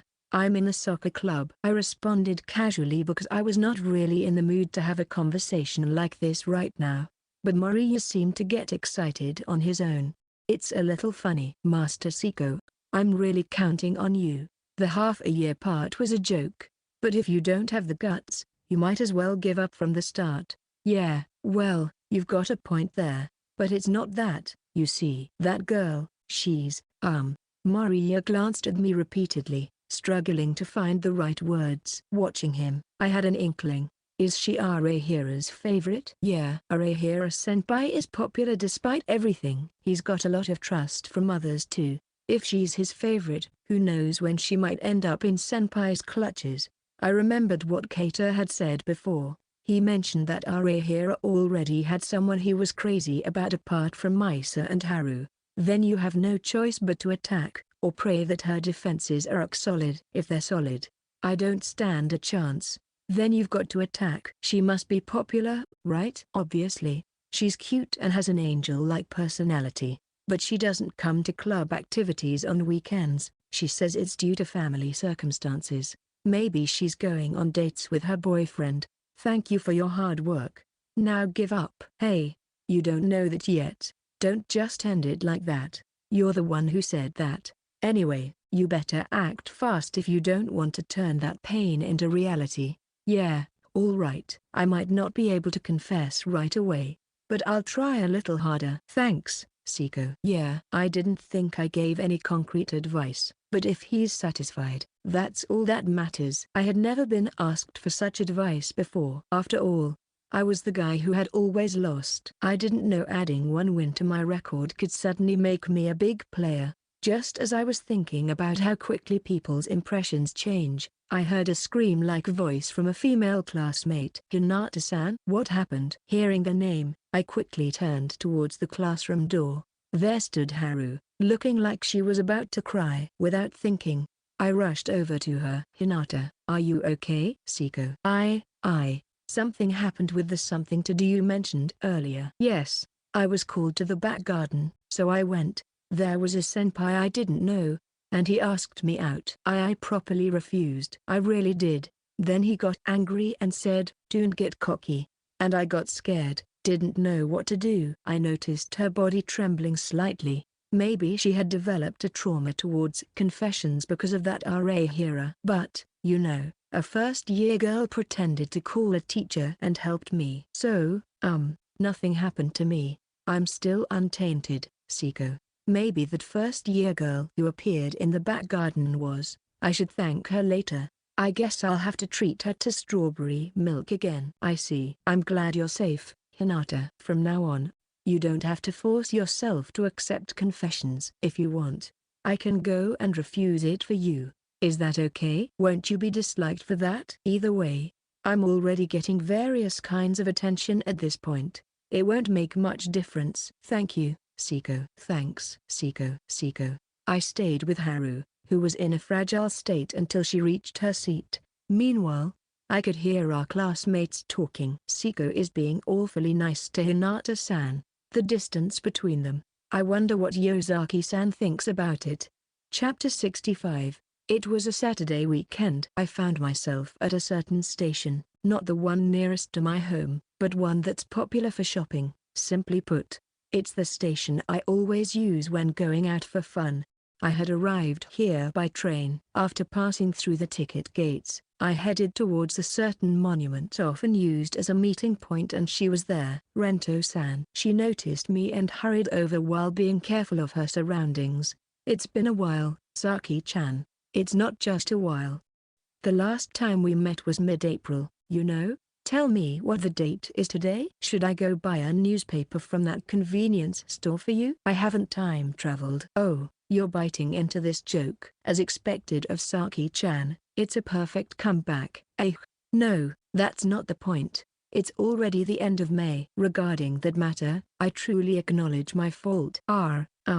It makes me feel troubled if you apologize so formally." When I bowed deeply to apologize, Saki-chan became flustered. Somehow, am I not winning against Saki-chan right now? It doesn't seem like I'm being dominated by a little devil-type girl. Could it be, thanks to my daily training with Koido? "Master Rento-kun." "Stop teasing." Saki Misa, who had caught up to us on foot, reprimanded me for my joke. Yes. Pout. "Rento-san, were you teasing me?" "Yes." "Sorry. No, I won't forgive you." "Along with the fact that you left me alone for over a month, it's a hand-holding punishment for you." "We're staying like this all day today, huh? That's awesome." "Rento-kun, it seems like you're mixing up what you really think with what you say." "Well, it's because I'm the same inside and out." "There's no difference." Misa looked at me with an exasperated expression, but it couldn't be helped. Saki-chan is both a little devil and an angel. "Rento-san, are you happy to hold hands with me?" "I'm glad." "I thought of it as a punishment game, so I didn't expect you to be happy." "No way. Is holding hands with Saki-chan a punishment game?" "That's impossible." "Rather, I'd pay to do that." "Rento-san, I want to drink banana juice from that shop over there. Leave it to me." "Rento-san, I never thought that this was a punishment game." "Of course." "What did you say?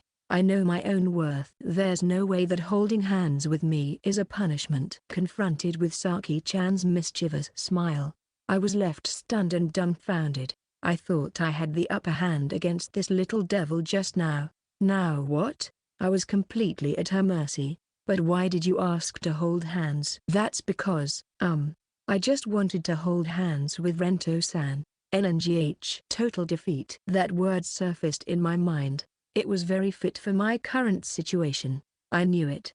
I was no match for the little devil. Saki-san. In hindsight, Koido was just a lesser version of her, and the training with Koido was never going to be enough to surpass her. "Farewell, Master. I am leaving your tutelage." "What have you two been doing all this time?"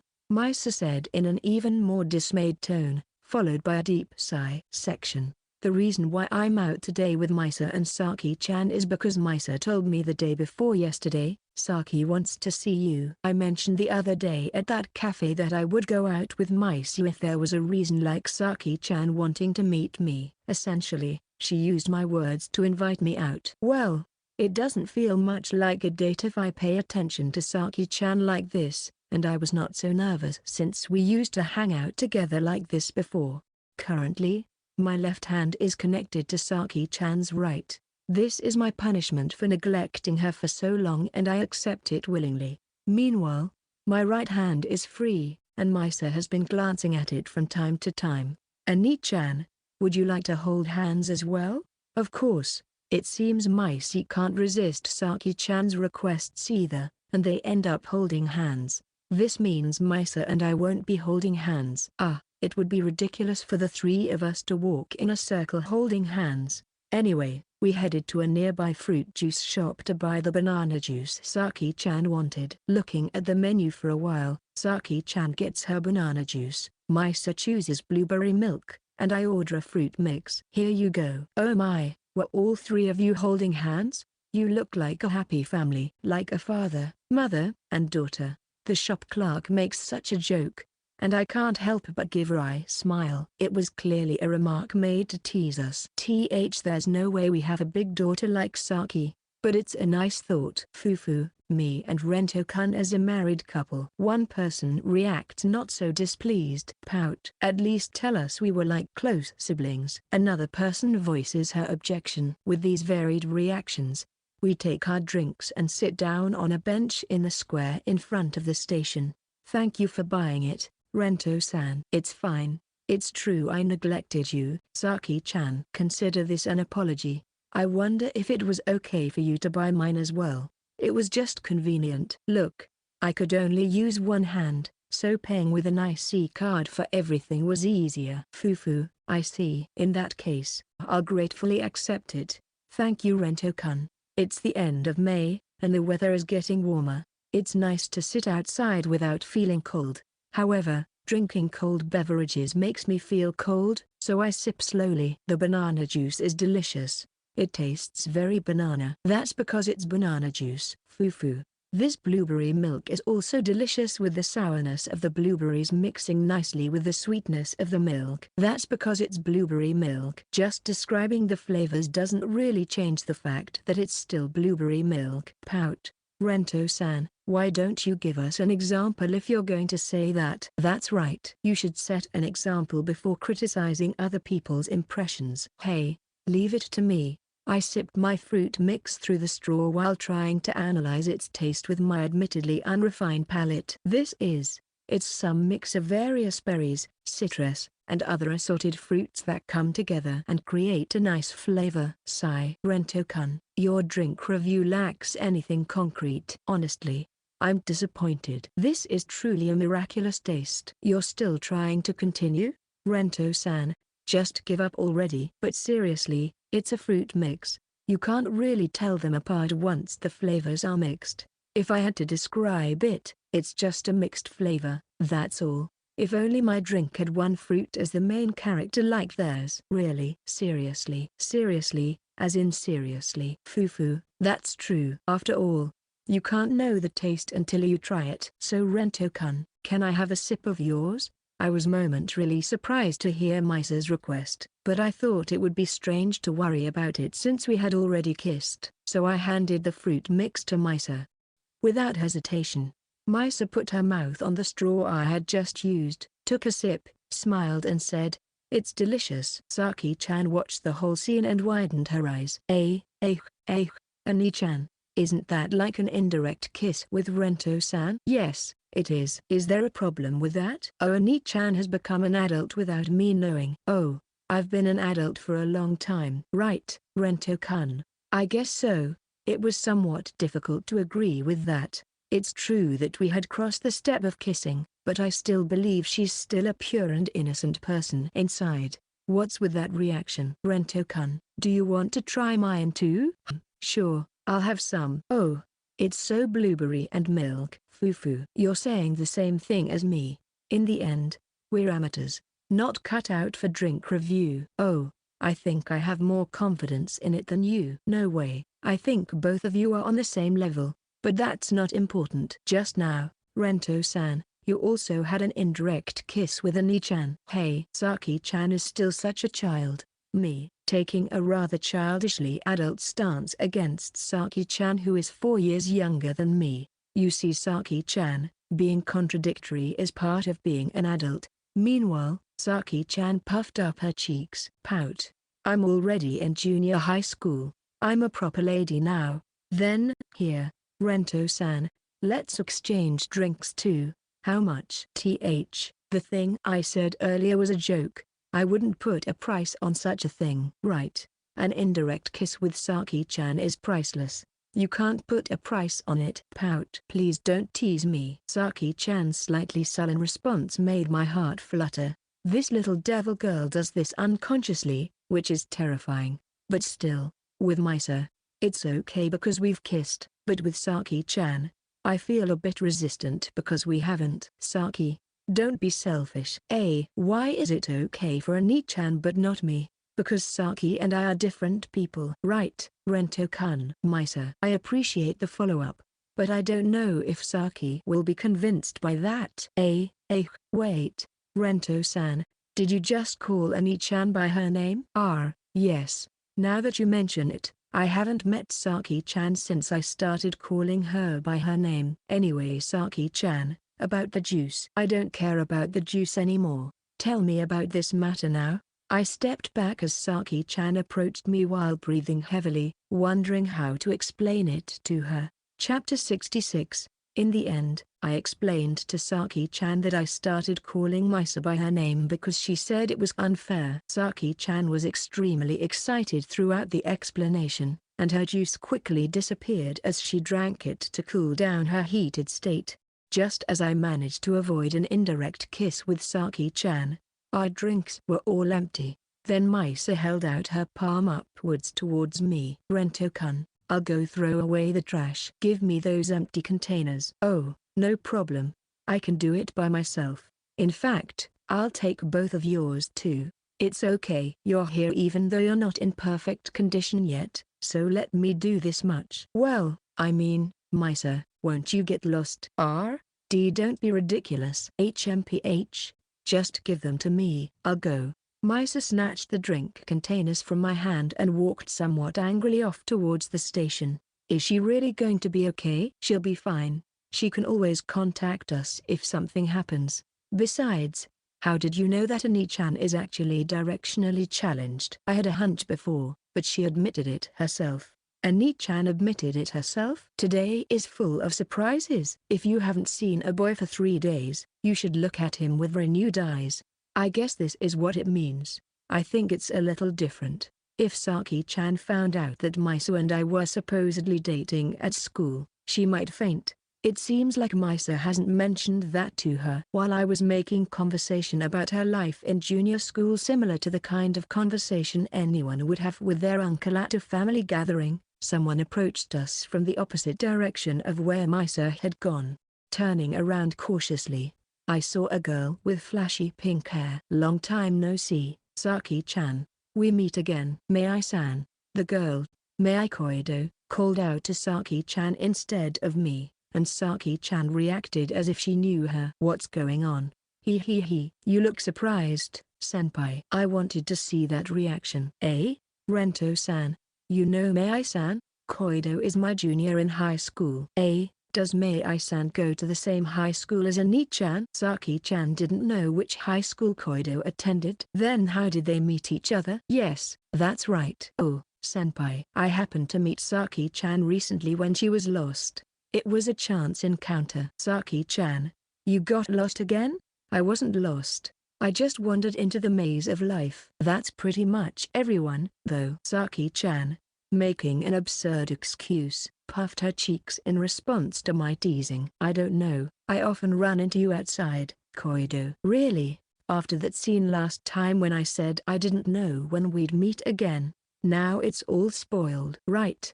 It's all spoiled. How can you not see this coming? I guess it just proves that Koido isn't cut out to be a master. Why does it end up like that? Wait, Senpai, are you on a date with Saki-chan? Are you a Lilican? We're with Yosaki. And she's Misa Yosaki's cousin. Ah, I see. So you used Yosaki-senpai as bait to lure out Saki-chan. I thought it was enough reason not to be considered a Lilican. Koido chuckles and says, just kidding. I understand it's a joke, so I don't say anything more. It's our usual banter. Saki-chan, who had been silently listening to our conversation, joins with, may I-san? Don't you seem more excited than when we last met? Do I? I think I was like this before. Your tone of voice hasn't changed, but the atmosphere? It feels different. Questioned by Saki-chan, Koido laughs nervously. I didn't know that. Ahaha, and seems a bit flustered. It's rare to see her like this. Right. Where's Yosaki-senpai now? I thought she was obviously trying to change the subject, but it's true it was strange that Misa hadn't returned yet. She went to throw away the trash, but it's taking her too long to come back. Maybe. That's possible. I haven't heard from her yet. Knowing Misa, she might have gotten lost but is too proud to ask for help. Wow, that's so like Ani-chan. That's totally possible. Saki-chan and I exchanged glances and nodded, then stood up from the bench. Sorry, Koido. We're going to look for Yosaki. Yes. That seems like a good idea. Oh, right. The fruit juice shop over there is selling out of seasoned strawberry milk. I recommend it to you, Koido, who seems like someone who'd enjoy it all year round. Ahaha. It's really out of season, huh? Well, maybe not today. Aren't you thirsty? It's not about that, just. Koido was vague about her reasons. I wondered if she was short on pocket money and turned to Saki-chan. Sorry, Saki-chan. Can you wait here for a while? Don't move, okay? Really? Seriously? Okay, but I feel like I'm being made fun of. Sorry. Koido, please look after Saki-chan. Okay, got it. I left them and hurried to the fruit juice shop. Bought a strawberry milk, and returned. Here, Koido. This one's for you. Huh? No. I can't accept it. Just accept it as a treat from your senpai. I already bought it. Then thank you, senpai. I'll enjoy it. I owe Koido a lot, so it's fine. There's the matter with Saki-chan and other things too. Well then, see you later, Koido. Yes. Bye, Saki-chan. Bye. Let's meet again later. After parting with Koido, Saki-chan and I head towards the station hand in hand. Saki-chan had contacted Misa so we won't miss each other. Rento-san, what kind of person is Mei-san to you? As we searched for Misa, looking around, Saki-chan asked me this. What should I say? Koido is my junior at school, a master, Shizo, and sometimes someone I can't take my eyes off. Sorry. I'm not really sure. Well, she's my junior in high school. I see. I was worried she might take my place, but I guess my fears were unfounded. Ahaha. What's that? Saki-chan is Saki-chan. While having such a conversation, we continue searching for Misa. The station in the large city is quite huge, so I thought it would be difficult to find her. But surprisingly, we found her quite easily. After throwing away the trash, she managed to reach the monument where we were supposed to meet but seemed lost about where to go next, looking around restlessly. Approaching her, I call out, Misa. Why are Rento-kun and Saki here? Why? Because Ani-chan was lost. Oh, I wasn't lost. I was just contemplating about my own direction in life. Why are you analyzing yourself now? Come on. I extend my hand towards her. Then she stares at it, puzzled. What's this? A fine? Of course not. I don't want you to get lost again. Let's hold hands. Fufu. Rento-kun. Your face is all red. It's hot because someone got lost and I had to search all over in a panic. Oh. I see you were desperately searching for me. Knowing I'd be beaten no matter what I say, I averted my gaze from her. Misa chuckles softly, saying thank you, takes my hand, and intertwines our fingers. Wow, Ani-chan and Rento-san are really close. Fufu. You just noticed? I suddenly remember that while Saki-chan is a little devil, Misa is the true femme fatale. Realizing this, I start to sweat, wondering what's going to happen to me sandwiched between these two. After meeting up with Misa, the three of us went shopping with me in the center holding hands with them. I could feel the stares around us, but I didn't think anything of it because I had been trained in the school. Saki-chan is always smiling, and Misa, trying to look composed, has her ears turning red. I found her adorable. Saki-chan said she wanted to buy a book, so we first headed to a bookstore. What are you buying? The latest volume of my favorite shoujo manga. I see. Her surprisingly mature knowledge must come from shoujo manga. I convinced myself of this internally. Since we're holding hands, I also end up in the shoujo manga section. I don't like this section because it's somehow awkward and uncomfortable. Wow, there's a new volume of a series I was also curious about. Classic bookstore moment. Are you going to buy that too? I'm not sure. I'd like to think about it for a while, so Rento-san and Ani-chan, feel free to look around on your own. Really?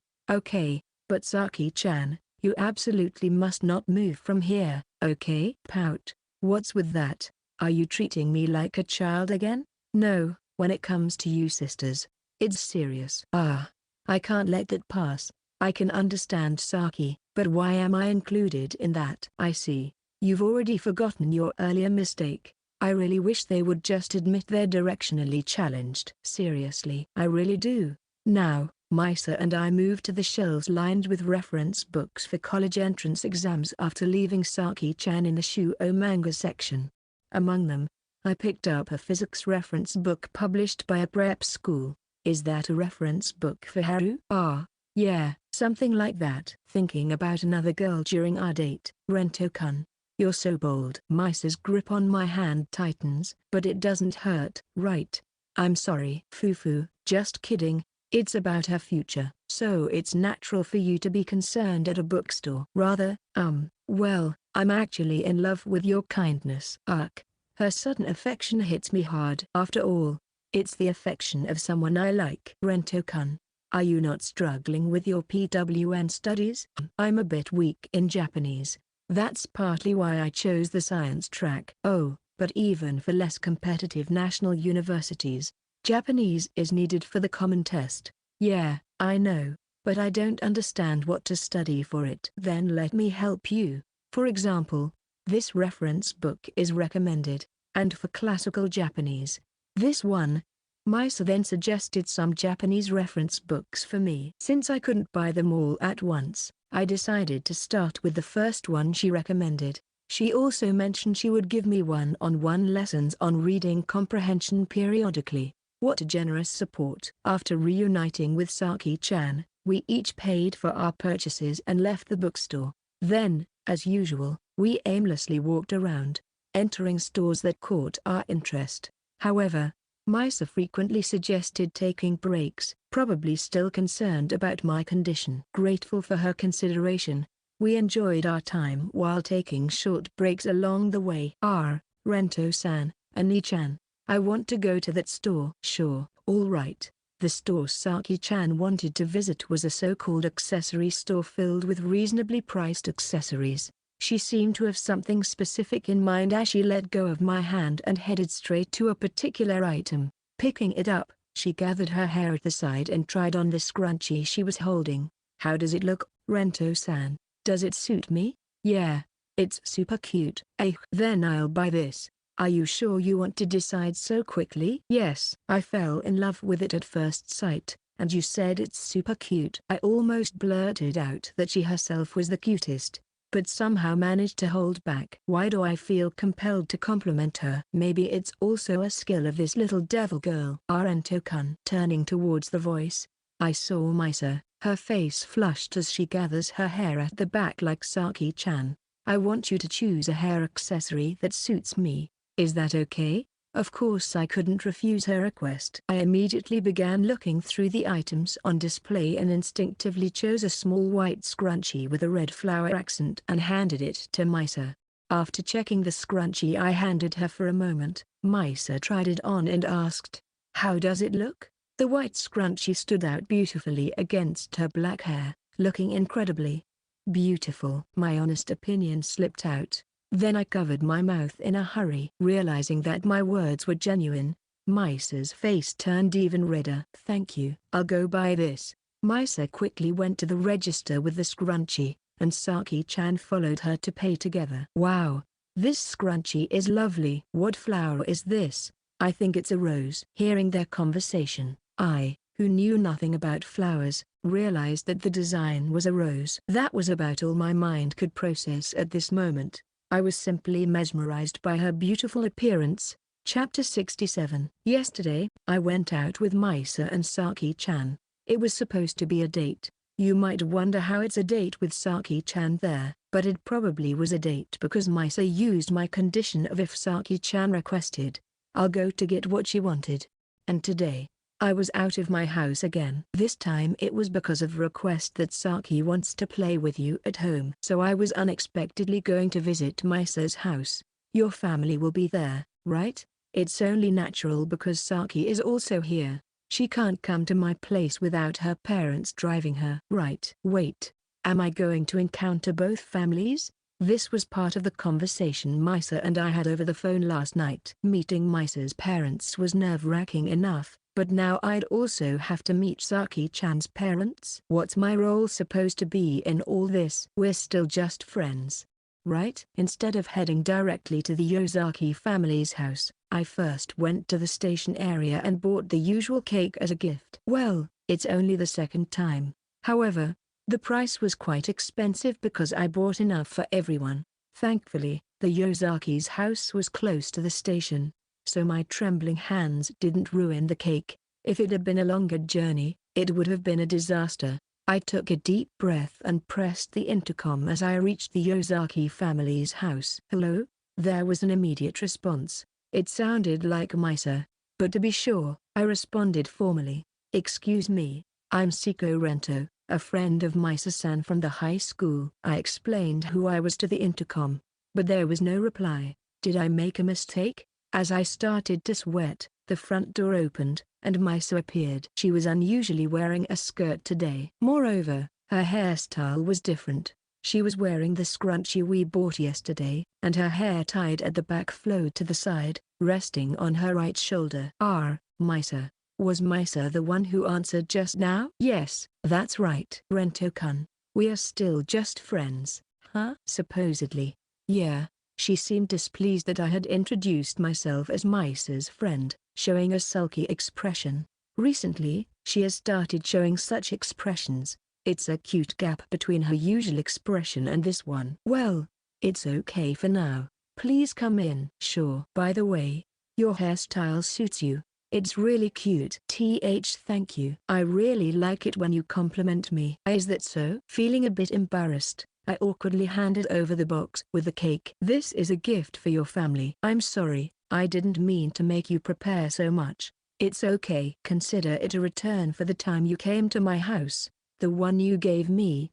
My mom said it was delicious and almost ate it all. Fufu. I'm glad she liked it. Now Rento-kun, please come upstairs to the second floor. I thought I'd say hello to your family first. It's fine, just come upstairs. Her last statement had a bit of pressure. Well, there must be a reason on her end, and if Misa says so, I guess I should probably follow her suggestion. I climbed the stairs and was led to the room at the beginning of the hallway. Misa's room. When I entered the room clearly felt like Misa's room, which is natural since it is Misa's room. Everything was perfectly organized, and the layout was incredibly efficient. Unlike Haru, there were no dolls around, which was very characteristic of Misa. I wonder if you just thought about Haru just now? Isn't that just your imagination? Maybe. She's too sharp. Could Misa really be an Esper? Just kidding. There's a cushion. Feel free to make yourself at home here. Is it okay to squash this? Well, that's what they're for. There's no need to be so reserved. It's a cute macaron-designed cushion. Despite what Misa said, I felt a bit reluctant but sat down on it. Yeah, it's comfortable. Misa said she'd go downstairs to put away the cake, so, left to my own with nothing to do, I looked around the room.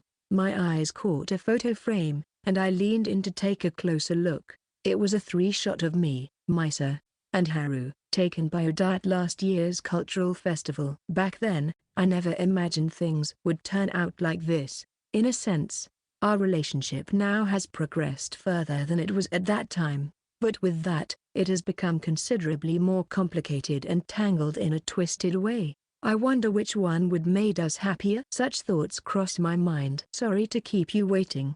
Misa comes back and closes the door of the room. Now it was just Misa and me alone.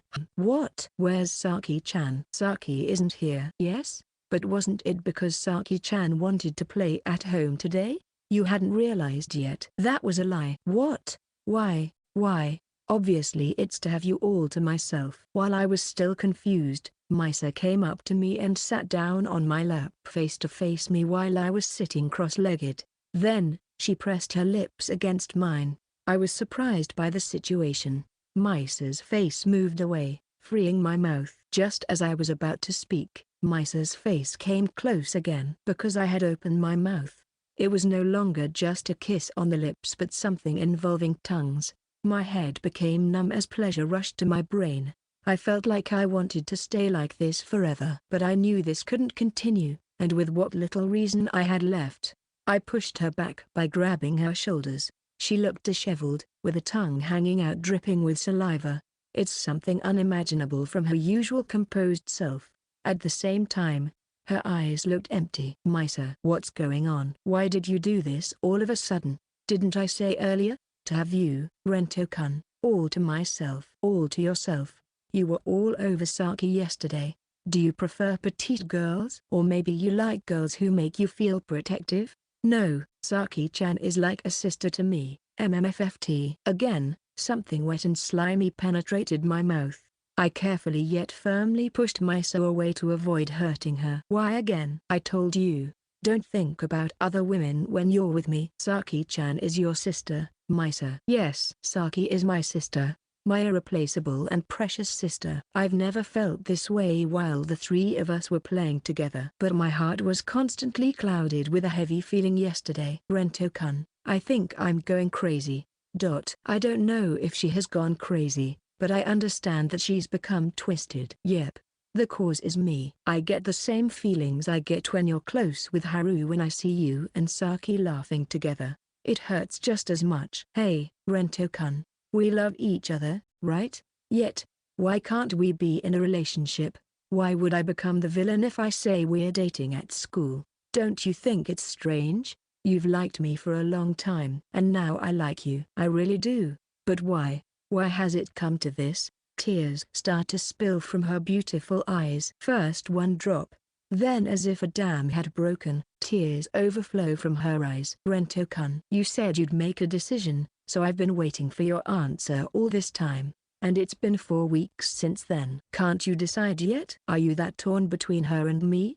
Of course, that might be part of it, but actually, maybe you are just afraid to make a choice. Indecisive, pretending to think about us, but in reality, you're just running away from the responsibility of making a choice. She hit the nail on the head. I had been thinking about Haru, Misa, and all sorts of things, but in the end, I was only thinking about myself. When I choose one, what will happen to the other? Unable to bear the pressure of what comes next, I just kept running away. As I succumb to despair, Misa gently places her hand on my cheek. But I forgive you because I love you so much. Her eyes seem to overflow with compassion. Her kindness makes me want to drown in her. I thought that if I told you this, you would do something to make us hate you, to keep us away from you. But you know what? I will never hate you. I won't allow myself to start hating you. It was like a death sentence, but at the same time, also words of salvation. She then wrapped her arms around my back and, ignoring her flowing tears, buried her face in my chest. Hey, Rento-kun. My heart hurts. Please help me. Even if you ask for help, I don't know what I should do. In the end, the reason she's suffering is all because of me. If I hadn't confessed so persistently, if I hadn't approached Haru, if I hadn't, do I even have the right to help her? To begin with, do I have the right to do anything for her? Just do what you want. As long as you want me. As your heart wishes. I wrap my arms around Misa's back and hold her tightly. Her body seemed so small that I worried I might break her if I held her too tight. But I also felt that her heart would break if I let go now. HNMGH. I love it. I love it when you hug me like this. It's because of the happiness hormones. Yes, I'm getting a supplement of the Rento-kun ingredient. Isn't that embarrassing to say? Of course I'm embarrassed. Idiot Rento-kun. Perhaps out of embarrassment, Misa buries her face even deeper into my chest. After a while in that position, she murmurs softly. Rento-kun, hold me. I thought I was doing that right now. Don't play dumb. I'm asking you to have sex with me. Are you serious? Yes, I wouldn't joke about this. It's okay, isn't it? You've done it with Haru. Yes, it's true, I have been doing it with Haru several times, but how does Misa know that? Haru had said that Misa thought we were only at the level of kissing, not going further. That reaction. You thought I didn't know about your relationship? Because Haru said so. And I thought Misa was pure. Sigh. What you thought about me aside, she's surprisingly capable of doing such things. Indeed, it's unusual for Haru to deceive like that. And why couldn't I see through her lie? Given how bad she is at lying, was I not in my best state at that time? Or was her lie just unexpectedly good? Many questions come to mind now, but there's no way to verify them now. Well, it doesn't matter. Rento-kun, please hold me. I can't do that. Why not? Because I'm not attractive? Sure, I don't have big breasts like her, but I'm confident in my skin and proportions. It's not about that. In such an unclear relationship state, I can't do that to you. Oh my. But you did it with Haru even though you weren't in a relationship with her? That's why I regret it. I don't want to make the same mistake again. I see. She seemed to accept my answer with that response. Misa looked up. Her tears had stopped, and there were no more drops on her face. Probably wiped with my shirt, but her eyes were still red. She looked straight at me and slowly opened her mouth. I don't like that. Huh? I said I don't like that. That basically means she got ahead of me, right? No. Well, it might seem like that, but what are you worried about? Is it because it's my first time? You don't need to worry about that. After all, a first time is just a beginning. That's not. Take it off? Question mark. I said take it off. Just the top is fine. I won't accept any backtalk. Confused but unable to resist her pressure, I took off all my upper clothes. Then Misa leaned her body against me with such force that I fell backward. Luckily, I didn't hit my head.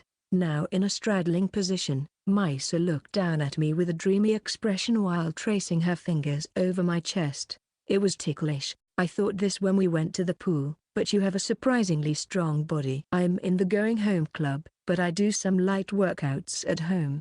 I've been slacking off lately, though. Is that so? So this is what a man's body is like. Her hand movement changed. Instead of just her fingers, she started stroking with her whole hand. It was even more ticklish. That. Misa-san, it's been ticklish since a while ago. Don't talk back. I told you. Yes. But really? It's too much. Is that so? Then I'll stop. Her hand movement stops. Just as I feel relieved, her mouth approaches my chest. Then, she presses her lips against my skin and sucks with incredible force. Ow! A sharp pain shoots through me and continues for a while. I suppress my voice and endure it until, after several seconds, I am finally released from the pain. Then Misa pulled her face away from my body, looked at the bruise she had created with her lips, and chuckled. Foo-foo. Lovely. Just as she murmurs that, her face comes close again. She places her lips on a different spot on my chest and starts sucking again. Misa? I call out to her, but there's no response. She's fervently sucking on my chest, and just when I think she's done, she starts sucking on another spot. Misa. Misa. I call out her name louder than before as she relentlessly continues to leave marks on my body. Then, a different kind of pain shoots through me. Misa pulls away, and I see blood flowing from the area she had hidden. I realized that she had just sunk her teeth into my skin. Misa, I'm sorry. I've wounded your body. No, that's not the problem, but, as an apology, I'll properly lick it. She brings her mouth close to the bleeding part of my body and moves her tongue to lick the blood. Idiot. You shouldn't lick someone's blood. You know that, right, Misa? It's okay. Your body belongs to me, and the blood flowing from your body is mine too. Misa, I mean that's how it is. We love each other. We're alone in my room, and there are so many hickeys. How can you say your body isn't mine, Rento-kun? You belong to me. Rento-kun is mine. Mine alone. I tightly hugged her as she started to tear up again. A fleeting thought about blood staining my clothes crossed my mind, but there was no time for such thoughts. All I could do right now was to support the girl who seemed on the verge of falling apart at any moment in front of me. Part 8.5, Cat's Feeling. Chapter 68. Having learned of Haru's feelings towards Rento-kun, I decided to call her to the cafe to talk about what lies ahead. As a result of listening to her story, it seems it's true that she too has feelings for Rento-kun and has for much longer than I have. Although I was angry that she had been secretly building a relationship with Rento-kun behind my back, I couldn't bring myself to blame her after hearing her out. Having fallen in love with him myself, I can somehow understand her feelings. We confirmed that neither of us was willing to give up on him and then moved on to discussing his condition. Apparently she doesn't know much about his constitution. I could tell that she had not been told about it by his mother. This gave me a slight sense of superiority, a feeling I shouldn't have towards my best friend. It made me realize again that we were both best friends and rivals. For now, we promised each other to avoid approaching him, both for his sake and to give ourselves time to sort out our feelings. We're in a state of confusion and do not know what action we will take. The regret would be unbearable if we were to hurt him as a result of our impulsive actions. Misa, you shouldn't fall for a guy who sleeps with a girl he's not even dating. Haru, you shouldn't fall for a guy who publicly shows his affection almost every date to another girl. It felt like sparks were flying between us. The shopkeeper brought our coffee with trembling hands. I took a sip to calm myself. The coffee here is truly exceptional. By the way, Haru, when did you and Rento-kun start that relationship? Around November, I guess. I see. That was right after I made my declaration to you. Yeah. Your declaration lit a fire inside of me. So, why are you asking this? Just to make sure. November. It does coincide with the time when that thing of his was gone. Haru, did you ask Rento-kun not to ask me to go out with him? I didn't say anything like that. Then why did he stop asking me out? I don't know. To begin with, I hadn't even realized it that Ren stopped saying that. Really? Even though he used to shout it every morning in the classroom? I didn't realize it because I didn't want to hear it. I listened at first, but I've been avoiding it since last summer. It's painful to feel the heartache every morning. There's a chance Haru is lying, but I could only believe she was telling the truth after seeing her talk with such a pained expression. Besides, she's not good at lying. I see. I'm sorry for doubting you. No, it's okay. If I were in Misa's place, I think I would have doubted too. She smiled as she said this, and I returned a smile. It wasn't her doing. Then, did he himself decide to stop asking go out with me? Perhaps his heart no longer belongs only to me. A sense of urgency I had never felt before began to overtake me. The reason Rento-kun collapsed is my fault. That time, when I saw the kiss mark on his body and realized Haru had left it, a boiling flame of jealousy and a dark haze covered my heart drives me into action. I was driven by desire and stealing his lips before I knew it. I imitated a scene from a Shuo manga Saki once brought by pushing my tongue into his mouth. The moment our tongues touched, I felt a rush of pleasure in my brain, more intense than when he hugged me from behind last summer. My mind was completely immersed in it. I lost myself, desperately seeking him. I never thought I could lose my reason like this. Kissing was such a pleasurable sensation. I heard Haru's scream. A voice I would usually rush to comfort, but I was smiling inside at that moment. I was scared because it felt like a darker side of me had emerged, but my heart easily gave in to this darkness. Eventually, Haru separated us. Freed from him, my body hurriedly began to replenish its oxygen. Maybe I would have suffocated if she hadn't stopped me. I realized I had truly lost my reason, and because of my foolish actions, he collapsed. Knowing his condition, I despised myself for being selfish and not caring for his health. I felt disgusted with myself, and a murderous intent arose. I wanted to apologize to him directly, but his mother asked me not to contact him until after the holiday. Maybe she's given up on me and decided that I can't be trusted with him. And him, too. He might be disappointed in me. He might hate me now for my indecency. These thoughts raced through my mind, and except for when I talked with Haru I couldn't even go out or eat properly during the holiday. At least I wanted to apologize to him. It was an apology purely for my own sake, but I felt like my heart would fall apart if I didn't. The holiday ends today, and classes resume tomorrow. He'll probably come to school. No, will he really come? I've heard through messages that he's feeling better, but will he really show up? He might not want to see me and refuse to come to school. I made a promise to Haru. During this holiday, we agreed to refrain from excessive contact with him. In fact, it was my suggestion. Yet, my hand was dialing his number. I couldn't wait until the next time we might meet. My heart wasn't strong enough to wait for a time that might not come. The ringing continued. Maybe he won't answer. I realized this after I made the call at my right hand, which was holding the smartphone, trembled, so I steadied it with my left. Please answer me, Rento-kun. The ringing stopped the moment I gripped the smartphone harder while praying. Instead, hello? I heard his voice, the voice I had longed to hear, a voice that calms me. My favorite voice. Suppressing my racing heart, I tried to sound like my usual self. Hello, Rento-kun. It's been a while. Yeah, just a few days, though. I felt a stabbing sharp pain in my heart. For me, it felt very long. Didn't it feel that way to Rento-kun? No, it did feel long. Fufu, I see. I'm glad to hear that. The pain in my heart eased. My body had become so fragile that even such a trivial conversation triggered such a sensitive reaction. It's scary, but it also felt good for some reason. Sorry. I know I probably shouldn't even call, but I couldn't help it. No, it's okay. I was really bored. Thank you, and I'm sorry. You don't need to keep apologizing. It's not that. The apology just now was for what happened the other day, for suddenly doing that. I'm really sorry. I still don't understand why I did something like that, but maybe, deep down, I wanted to. Are you disappointed with me? I closed my eyes and listened. I wanted to hear his answer, yet I didn't. Holding these contradictory feelings, he said. No, not at all.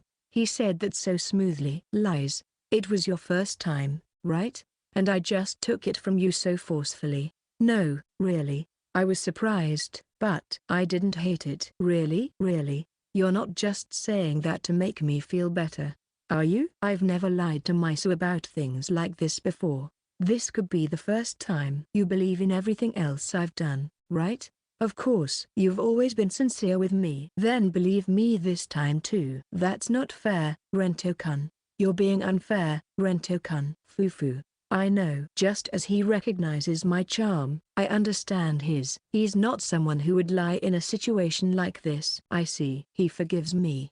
No, he wasn't even angry in the first place. That's right. Among his charms, there was also a very deep kindness. I was saved by that kindness. Misa Yosaki, like you, Seko Rento as a man. I want to be by your side and support you. So, driven by his kindness and the restlessness raging within me, I said what I had thought not to say, all to make him mine. Chapter 69. After the holiday, Rento-kun returned to school. I was worried about his health, but I was also concerned that Arahira-senpai might target Haru again, so I decided to accompany him to Haru's house.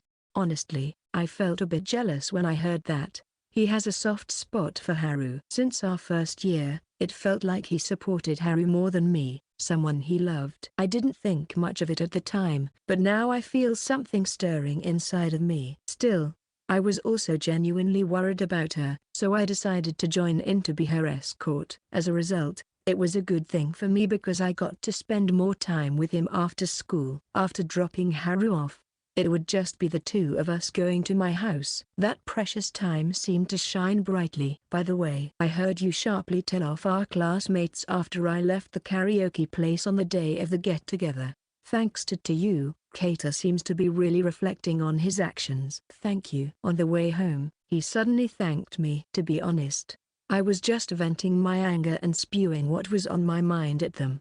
So it's honestly embarrassing to be thanked for that. There is no need to thank me. I was just venting my anger. It seems that Kato-kun was more impressed by what you said. Did I say something? I don't really remember much about that time. You said to the guy who was getting carried away. What do you know about me and her? Ah, wow. That's a really rough tone. Misa reading that line out loud feels so out of place. Fufu, even I can speak roughly sometimes. Want to know how I spoke back then? Even as a bystander, it feels like a chill runs down my back. I'll pass. What's that supposed to mean? Are you saying you're scared of me, Rento-kun? No, no. It's just that. How should I put it? Misa hits you with the hammer of sound logic, so you can't talk back. And, because Misa's beautiful, it adds an intensity to it. Idiot. Remembering how he was angry at that guy made me a little upset, so I teased him a bit as a form of revenge. I never expected him to retaliate. My face is starting to heat up. By the way, you gave Oda-kun more money than necessary. Did you get the change? Ah, I didn't. He also didn't say anything. Maybe it wasn't enough? Ugh. I should have asked him. I changed the subject to avoid further teasing from him, but he shows his kindness even in such a situation. I couldn't take my eyes off his face. Hey, Misa, how much was it actually? Misa? Sorry. I left money too, so I don't know the actual amount. I see. You left early too.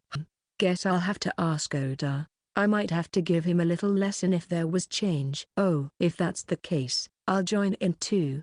That would be a bit pitiful for Oda. What? Do you actually think I'm scary? HMPH. No, sorry, Misa. I didn't mean it like that. Lately, I've been enjoying teasing him. His flustered expression while scrambling for excuses is just too adorable, and I want to see more of it. He's looking at me. I can feel it. Really, it warms my heart. Section. The next day, I'm among the earlier ones to arrive at class, and today, with only a few others around, I was killing time with my English vocabulary book while occasionally glancing at the hallway and hoping Rento-kun and Haru would arrive soon. Misa. Good morning, Haru, who had quietly approached me, greeted me, and I looked up and turned to her. Good morning, Haru. Oh? Misa is so diligent, studying from the morning. I should study in the morning too. Maybe memorization is best for these spare moments?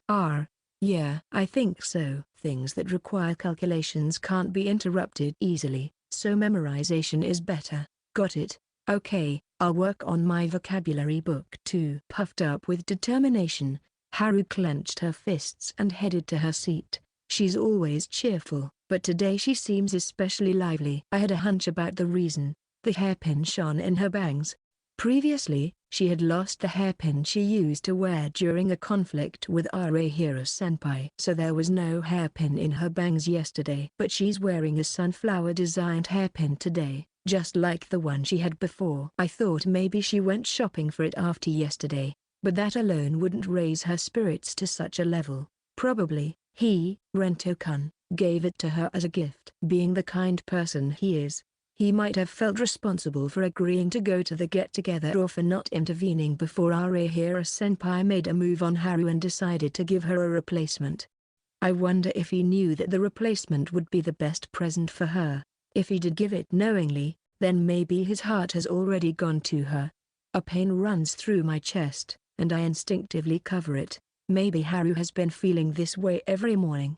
Thinking of this, my jealousy towards her is overwritten by sympathy for a best friend, but still, it hurts. It's a type of pain I've never experienced before, so I don't know how to deal with it. Yosaki, are you okay? As I held my chest, Rento-kun, who had just arrived at school, expressed his concern. At that moment, the pain in my chest disappeared. Yeah, I'm fine now. I see. Then I'm glad. But don't push yourself too hard. Again, good morning. Good morning, Seko-kun. It's such an irony that even though your existence is the cause of this sickness, being with you seems to cure it. I can't help but smile bitterly to myself and sighed. Section. Lately, Rento-kun spends half of his lunch break in the infirmary. It seems his headaches continue, and rather than staying in a noisy classroom, he prefers the quiet of the infirmary. I fully agree with this and happily see him off, hoping for his better health. However, Haru always asks him, should I accompany you? Each time, he gently refuses with a slightly apologetic look. Seeing Haru's disappointment, he seems troubled. I find myself envying Haru. She gets his attention. Despite me being the one respecting his wishes, he's always most concerned about her. When he returns to the classroom, she's the first he speaks to. Seeing her smile bloom as he returns, he too softens his expression. One day, I saw Haru waiting for him in the hallway. Then she patted his head as he returned. The emotions I felt then were indescribable.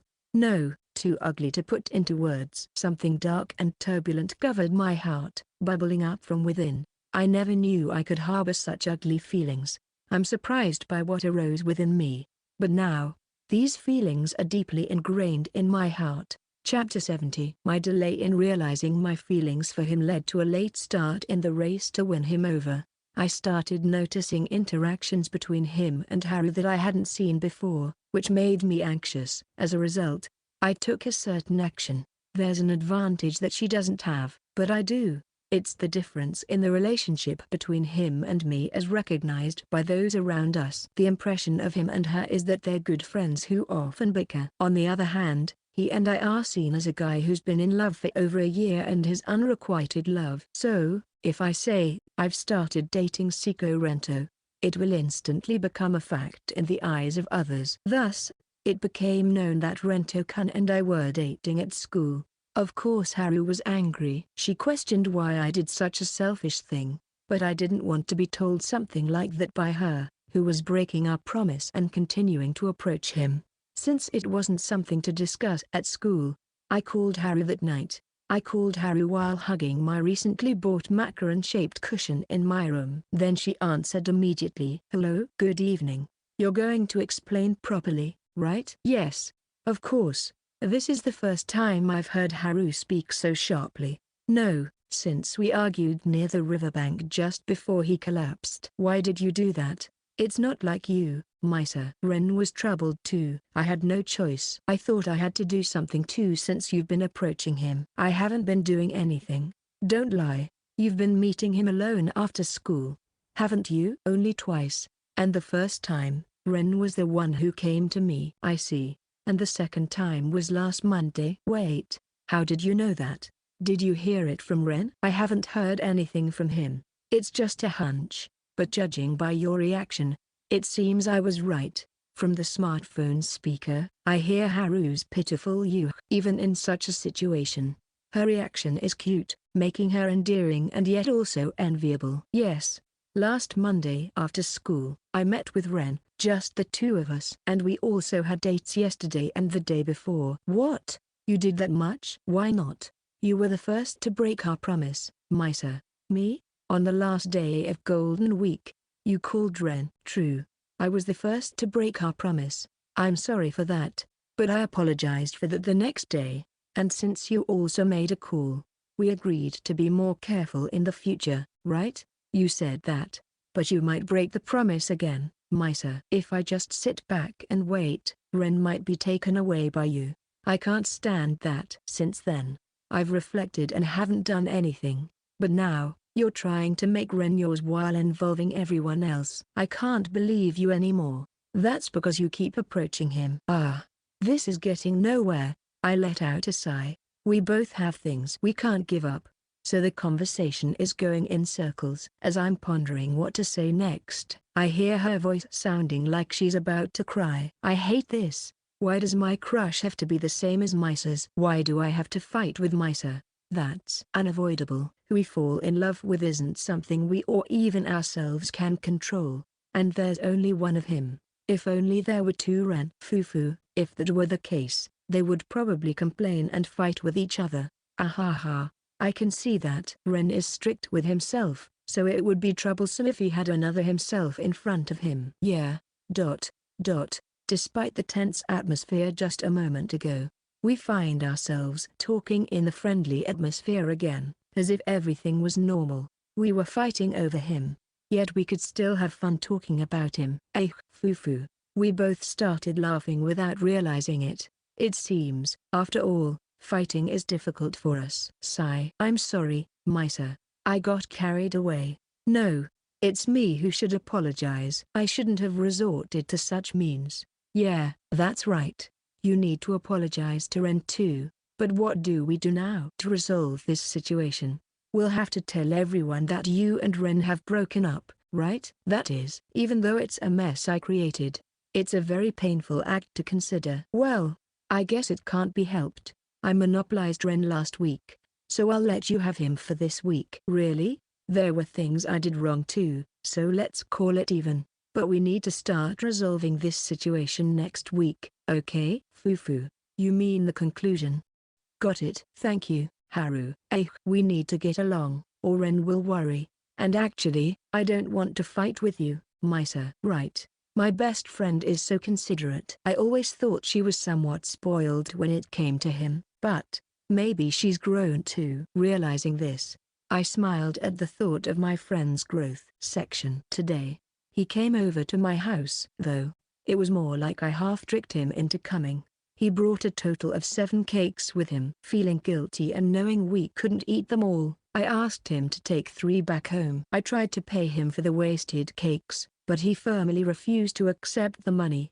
I felt guilty for causing him to spend so much because of my lie, but he said, "It's a return gift for the gift Misa gave me the last time she came to my house, and the ones I'm taking back will be for my dad's birthday cake next week." I instantly realized that was his way of following up. "Then, I'll personally deliver a cake to your father on the day," he replied with a joke. "That would be. My dad might get too happy and ascend to heaven. We don't want his birthday turning into his death day, so please don't." Refusing to let me make amends, he jokes about it, determined not to let me pay back. Really? I love him from the bottom of my heart. Then, I'll be off. Thanks for having me. I see him off at the entrance. As he walks away with his back to me, I find myself speaking out loud. "Rento-kun, I love you." "I really do." He turns around. I feel the same. "We're lovers from now on." If only it had been half a year earlier, maybe that would have been his reply. "Thank you, Misa." "Me too." He smiles with a lowered eyebrow as he gives me that response. My legs finally move only when the door completely closes and he's out of sight. Then I go upstairs to my room, pick up the cushion he was sitting on earlier, and hug it. It faintly smells of him, sending shivers through my body. I collapse onto the bed with the cushion in my arms, burying my face in it. After lying there for a while, I move the cushion back to my chest. Glancing down, I notice my skirt has rolled up. I wore it bare-legged today, thinking he might like legs. It's easier to take off than pants, and in the worst-case scenario, we could have done it in the skirt. That's why I wore my favorite underwear, wanting him to find me cute. Emotions well up, and I press my face back into the cushion. My eyes start to feel hot, and gradually, the area around them becomes wet. But why? Am I not good enough? Because I neglected your feelings for so long? Because I was too late in realizing my own feelings? Because Haru is more important to you? Even as I only speak to myself, the words hurt my heart. It's like a form of self-harm. I mock myself. Still hugging the cushion, I pick up my smartphone and quickly operate it and bringing the speaker close to my ear. "Misa, Misa, Misa." "Hey, Misa." From the speaker, the sound of him calling my name flows continuously. Each time, my heart leaps, and my body trembles. It was a little whim of mine. Among the files I was recording, there was a scene where he kept calling my name, so I cut that part out and saved it as a separate file. Sometimes, I listen to his voice like now. His voice makes my heart race and at the same time, calms me down. It's such a contradictory effect. The only drawback is the background noise. Someday, I wonder if he would let me record in a quiet place. Would he think I'm strange if I asked? But I think he wouldn't refuse. He would probably scratch his cheek, embarrassed, and say, "What's the use of my voice?" "Rento-kun, love. I love you. I love everything about you." Right now, I could say it as many times as you want. More times than you've ever said to me. If you've wanted to, you can have my body. To make up for my past actions, I'll fulfill any of your wishes. So, that's why. Be mine, Rento-kun, I whisper in a muffled voice while tightly hugging the cushion. Part 9, Scumbag, Chapter 71. It's been a week since I started dating Misa. When I go to school today, I expect to be met with a mix of envy and hatred, but it's no big deal because I'm used to being the center of attention. Huh?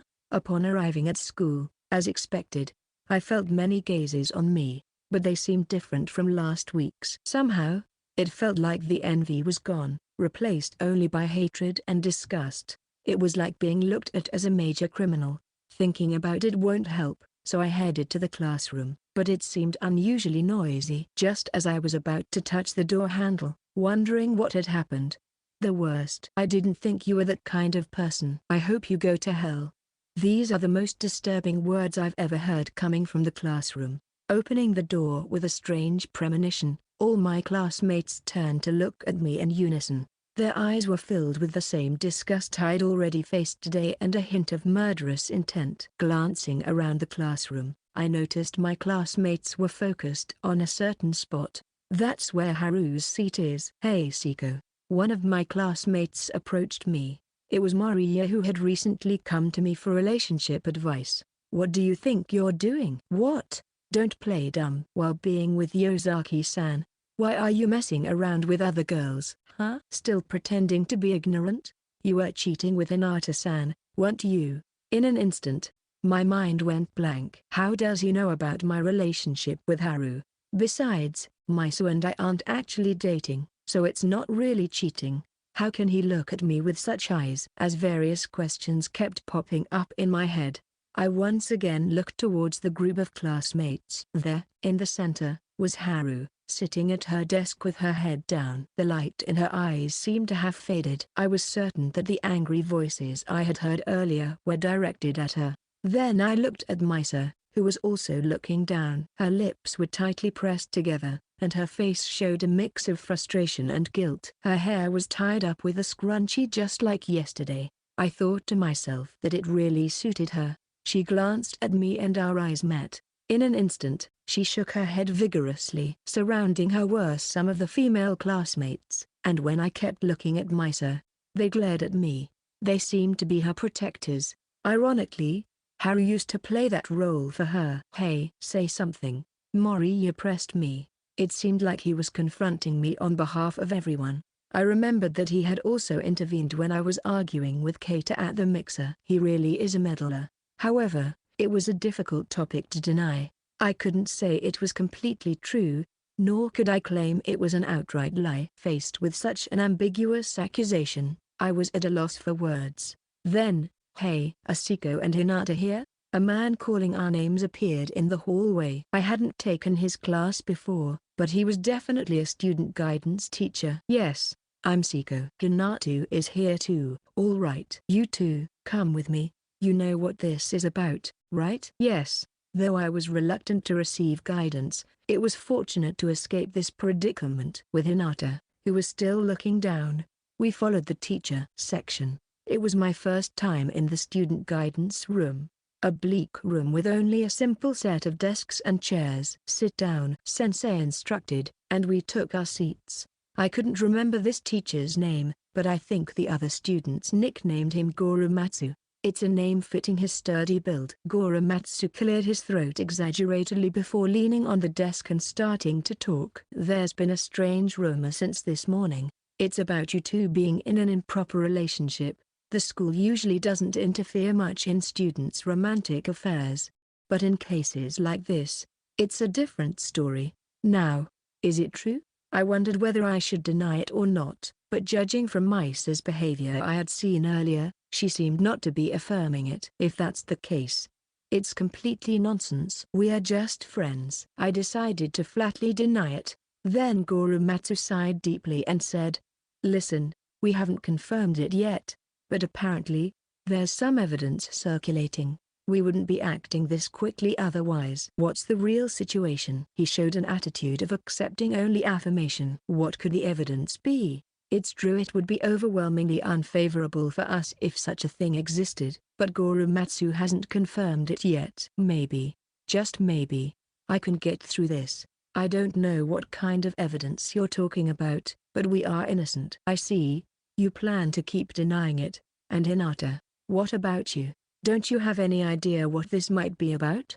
Goromatsu's target shifted to Haru, and she flinched. She's bad at lying. And now that I know her feelings, I understand that she feels guilty about this relationship. So she might end up saying something that sounds like an affirmation. Even if you ask Hinata, it's the same. It's our story, after all. Seko, shut up for a moment. I tried to back up Haru, but Goromatsu glared at me, making me hesitate to act trashly. It's not good to worsen his impression of me in this situation. Goromatsu, sensing my emotions, smirked. Then Goromatsu stood up from his seat and walked over to Haru. But you're involved in such things even though you guys are only high school students, huh? Hey, Hinata, did you make the first move? Is it a case of unrequited love? As Goromatsu asked Haru this, he leered at her with a contemptuous gaze. Feeling his vile emotions, she shivered. It's like you won her over with your body. Well, I'm sure your body's top-notch for a boy. You know that too, right? Showing off your legs like this. Isn't this skirt length against school rules? Come on, I'll measure it for you. Goromatsu's sexual harassment didn't stop, and he finally tried to touch her body. Beep. At that moment, a beeping sound echoed in the room. Goromatsu quickly withdrew his hand and looked around. Then, he froze when he saw the smartphone I was holding up. What are you doing, Seko? What is Sensei talking about? I'm recording so I can review Sensei's valuable guidance later. I don't want to bother Sensei, so I'm doing the documentation myself. Stop it and delete the video you took. Why? I thought Sensei was doing a great job as a teacher. Is there something inconvenient about me taking a video? You stop your nonsense, brat. If I say delete it, then delete it. That's an order from a teacher, but I'm preserving the record of this wonderful teacher, though. Shut up. Hand over that phone. I'll delete it myself. I want to protect the school. Enraged, Goromatsu reached out to snatch my smartphone. Of course, I pulled my hand back to prevent him from taking it. However, he was bigger and stronger. Despite my resistance, he would eventually take it. Just when I was wondering what to do, there was a knock on the door. Goromatsu and I instantly turned towards it. Come in. Goromatsu reluctantly moved away from me and responded with displeasure. The door opened, and our homeroom teacher Matsui-sensei came in. Seeing her, Goromatsu was visibly tense. In fact, his eyes turned into hearts. Excuse me, Gori-sensei. I heard that some of our students were here, so I came to check. Did she just almost call him Goromatsu? Could it be that Matsui-sensei doesn't remember Goromatsu's name? Well, Matsui-sensei. Just now, As I said, I came because I heard my students Seko and Hinata were here. No, not that. Well, never mind. Yes, they're here. I was just giving them educational guidance as a school staff member concerned about the future of our youth. So glib. What Goromatsu was trying to do was a clear case of criminal sexual harassment. Is that so? I'm sorry for the trouble. From here on, I'll take care of them as their homeroom teacher. But, still, as the one entrusted with their educational guidance, I've been acquainted with them since last year. I was their homeroom teacher even when they were freshmen. So, they would probably find it easier to talk to me. But, still, Sensei, I have heard about your admirable conviction and accomplishments as a school staff member. Please consider this a good opportunity to nurture me, a junior teacher, and kindly allow me to take on this responsibility. Indeed, it's not just about the students, but also about nurturing the next generation of teachers. All right. I'll leave the rest to Matsui-sensei. And, if there's anything troubling you, please don't hesitate to rely on me.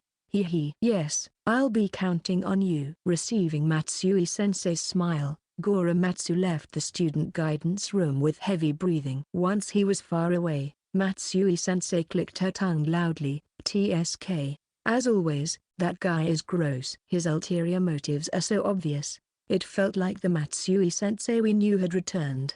The fake polite smile she had earlier honestly gave me goosebumps. So that rumor is false, right? Asked by her, I replied, yes. In high spirits. Then Sensei smiled wryly. I thought so, but as they say, there's no smoke without fire. Seems like there's more to it, Huh? Matsui-sensei looked at me as if she could see right through everything. Yet, there was no hint of hostility in her eyes. Author's note: although her name isn't mentioned, Matsui-sensei's first appearance is in Part 11, Chapter 72. Matsui-sensei sat down on a chair, crossed her legs, and looked straight at us. I've known for a while that you guys are close, and everyone involved with us knows about Seko and Yosaki's relationship. But what's the actual situation now? Well, how should I put it? It feels like a love triangle has developed. Both of them competing for you. Right. Ahaha, that's hilarious. You've been harboring unrequited love for so long. Ah, this is perfect. It'll make a great story for drinks tonight. Hey sensei, I have to laugh at other people's stories to survive this teaching job, you know. Matsui-sensei said this while looking out the window. If she were a smoker and this place allowed smoking, she would definitely have taken a long drag right then. Matsui-sensei gazed at Haru, sighed deeply, and stood up. She then walked over to her, placing her hand on Haru's head. Well, protecting our students is also part of a teacher's job. Then she gently stroked Haru's head. Her touch was unexpectedly gentle and careful, unlike her usual rough attitude. Continuously being stroked, Haru gradually raised her face, which had been downturned, and looked up at Matsui-sensei. Sensei. Yep. You really are cute. Personally, you're my favorite. Hinata. You mean? Not just Hinata, both Hinata and Seko. I'm a fan of Sekahina. What's that? I mean, I get it, but, ahahaha, no. It's because I've been watching Hinata. She's been sweetly in love ever since the first year. She would always sneak glances at Seko during class. Ah. You teased by Matsui-sensei. Haru turned bright red and looked down again. Such progress you guys have made. Everyone has their own way, but it seems you've moved in a rather complicated direction. Sensei, what do you really think about this rumor? I'm not really thinking of anything in particular. I'm just trying to calm things down. Whether the rumor is true or not doesn't matter to me. Besides, if it becomes a big deal, it'll affect my reputation too. Ah, I feel relieved now. You are as you always were, sensei. I thought so too. Hey, I'm supposed to be on your side, you know? At that, we all laughed together. It was the first time I had seen Haru smile today. Probably, Matsui-sensei talked about all this just to break the heavy atmosphere. I've come to think that Matsui-sensei is a teacher worthy of respect. Seko, you're literally saying you didn't respect me before. Sigh. Well, it's okay. I don't need to be respected anyway. While saying this, Matsui-sensei slightly blushed and scratched her cheek with her finger. Speaking of evidence for the rumor, do you know anything about it, sensei? No, I'm not aware of it. I knew it existed, though. I see. As for evidence, don't you guys have anything to deny this rumor? Some proof that shows how pure your relationship is? That's like proving a negative, isn't it? Well, yes. But without something like that, from the school's perspective, if we get evidence supporting the rumors, we'll tend to lean towards that. I guess so. We don't intend to drag this out. Once a direction for resolving the issue is decided, we'll go straight towards it. That's how traditional institutions like this school operate. I had a vague sense that they didn't want to prolong things out. That's why I didn't report Arehira's case to the school. Without evidence, the school would take Arehira's word for it and act as if the incident had never happened. If that were to happen, bringing up that incident would have been in vain. It's only adding to Haru's mental burden. Moreover, in the worst case, Arehira might hold a grudge against us, potentially causing new troubles. Also, I had heard that the police tend not to be very proactive in cases like this. That's why we have been unable to do anything. Anyway, gather any evidence you can. Even testimonies are fine. Then leave the rest to me. I'll take care of it. Matsui-sensei. Hey, fallen for me again? For the first time. What did you say? You, Ren.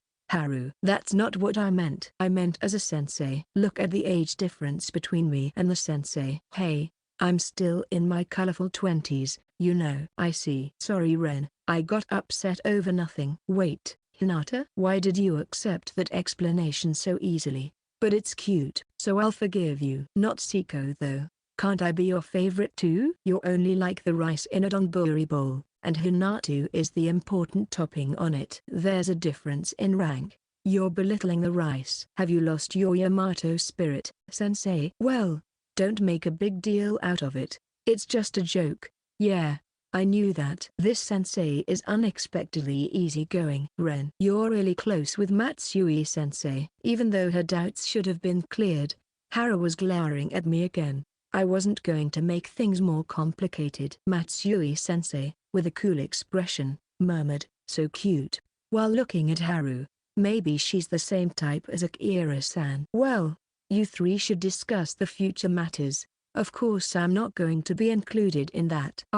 Yes, that's fine. That reaction is irritating. Sigh. I'll go call Yosaki, so you guys wait here. Is skipping class okay? Skipping class is no big deal. There are more important things to prioritize right now. You're so cool, sensei. That reaction also kind of annoys me. Despite the compliment, Matsui-sensei left the room grumbling. Well, I was relieved to have found a dependable ally. Then Haru took my hand. Haru? Hey, Ren. Am I really a dirty girl? Did someone say something to you? Yeah, everyone says it. That I'm the worst for stealing Misa's boyfriend, even though I'm supposed to be her best friend. That it's disgusting how I use my body to get your attention. And how can I keep a straight face after all that and still hanging out with Misa? The rumor itself is wrong, but what everyone says is true. I deceived Misa and used my body to catch your attention, Ren.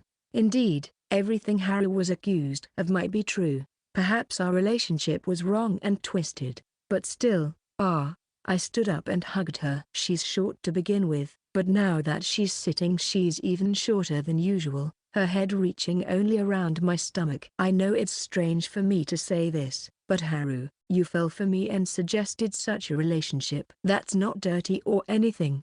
I think it's just your honest feeling. Really? I'm not dirty. Yeah.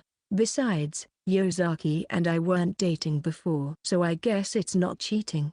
Hee. Yeah, right. If Ren says so, it must be true. But there's one thing different. Oh? Did I get something wrong? You said you weren't dating Misa before, but you're not dating her now either, right? You're not. Are you?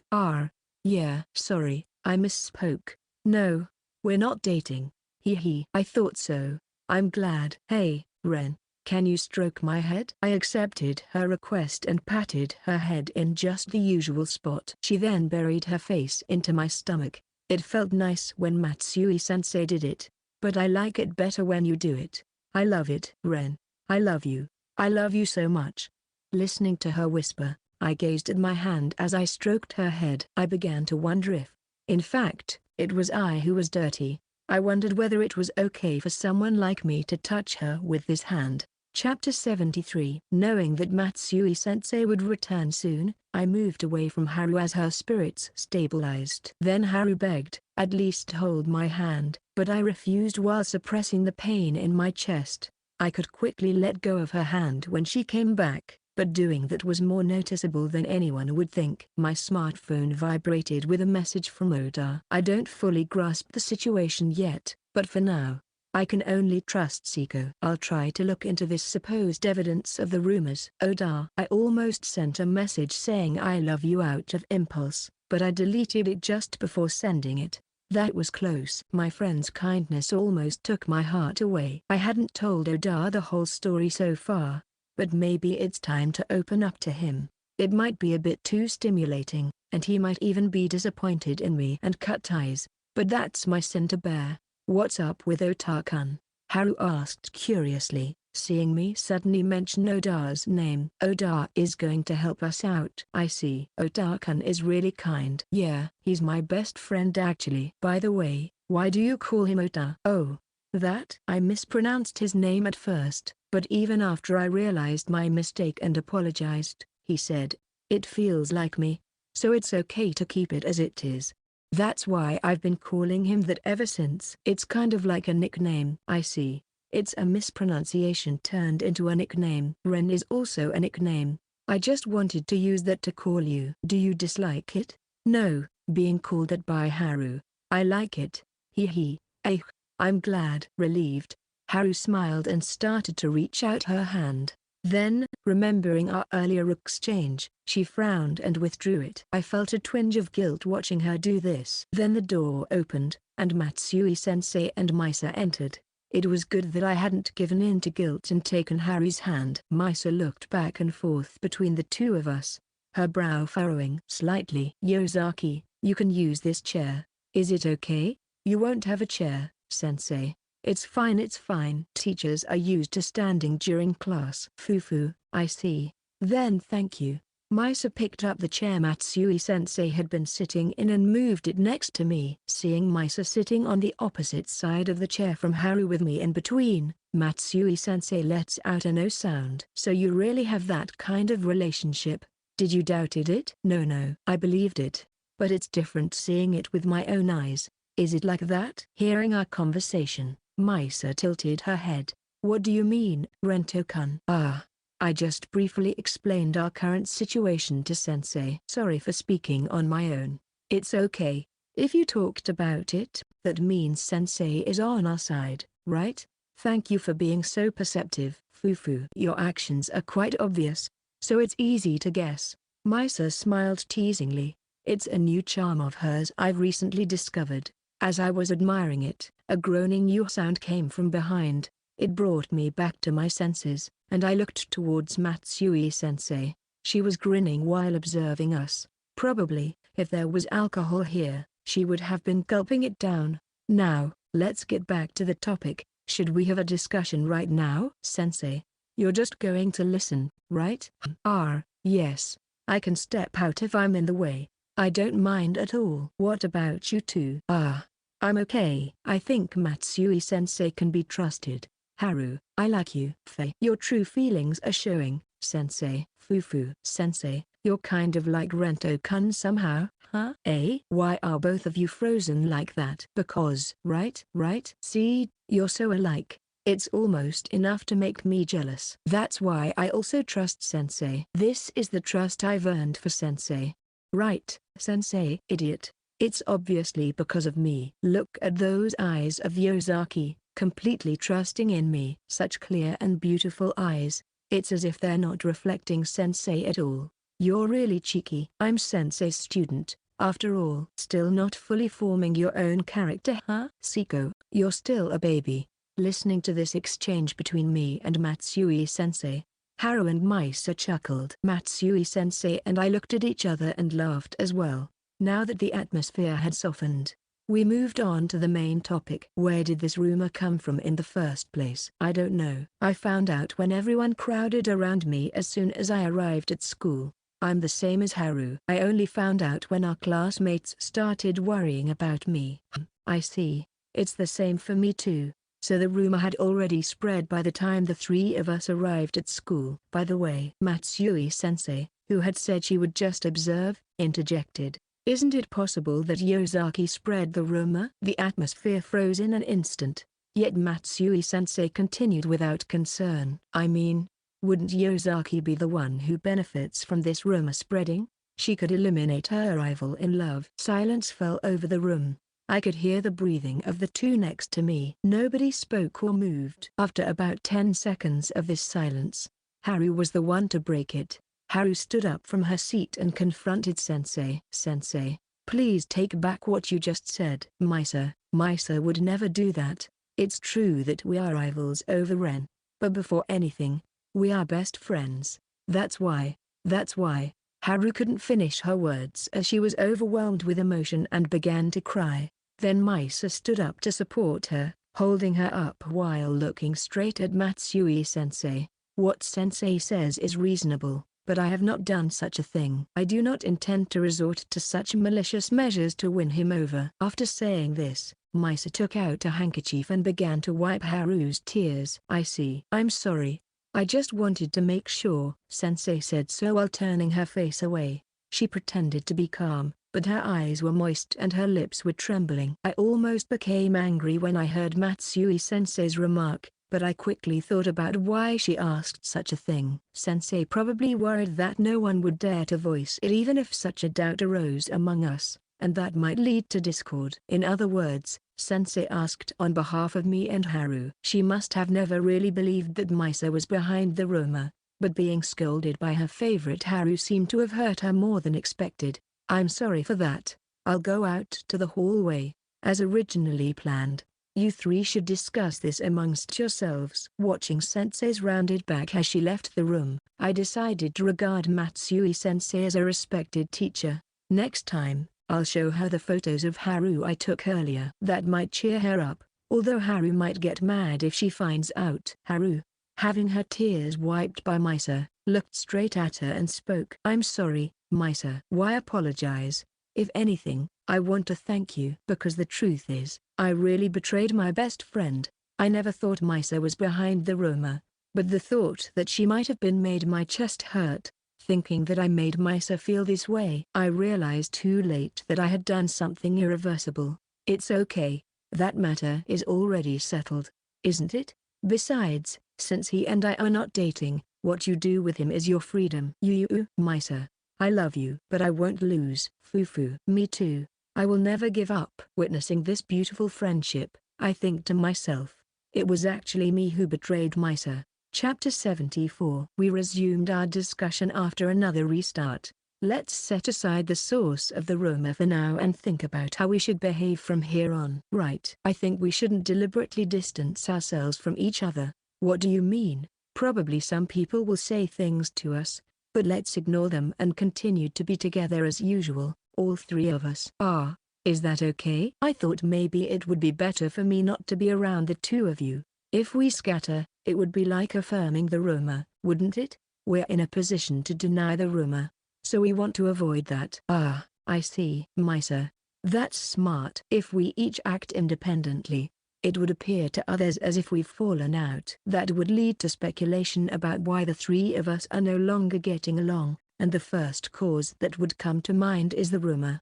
Misa got fed up with me for cheating on her. Of course, Misa would also dislike Haru, the supposed affair partner. Then Haru and I would also separate due to the discomfort of the situation. It's a logical conclusion. Misa suggested that we continued to be together as usual to prevent such a scenario. I agree with that. Then it's decided. Now, what about you, Rento-kun? How do you plan to deny this rumor? Matsui-sensei suggested that if we have sufficient material to deny the rumor, she will convince the school on our behalf. Material? You mean evidence? But isn't that like proving a negative? Yeah, it is. Hey, what do you mean by this proving a negative you've been talking about? Proving a negative is a philosophical concept that refers to the difficulty or impossibility of proving that something does not exist. In this case, we're trying to prove that we didn't do it. But how do you think we can prove that we didn't do it? For example, Haru, can you prove you've never lied before? No, that's impossible. Because I don't have a record of everything I've ever said. That's what I mean. And even if you submit a record saying, these are all my past statements, you still have to prove that it's really everything. That seems impossible, right? What? Then how are we supposed to prove it? Well, that's really where it all comes down to. We all hum in our thoughts. Haru is. Well, she's doing great, just keeping up with the conversation. If only we knew the motive behind spreading the rumor. We need to identify the source for that reason.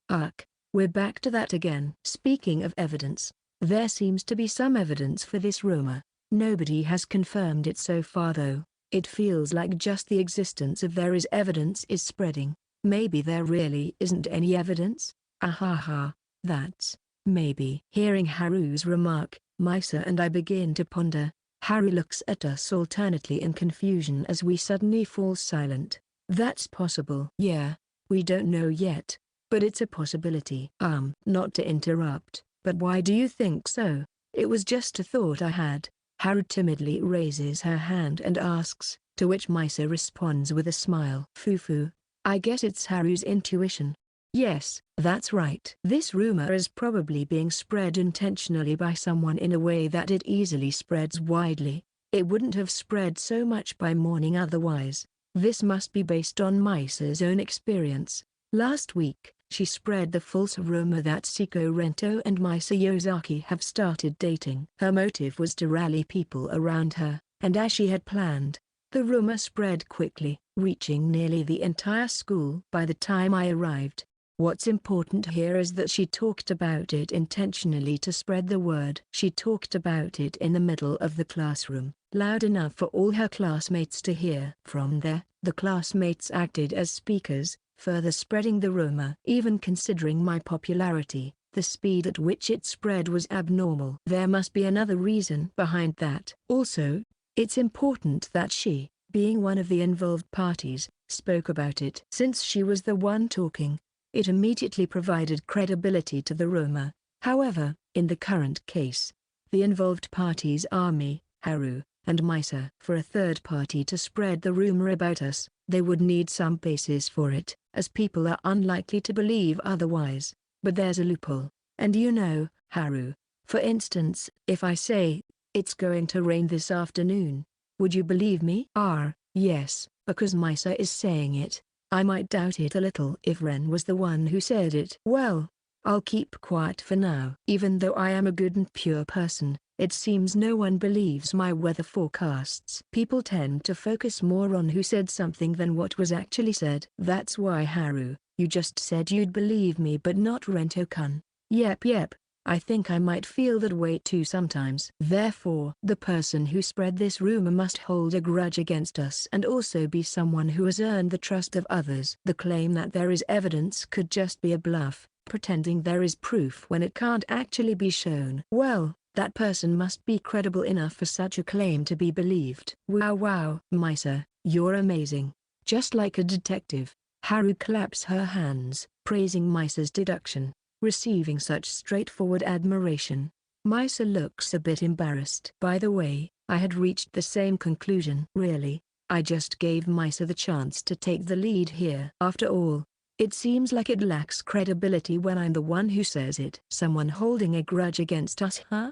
I wonder who. Maybe the culprit is someone who likes Yosaki and resents me. Her boyfriend, trying to break us up. That makes sense. Yeah, that could be it. Ren, you seem to have been gathering a lot of resentment recently. You can tell? Yeah. When I saw the looks directed at Ren, I felt really uncomfortable. Haru is sensitive to the feelings of those around her, but I didn't expect her to be able to interpret the emotions behind the glances directed at others. Try not to look at them too much. Okay. Hee. Thanks for worrying about me. Haru seems very happy as I say these words of concern. I can see her invisible tail wagging behind her. Cough. Misa gives an exaggerated cough and glares at me. As expected of Misa, your deduction was perfect and easy to understand. What, now? I don't need such an insincere praise. I was just holding back to not interrupt the flow. Hearing Misa's clear, logical explanation helped me understand it better too. Well, Rento-kun trying so hard to please me is cute. Foo. Now Yosaki-san has switched to teasing mode. It wasn't what I expected, but I'm relieved she's in a good mood. Hey. Anyway, can we say we have a lead on the culprit? Haru's puffed cheeks bring us back to the discussion. We sure get sidetracked a lot.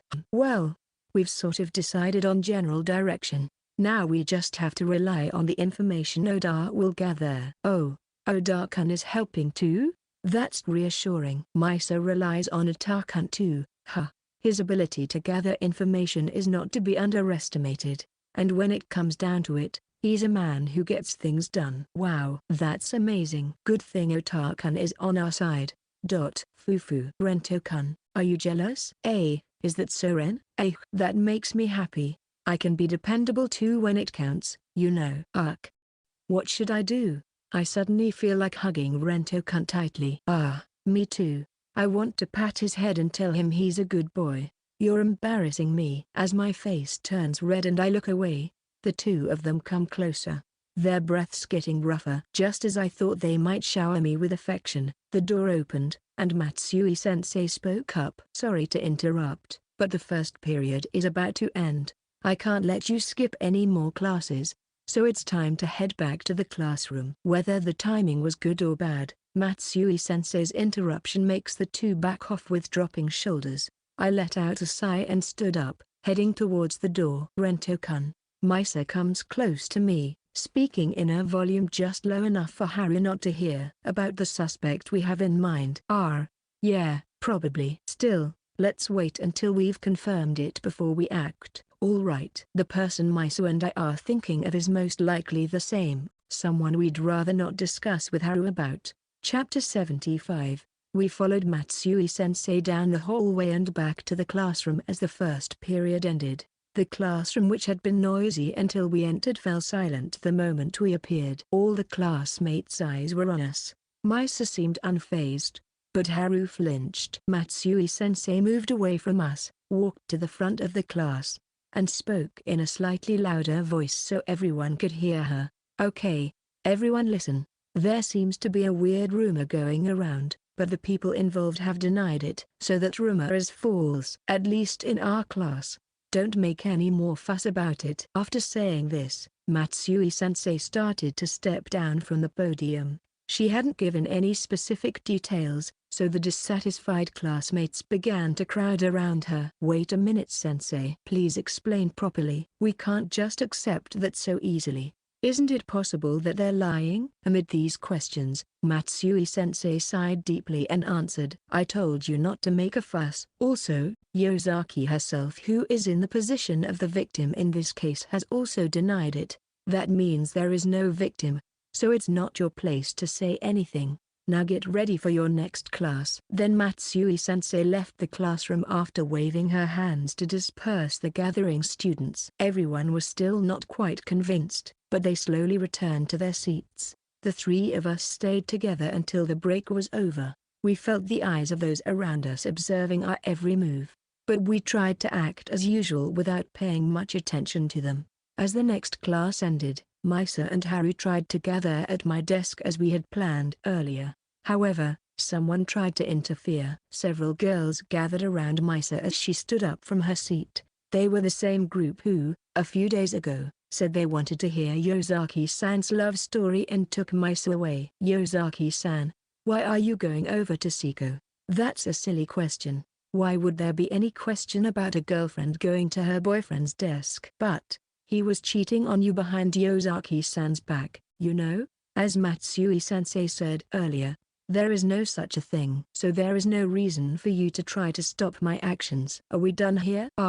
Misa rebuffed her concerned classmates and made her way past them to me. Misa can stand her ground and respond back no matter what others say to her. That strength was one of the charms that attracted me to her. On the other hand, Hinata-san, are you really going over to Seko's desk? The rumor might be false, but shouldn't you refrain from such things for now? I've always thought, you know, Hinata-san and Seko seem too close. I thought so too. Aren't these two kind of suspicious? Hey, what about it, Hinata-san? We want to hear it from you.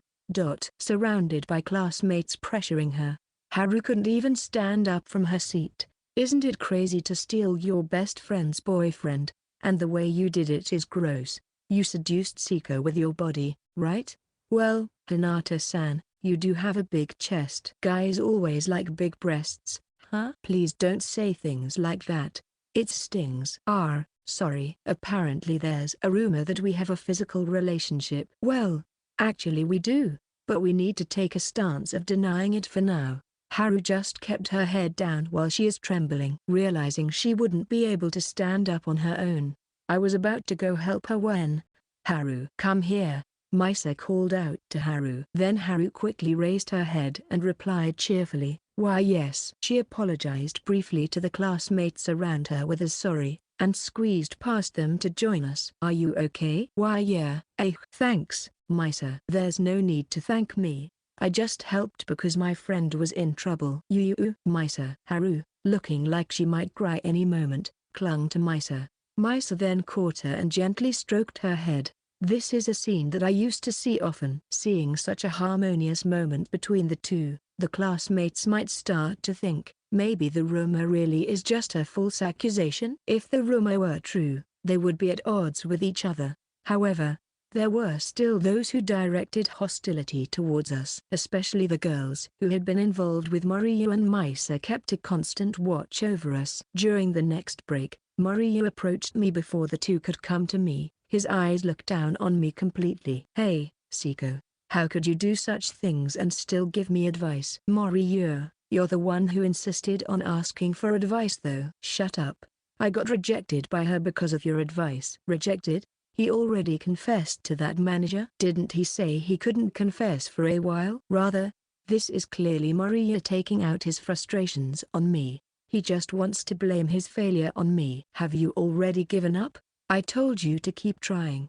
How can I go through that pain over and over again? That's when I realized it, Seko. You're abnormal. You can repeat such things over and over again, even in front of everyone. That's why you could cheat on her too, right? Aren't you jumping too quickly with your logic? Shut up. You're missing some emotions. That's why you can keep doing things that hurt yourself. And that's why you can easily do things that hurt Yosaki-san too. I wouldn't be able to fall in love with her if I had no emotions. I'm telling you to shut up. A criminal shouldn't be talking back like that. At this point, I realized it was pointless to continue to talk to him. They only want to hear what fits their narrative. Moriya's opinion won't change, no matter how reasonable my arguments are. He used to admire me as his master. The irony of such a drastic change almost makes me want to laugh. Though it's not really something I should laugh about. Moriya, that's enough. While I was pondering what to do, Keita stepped in between us. Keita. But you know, it's unforgivable if the rumor is true, but we haven't seen the supposed evidence yet. For now, we have no choice but to believe what those three are saying. TSK, I'll never believe you. With that parting shot, Moriya returned to his seat. What's your intention, Keita? I helped you out and this is how you thank me? Maybe it can't be helped, considering what happened before. Is this some kind of atonement? I don't know. Anyway, those two can't come close if I stay here, so I'll go back to my seat too. Keita didn't say much and quickly returned to his seat. Then Misa and Haru came to me. Rento-kun, are you okay? Sorry, Misa couldn't come and help you because I was still trembling. No, everything is fine. It was actually better that you two stayed away. Haru had become completely drained in these past few hours. Though she didn't show it, Misa too must be under a certain amount of stress. The uncertain possibility of getting a miraculous piece of evidence to prove our innocence. I wonder if their mental state can endure until we find it. Maybe it's time to be prepared for the worst. Then my smartphone vibrated in my pants pocket. Chapter 76. During the lunch break, we eat our bento together as usual, trying to behave normally.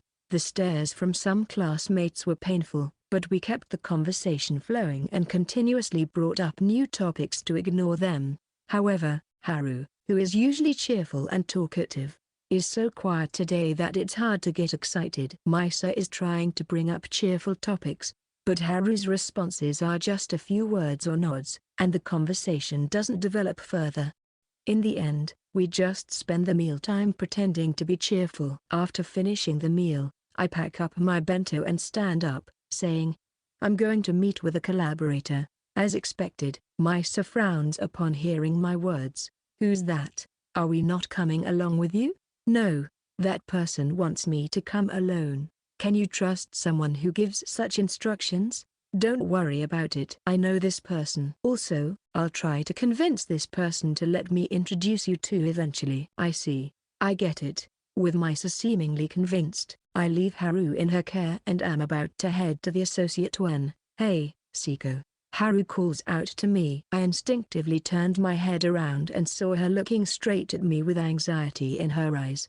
Don't you think the three of us should stay together? For a moment, my heart skips a beat. It felt like she saw right through me. I answer, trying to hide my agitation. Yeah, that's right. But sorry, this time I have to go alone. Okay, we'll wait here. Please come back. There are classes in the afternoon. Of course.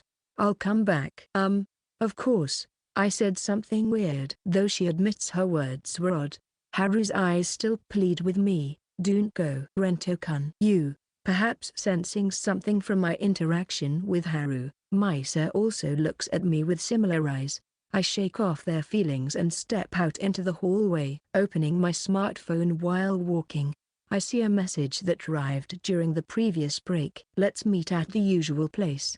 The sender is Koido, probably to talk about this recent rumor. However, There's no instruction in the message that only I should come. It's not that I want to hide Koido's existence from them. I just wanted to go alone today because, Seko-senpai, as I walk towards the back garden, a male student appears in front of me and calls out to me. It's Kakun, the boyfriend of a junior couple. Wondering what he wants, I'm about to reply when he declared something loudly so that everyone around can hear. Seko-senpai, I'm disappointed. I never thought you were that kind of person.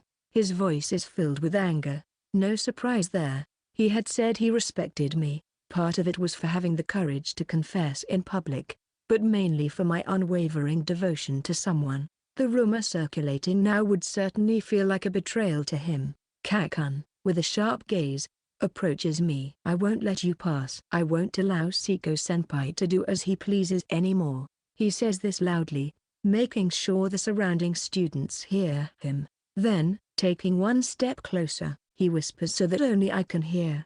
Please use the west staircase and go to the pool's changing room. I almost blurted out, what? But I swallowed my words under Kakun's glare. Then I turned my back on him and continued down the hallway without saying anything. My destination is the outdoor pool section. Our school has a splendid pool. However, I've never used it since the classes are elective and I haven't chosen swimming. I remember hearing that the swimming club was recently disbanded, so no one should be using the pool at this time. Kakun told me to go to the changing room, but I wonder if it's open. Oh, it is. I can enter just fine. Thinking of the worst-case scenario, I chose to enter the boys' changing room, which turned out to be the right decision. The person already there notices me and waves with a smile. Senpai, long time no see. Koido, don't you realize this is the boys' changing room? I know. I figured since it's senpai, you wouldn't enter the girls' changing room. You know me well. Of course, it's about senpai. Watching Koido show off a triumphant face makes me feel more at ease. Hey, Koido, wasn't the meeting supposed to be in the backyard? I was planning to, but Takahata-san suggested this place. Apparently, it's a lovey-dovey spot Takahata-san and his girlfriend recently discovered. So we left the lovey-dovey spot and came back to a new lovey-dovey spot. Huh? Wait, does that mean this is their love nest? I guess so. I wonder what those two usually do here. Suddenly it feels awkward to be here. Ahaha. Well, it's just senpai and me. No need to be so tense.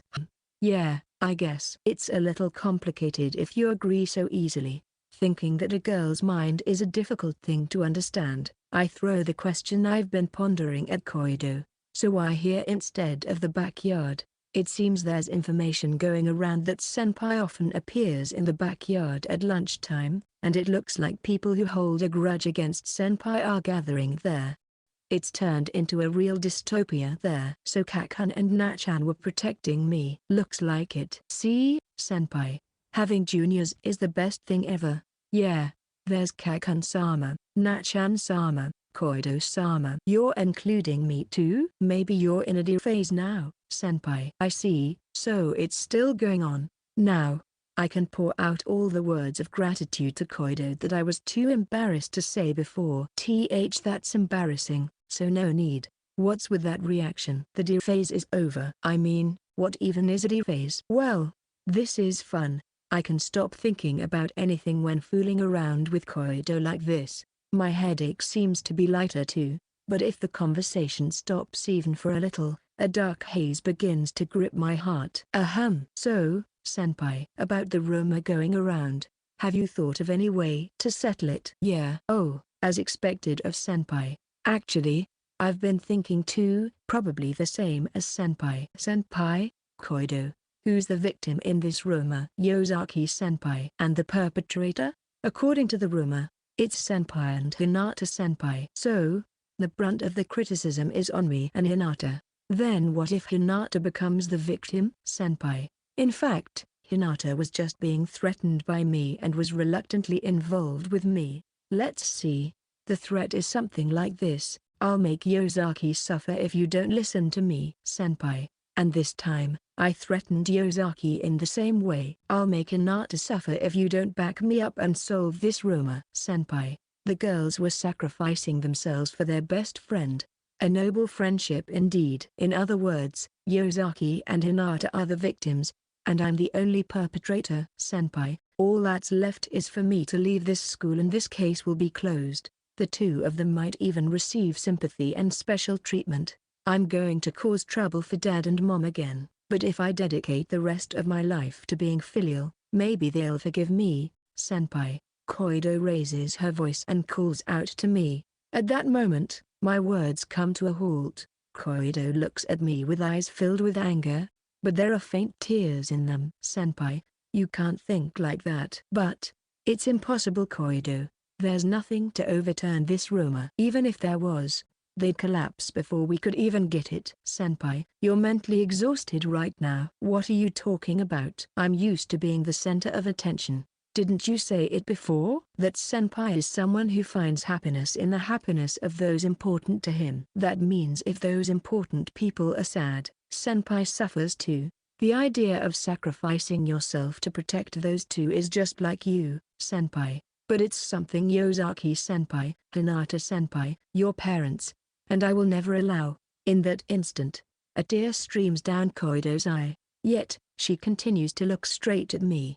Her eyes, like Haru's when I left the classroom, seem to be saying not to go far away. I close my eyes, take a deep breath to calm my heart, and then look straight back into her eyes. Sigh. Thank you, Koido. Maybe I was getting a little crazy. Senpai is always a bit crazy. What's that? Ha ha. Hee hee. Feeling a bit embarrassed, we continued to laugh while looking at each other. Maybe the reason I told her about the solution was somewhere in my heart. I was hoping she would stop me. Really, I owe so much to my juniors. Chapter 77. Koido wiped away her tears with a handkerchief and put on a smile after preventing my stupid outburst before it could happen, acting as if nothing had happened. Then, Senpai, let's have a talk. Right. See, Koido, have you thought of a solution? Yes. Simply put, we'll gather evidence to refute the rumors about senpais. I thought so. Actually, our homeroom teacher has agreed to help persuade the school authorities if we do that. So we were planning to gather evidence too. Oh, that makes things easier. But I don't know how or what to gather. If only I could identify the person who spread the rumor and their purpose. It's Arehira-senpai. Koido declared it outright. Her eyes seemed to show she had unwavering confidence in what she was saying. I also thought it might be him. But why are you so sure, Koido? Why? Because I heard it from a friend. I have a lot of friends, so I get this kind of information quickly. I'm not doubting your friend, but in the end, that's still just a hearsay. You can't be certain that the information is accurate. By the way, the motive for Arehira-senpai to spread the rumors was because he wanted to bring down senpai. What do you think? We have all the reason to say Arehira-senpai is the culprit, right? On the other hand, can you think of anyone else who might be responsible for this rumor? Well, I can't think of any specific person. Right. So, let's decide that Arehira-senpai is the culprit for now. Koido brought her hands together with a clap as if saying that the matter was concluded. Also, the solution where the senpai sacrificed himself was actually the best outcome for Arehira-senpai, huh? Wow, seriously? Then you really saved me by stopping it, Koido. Hee hee. As a thank you, treat me to strawberry milk next time. I don't mind if it's only that request. Hee hee. Okay. The strawberry milk from the other day was a treat. It was super delicious. The other days? When we were with Saki-chan. I'm glad then. They still bring it back for a limited time even though it's out of season. Plus, there's the fact that it was on your money, senpai. Strawberry milk paid for with someone else's money must be very special. More accurately, with senpai's money. She said that with a teasing smile plastered on her face. It seems to me that her cheeks are slightly redder than usual. Maybe it's true Arehira was the one who spread the rumor. In terms of credibility, Yosaki and I had assumed that Arehira was someone who was trusted by those around him. It seems that he is trusted by others, at least. He has a bad reputation with women, but he actively participates and excels in school events. Moreover, the fact that the rumors are coming from someone with a history of issues with women could actually lend them more credibility. I see. Plus, there's evidence for the rumor, too. What? Does that really exist? It seems so. It looks like there are photos of the two of you got caught together outside, huh? Sigh. Was it on the way home or during a date? Whatever the case, I didn't think there was actual evidence. It seems our speculations were nothing more than wishful thinking. Even so, didn't the rumors spread too quickly? I wonder if Arahira went to great lengths to spread them. I don't think Arahira-senpai has been doing that much. It'd be a hassle if it got out that he's the source. I mean, stories that lower someone's reputation tend to spread fast. You know that well, don't you, senpai? That's true. In the closed space of a school, a caste system naturally emerges, and we subconsciously want to stand atop that caste.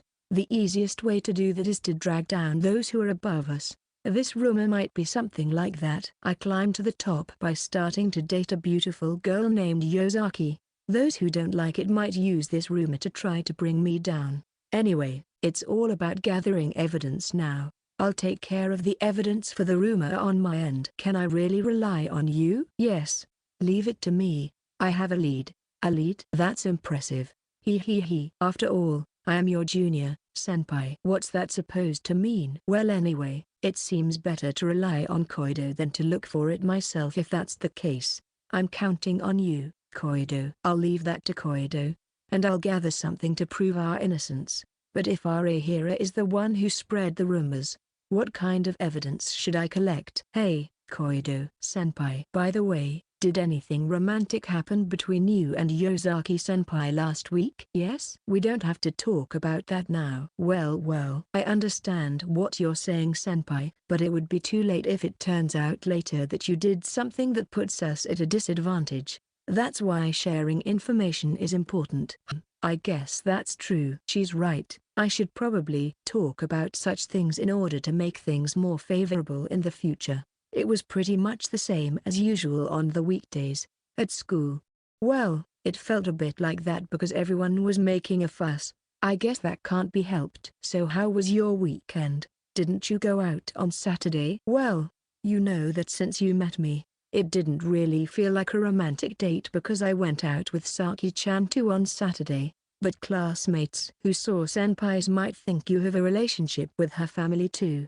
Now that you mention it, that might be true. For me that wasn't a date, so maybe I'm a lady weeper regarding that. Didn't you do something a bit like lovers? Stop doubting me. Oh, Yosaki changed her hairstyle since yesterday. I wonder if it's because she's using the scrunchie I picked out for her. From the experience of choosing underwear during a date with Haru, I thought that this might also be considered an act typical of lovers. It seems I was right, as Koido retorted with, "See, you did do something." By the way, knowing that Yosaki-senpai changed her hairstyle since yesterday means you saw her on Sunday too, right? Koido, you're sharp. That's right. I visited Yosaki's house on Sunday. Hey. What?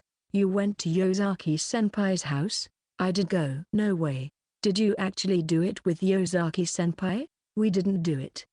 I can't believe it. We're not officially in a relationship yet, so I avoided that kind of thing. Do you think people will believe that if you're the one saying it? That's true. I've made a mistake once, so my trust has already hit rock's bottom. I guess any reflection now would just be hypocrisy. Whoa, just kidding. I know that you're reflecting on it, senpai, so please don't give me that same look again. I was able to get back to my usual pace thanks to Koido, but this time the self-deprecation seemed to still linger in my heart. Part 10 Evidence. Chapter 78. As a result of the discussion with Koido, it was concluded that the person who spread the rumors was Arahira, who held a grudge against me due to the recent mixer incident.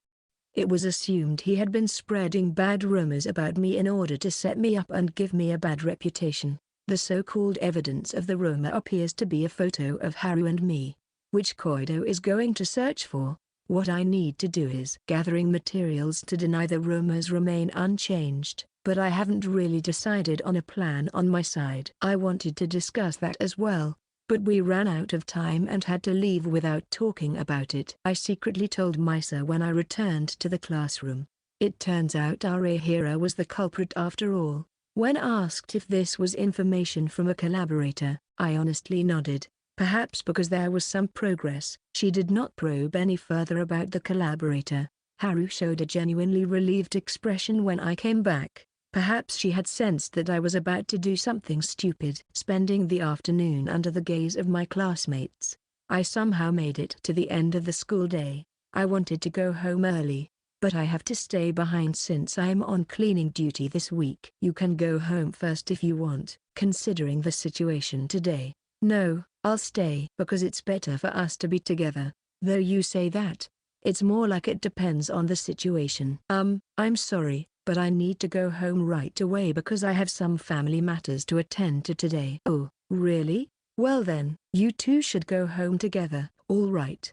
Haru, who reluctantly nodded her head, and Misa, who said she had some errands to run, left together. I should be fine on my own. Now, I just want to finish cleaning up quickly and head home. I'm stuck with Seko. I don't want to be with him either. People might think we're friends or something. Should we skip it? I could hear my classmate who was also on cleaning duty saying that while looking at me. I didn't want to do anything with those guys who harbored hostility towards me either. It's fine, you guys go ahead and leave. I'll take care of it. When I said that, the four of them visibly cheered up and left the classroom. I wonder if they were happy because they could avoid working with me or because they could skip cleaning. Well, it's probably both. Alone in the classroom, I begin to push all the desks back to clean up. It's quite a big task, and it's not meant to be done alone. Looks like I'm going to be late getting home. Just as I think it was a good thing that the two of them had left before me, someone else entered the classroom. Seko. I am here. Oda, the one who entered was my best friend, the hero. I thought it would be like this. I'm glad I slipped out of club activities to come back. Seriously, you're a lifesaver. I was just about to have a breakdown doing this alone. What? I'll make sure to probably get a big thank you from you later, so don't worry about it. Leave it to me. Let's go eat some delicious food. That's a good suggestion. Actually, there's a place I've been wanting to try. Since I hadn't hung out with Oda recently, the conversation turned to us going out somewhere next time. We continued with the cleaning work as we talked. By the way, sorry about that rumored evidence. I still have zero leads. No, I'm grateful just for your help.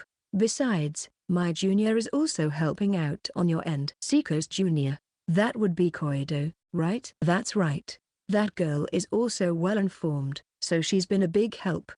Oda began to ponder something. I could tell that Oda was seriously working on something for my sake. It pained my heart to keep Oda in the dark and still ask for his cooperation, so I decided to share just a little bit. Oda, about the truth behind the rumors. Would you come to hate me if I said that half of it was true? When I asked that, Oda crossed his arms and thought for a moment before replying. Even if that were the case, I would remain Seko's close friend. If a close friend is walking down the wrong path, it is also a close friend's duty to correct them. Besides, looking at Yosaki and Hinata, I can't imagine that they hate Seko. On the contrary, they seem to still like you as much as ever. Therefore, there is nothing for me to say. He said that with conviction while looking straight into my eyes. Oda, I'll tell you everything next time. Oh, I will be waiting, no matter how long it takes. Having a best friend is nice. Oda. Seko. They're at it again. I'm kinda tired of it though.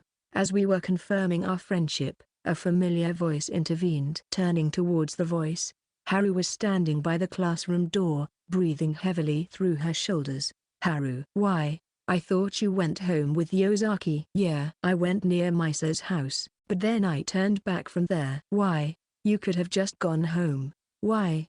You ask. It's because I wanted to be with Ota-kun. Right, Ota-kun. Seko is indeed loved. I'm grateful for that. I really think I'm blessed with the people around me. The reason I can enjoy what I'm doing now is all thanks to them. That's why I want everyone to be happy. Thanks to Oda and with Haru's help as well, we were able to finish cleaning up many times faster than expected. Well then, I will dispose of our trash. You two can go home first. No. Let me take care of it. What for? The garbage disposal area is near the club buildings, so it's not a problem for me. Instead, Seko, Please ensure Hinata gets home safely. Then I'm going. Oda left the classroom with the tied-up garbage bags in hand. We watched his departing figure. Oda-kun is really kind, isn't he? Yeah, he's my pride and joy, my best friend. I bet he'd be popular with the girls if he had a bit more self-esteem. I'm a little tired now. We did the work of 5 people with just 3 of us, after all. Thank you so much for your help, Haru.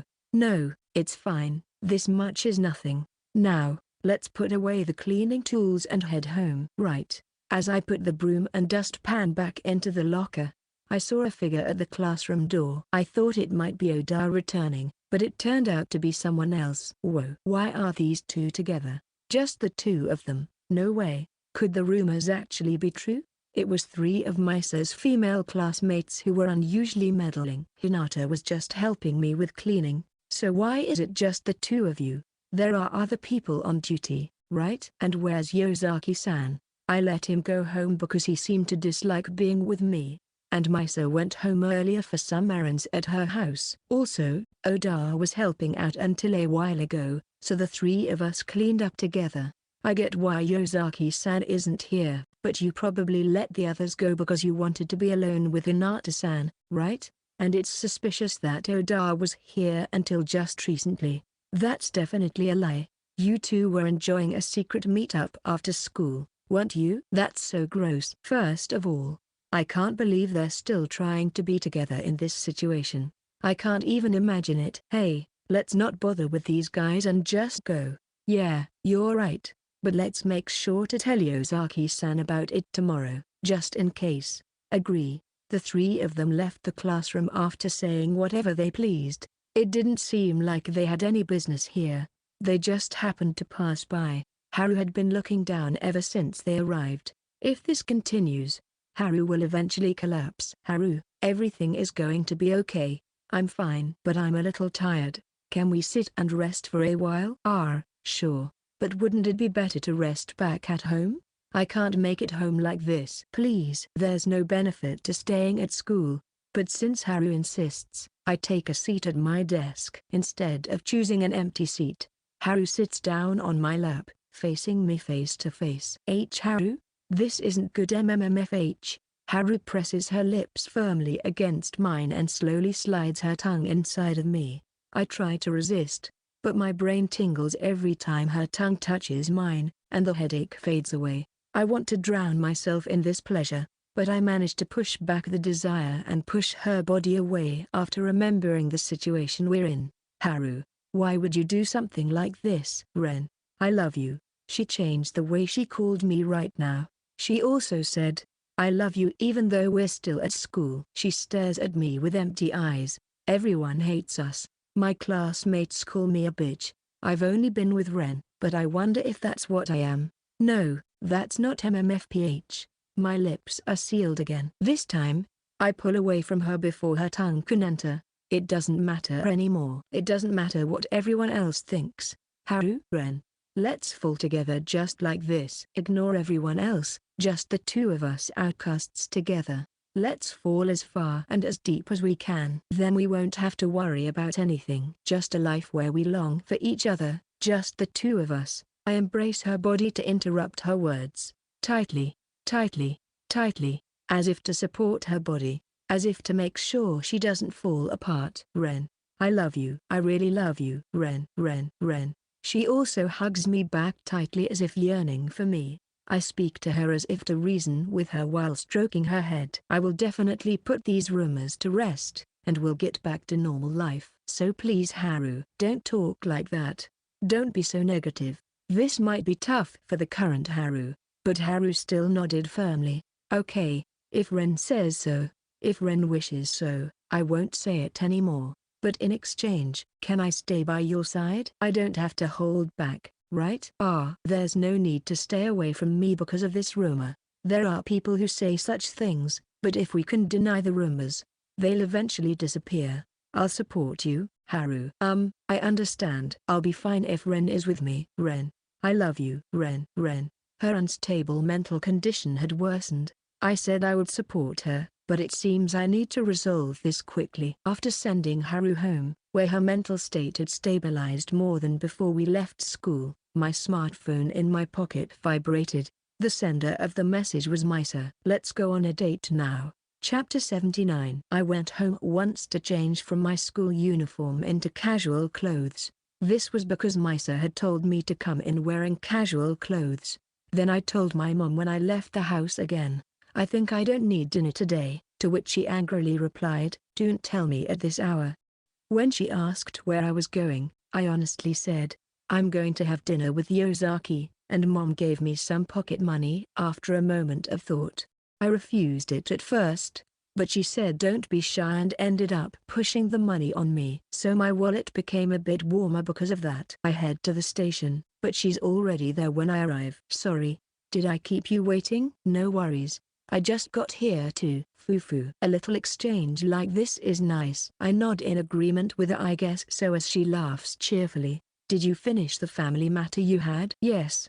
I took care of it earlier. I see. So, where are we going? You haven't told me the details. We're going to talk about that rumor, right? Right. For that reason, let's head to a place where we can relax.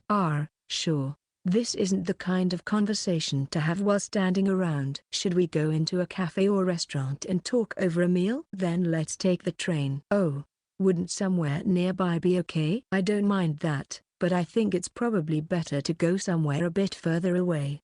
This area probably has a lot of our students around, so maybe it would be better to go somewhere a bit further away considering the attention we're attracting. I understand the reasoning, and it shouldn't seem like a weird thing either since we're supposed to be a couple. Well, it might be hard to concentrate on our conversation if I'm feeling like I'm being stared at. Okay, let's move. Yes. Misa turned her body towards the station gates and took my hand naturally. Then she intertwined her fingers with mine. I was a little surprised and looked at her face, but she was looking ahead with a calm expression. No. Her ears were slightly red. I felt a surge of affection for her as I realized she was actually embarrassed. Well, since we're in a relationship where it's okay to be seen by someone else, I held her hand back and walked beside Misa. Section. We got off after being rocked by the train for about 6 stations. It's a station I don't use much. It's the kind of station you just pass through when you're going on a trip. Do you have any recommendations for a place to eat? Yes. I'd like you to come with me. I don't know much about this area, so I'll just do that. I continued to walk following Misa's guidance, gradually moving away from the station. We passed through a street lined with eateries, and the surroundings became a bit quieter. I wondered what kind of hidden gem of a place she was taking me to. But Misa suddenly stopped and said, "Here we are." We were standing in front of a love hotel. What? Misa. This place is. Come on. Let's go. Rento-kun. No. This is not a restaurant. They do serve food and drinks here. No. I've heard something like that before. But still. It's fine. We're lovers after all, and besides, we can have a calm conversation here, right? No, I mean, I get your point, but I can raise my voice here if you want. You know, I'm being taken against my will. I'll call for help from the people around us. Let's go in right now. Faced with such a powerful threat, I followed her into the hotel. I finally realized why she specified me to wear casual clothes. She was planning to come here from the start. Entering the building, Misa heads to the room she selected using the rumored panel. The room is surprisingly clean, and there are lots of amenities. It might even be better than a mediocre business hotel. Misa places her pouch on the sofa and sits down on the bed. Then, Rento-kun, come here. She beckons me with a gesture so enchanting that my body naturally moves closer to her like I was a bee being drawn to the nectar of a flower.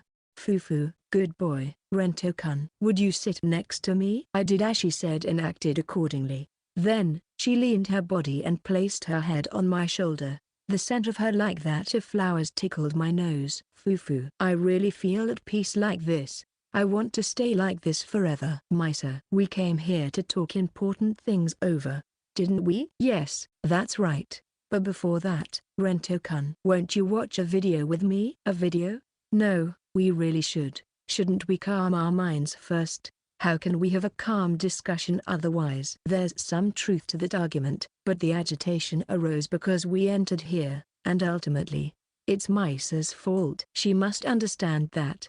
Yet she took out her smartphone and really started playing the video. This is a video I took during Saki's birthday party last year. Fufu. It really shows her acting her age, doesn't it? She's so cute. I'm a little jealous. Next. Let's see. This is a video from when I was in elementary school at a recital. I actually played the main role. It was a random decision, though. I see that you've had that Misa vibe since back then. You're not going to tell me that I'm cute? She's really cute. I think this girl is going to grow up to be a beauty. Idiot. Even though Misa was the one who made me say it, she seemed embarrassed by my praise and pressed her face against my arm. This too was adorable. After a while, her embarrassment seemed to fade and she returned her face to its original angle, operating her smartphone again. Next is this one. My eyes widened the moment I saw the next video. I looked at Misa's face, but she was intently staring at the screen of her smartphone. This next one isn't actually a video, but, as she said this and operated her smartphone, a file name composed of a date and an audio file format appeared on the screen, and the sound began to play. The surroundings were very noisy, but the voices of several people talking could be heard. This Rento-kun. Misa pulled her face away from mine, her eyes teary as she stared straight at me. I have a favor to ask. IMMPH? As if to interrupt her words, I stole her lips. Then, I invaded her mouth with my tongue, entwining mine with hers. Her body twitched and convulsed with each of my movements. We separated after a while, and I covered her mouth again as she gasped for breath with wide eyes. I pushed her body down and began to unbutton the front buttons of her clothes. She seemed surprised for a moment, but with her mouth covered, she couldn't say anything and was left at my mercy. Then, seeing her cute underwear, I reach around her back to unhook it and slide it aside to touch her. In that moment, her body jolts more than ever. After squeezing that softness for a while, I thought she might be having trouble breathing, so I let go of her mouth. Rento-kun. My heart races as I saw her breathing heavily. I slide the hand that was on her chest downward, and then I touch her thigh. No. She covers her face with her hands and says that, no. Should we stop here? She slowly removes her hands when I ask that, showing her bright red face, and replies, please continue. A new emotion is born within me at that moment. I remove what's below her, both her skirt and her underwear. I remembered something after touching her body for a while. Come to think of it, I don't have that. I realized I didn't have something important for what we were about to do. However, there should be one on the headboard because this was a place meant for such things. There it was. As I reached for it, Misa said, wait, the things placed there could be dangerous, so it's better not to use them. Ah, is that so? Well then, maybe that's enough for today. You can do it. Yes? But without that, I'm on the pill, so it's fine. What? Why? Just do it. I can't hold back anymore. Please, let's do it. Although the question of why she said she was on the pill remained unresolved, my reason couldn't withstand it any longer. I ended up going through with the act with her. Chapter 80. I sit on the bed as my mind gradually returns to calm after I do it with Misa. I don't regret the act itself, but I'm sweating bullets over the fact that we did it without protection. I should have at least put it on even if the hotel's provided stuff is rumored to be risky. I spoke to Misa who was lying down on the bed and resting. Hey, Misa, are you really sure it was okay? Yeah, it should be fine. It seems like you left it outside after all. Oh of course. I'm bewildered as she says so with a hint of dissatisfaction. Don't get me wrong. It's not like I'm drinking it for that purpose. I had a heavy period, so I went to the doctor and got a prescription. The medicine happens to be the same as the one used for that purpose. Oh, is that so? I don't have any sisters, so I'm really clueless about these things. To be honest, I wouldn't know even if she lied to me right now. Still, I can't imagine her lying about this. What if I said it was a lie? What? Seriously? What should we do? I mean, I'll take responsibility, but, Fufu, it's true. I'm sorry, that was a bad joke. Seriously, that black joke was too far, but I'm glad you're willing to take responsibility. Well, I guess it's also my fault because I got carried away and attacked Misa. If it comes down to it, the responsibility is all mine. Warmth and weight were added to my back as I said that. Misa had woken up and was hugging me. You're so kind, Rento-kun. I've always known that. I don't know what you're talking about. The only variation you have in playing dumb is that one, and I find it adorable. I love it. You did it for me, right? You attacked me to prevent me from using that video and audio to threaten you. I don't know what you're talking about, Fufu. Rento-kun. I like you. I love you. I adore you. So let me explain everything you did for me. That's, how should I put it? It's a little embarrassing. No, maybe it's like torture. I love it when you're embarrassed too. That means there's no way out. I understand. I'll stop pointlessly resisting. I was going to say, you'll have to sleep with me if you want that video, but you anticipated that and attacked me before I could say it because you couldn't stand the thought of my first time being the result of coercion and using a video for my best friend as bait at that. You attacked me because you couldn't allow that to happen, right? No, that's not it. I was just overwhelmed by Misa's charm and couldn't control myself. Oh? Even though you didn't fall for my temptations yesterday, the atmosphere in this room got to me, Fufu. All right, let's say that's the case. The meaning behind your actions would be lost otherwise, wouldn't it? It feels like the meaning is already lost after all this explanation. No, that's not true. I was happy. I understood the reason behind your actions.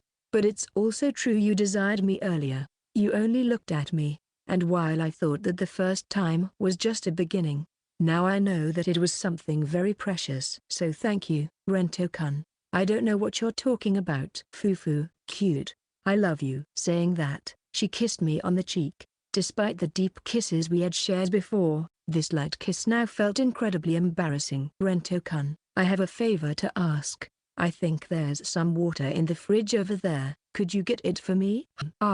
Sure. Misa pointed, and there was a small refrigerator. When staying at a business hotel, it's common to find bottles of water offered as a service, but I wondered if this hotel also offered something similar. I got up from the bed and walked over to the fridge, then opened the door. What was inside was not what I expected. It was kind of like a vending machine with various products lined up. Among them was, a brand new box of something I thought wouldn't be in this room. Fufu. Her cheerful voice could be heard from behind. When I turned around, she was approaching with a smile. Actually, there are vending machines of this sort in this kind of hotel, and inside them, there are items for doing such things.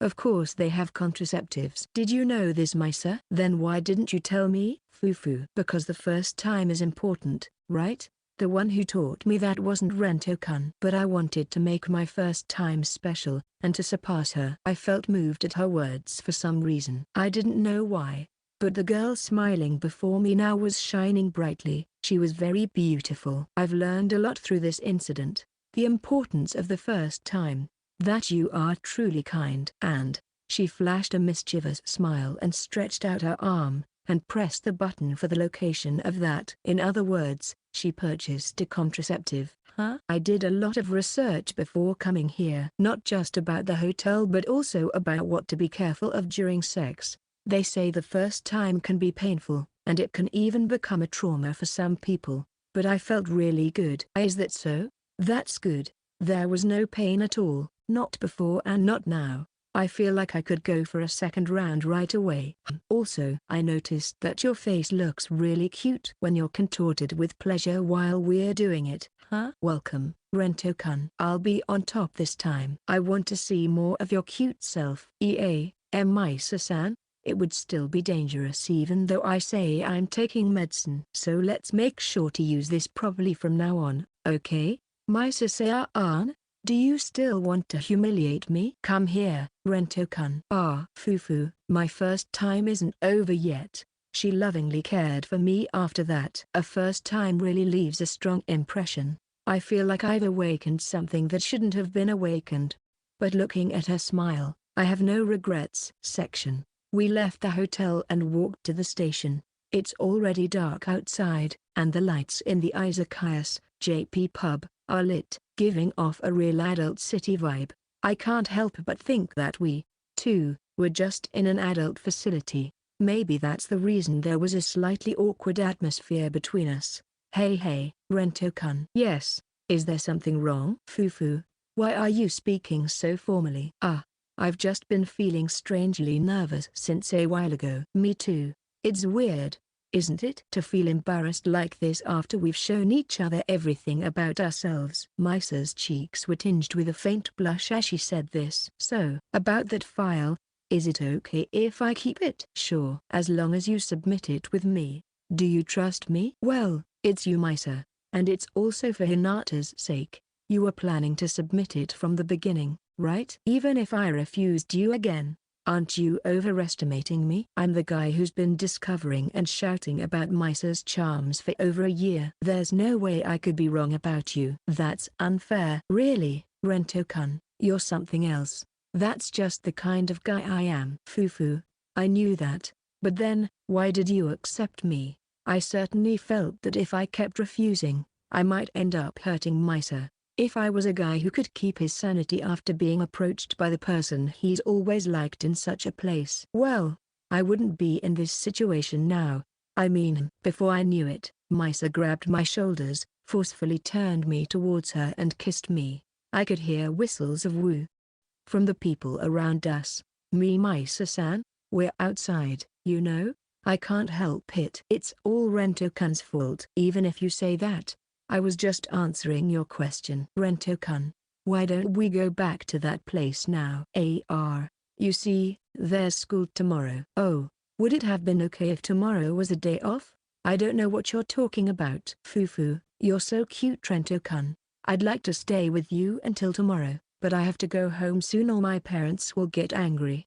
Let's call it a day for now. Looking at Misa with her bewitching eyes, I was convinced that I had indeed awakened something in her that should not have been awakened. Even so, I didn't expect that mark to still be there. I guess it's natural that they'll remain after being done that so hard. Fufu, I'm sorry, but I felt happy when I saw it, like it was proof that Rento-kun belonged to me. Let me leave another one when it fades, okay? Keep it in moderation. That actually hurts quite a bit. I even like your face when it's contorted with pain. You're opening a door that shouldn't be opened. Fufu, just kidding, don't take it seriously. Your body is mine after all, so I'll take good care of it. Always. Chapter 81. The video Misa showed me and the audio she let me listen to yesterday could be powerful evidence to refute the rumors, but we both agreed that the situation wasn't good enough yet for it to be effective. Because of that, we couldn't submit them to Matsui-sensei first thing this morning as we had hoped. However, it was still a significant step forward. Once all the conditions are met, our innocence should be proven. Oda and Koido are working hard on that front, and I plan to discuss it with Koido during our meeting at lunchtime. I arrive at school and change into my indoor shoes at the shoe lockers. Even so, I feel many piercing gazes today. If anything, there might be more than yesterday, and the intensity of those stares seems to have increased. Entering the classroom, Moriyu approached me at a tremendous speed with a smartphone in hand. Hey Seko, can you still deny the rumors after seeing this? What? Moriya shoved his smartphone in my face as if to demand I look at it, so I took it and saw a photo of Haru and me browsing in a variety store. Specifically, Haru was holding an item with both hands, and I appeared to be saying something to her. Indeed, the two of us were standing close enough that we could be mistaken for a couple. Above all, Haru's smile was dazzlingly bright. This outfit and store. Could it be from that day I went on a date with Haru in Yokohama? If that's the case, I'm relieved it's a photo from a moment when we weren't holding hands.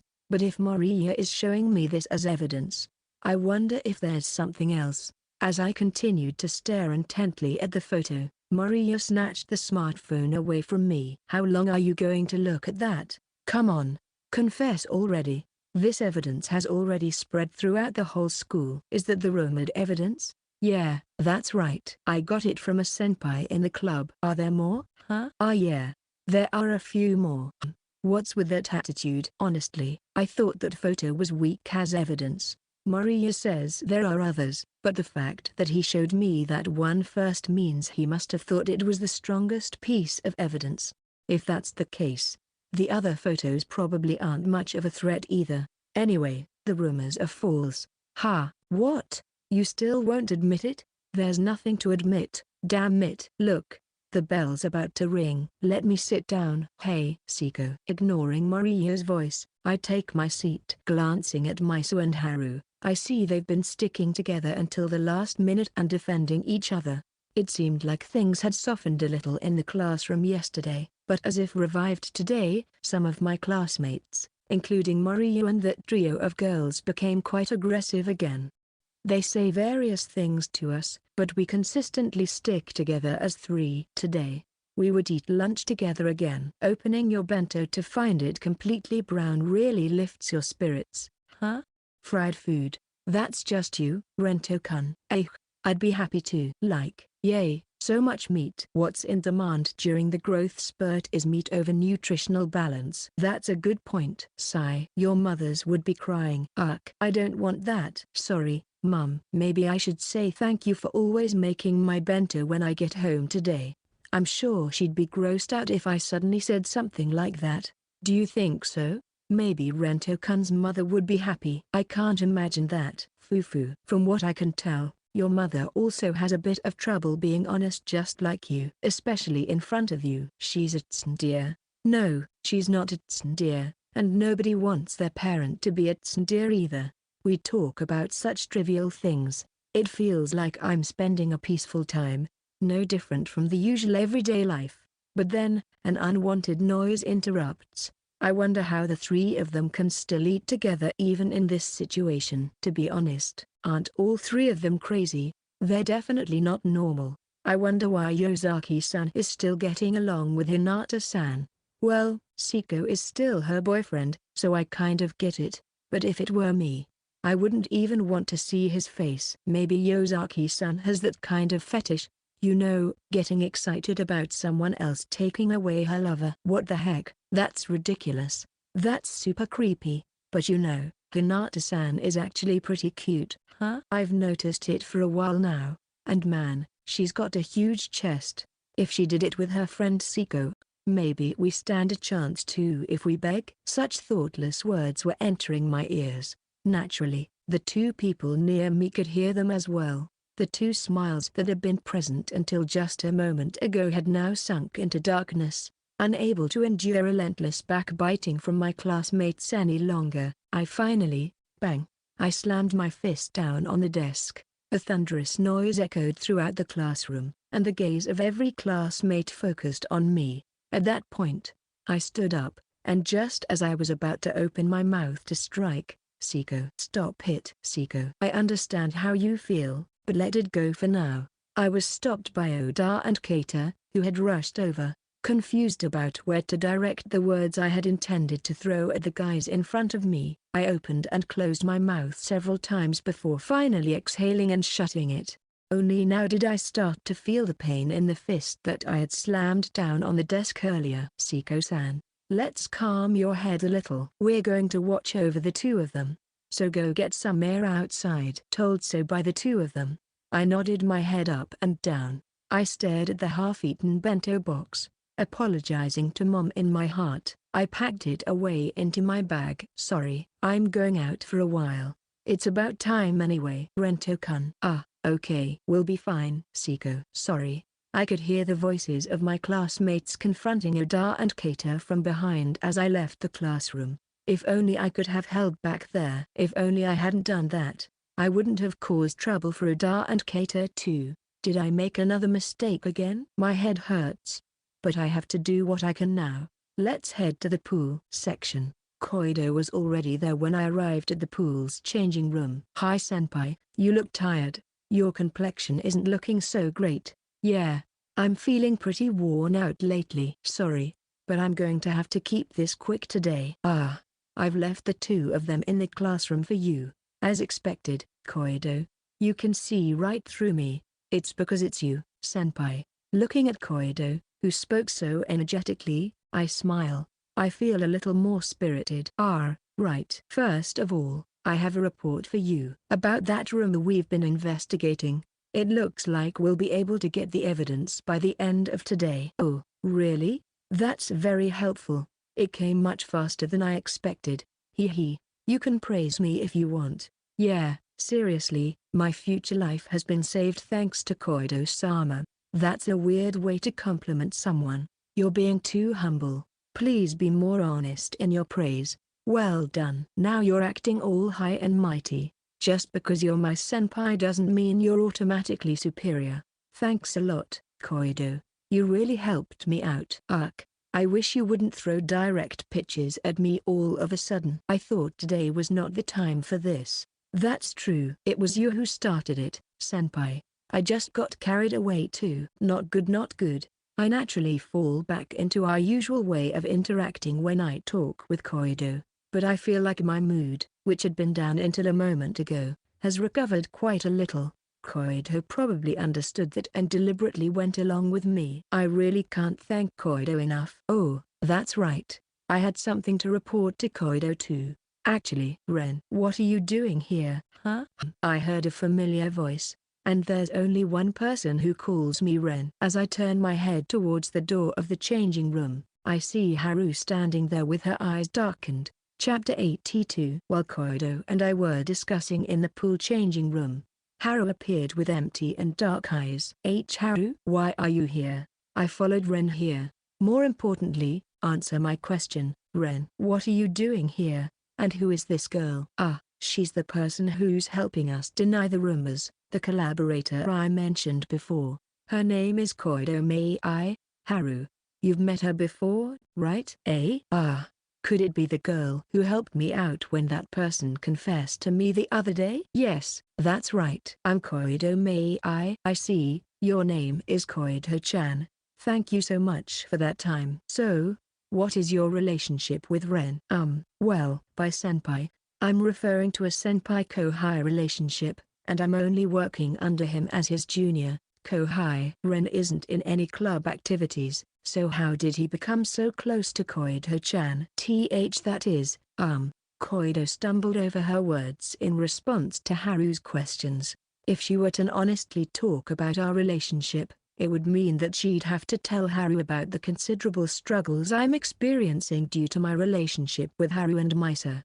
That's why Koido couldn't speak. Even at a time like this, she's thinking about me. She's too good as a kohai.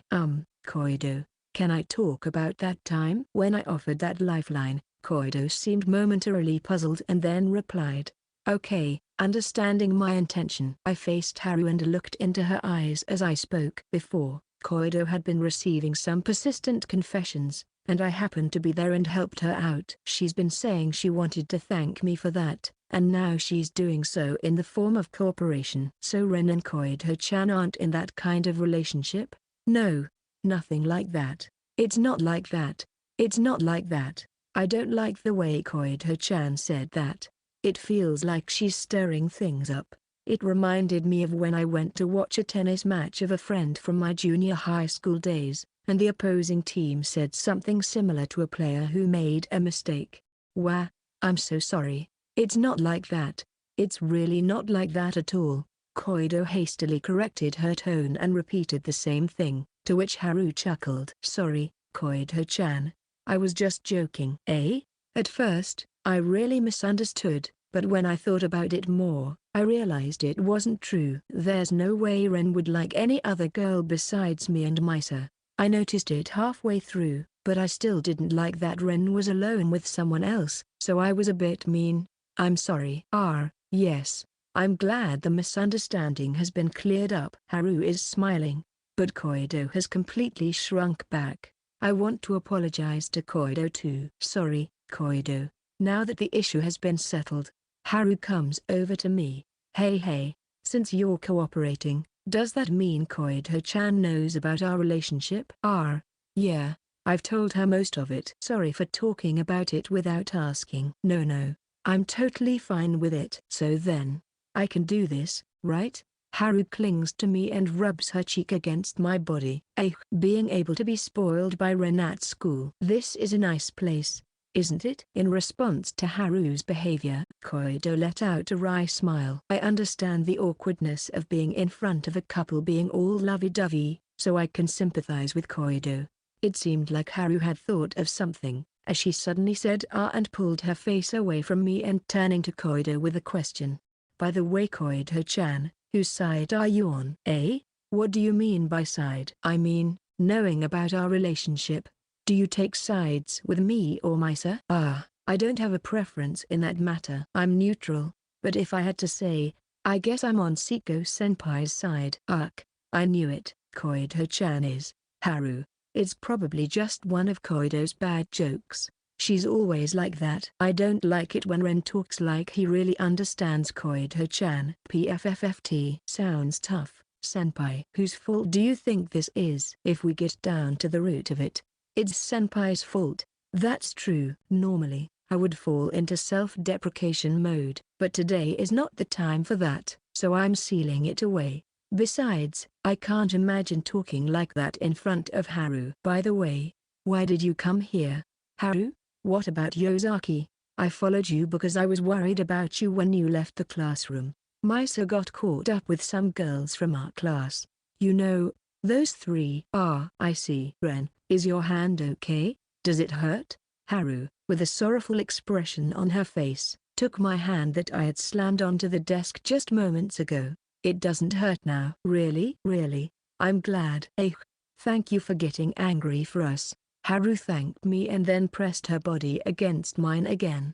Her hug became stronger. So what were you two talking about here? Haru clung to me as she asked that question. We were discussing yesterday about how to deny the rumors, and today we were talking about the evidence for that. What kind of evidence is that?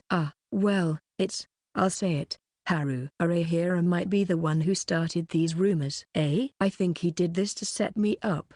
I'm sorry for dragging Haru and Misa into this. No, that's wrong. The reason that person hates Ren is because of what happened that day, right? Then it's my fault. I'm the one who dragged Ren and Misa into this. No, Haru, please calm down and listen to me. Hey, Ren. Haru looked up, her eyes meeting mine. They were as dark and as empty as before. No, even more deeply shrouded in darkness. You know, my body. It seems to have value to men. The boys in the class were saying that. And Arahira-senpai confessed his feelings to me. I wonder. Maybe we won't have to suffer like this anymore if I give it to Arahira-senpai? Maybe Ren and Misa can keep smiling. Hey, Ren, tell me. There's no way I'd ever let you do something like that. Why? Instead of desperately searching for evidence that might not even be useful, this way is faster. Why? You ask. Haru. That's because Haru's body belongs to me, right? Right. Then, there's no way Arahira should be allowed to touch Haru's body. That's true. But, you see, Ren, I'll start to forget who my body belongs to if you don't tell me regularly. So Ren, tell my body. Whose body is it? Right now? Right now? Yeah, because it's painful. I want to escape this pain as soon as possible. That's why I might just take the quickest way out to resolve it. MMPH. I didn't want to hear any more of her words, so I covered her mouth. Then I let my tongue in and it went deeper and deeper. Her embrace tightened around me, and her tongue welcomed mine. I'm going to leave first. Without paying any attention to Koido, who hurriedly left the changing room in a fluster, I continued to dote on the girl in front of me, pouring all my feelings into it as if to say, "Don't go anywhere." If anyone saw us doing this here, the rumors would be completely confirmed as truth. I knew that, but my body wouldn't stop. After continuing to kiss her for a while and finally pulling away, strings of saliva connected our mouths. Looking straight into her completely flushed eyes and her breath erratic, I spoke. Fine. Let's do it. Yes.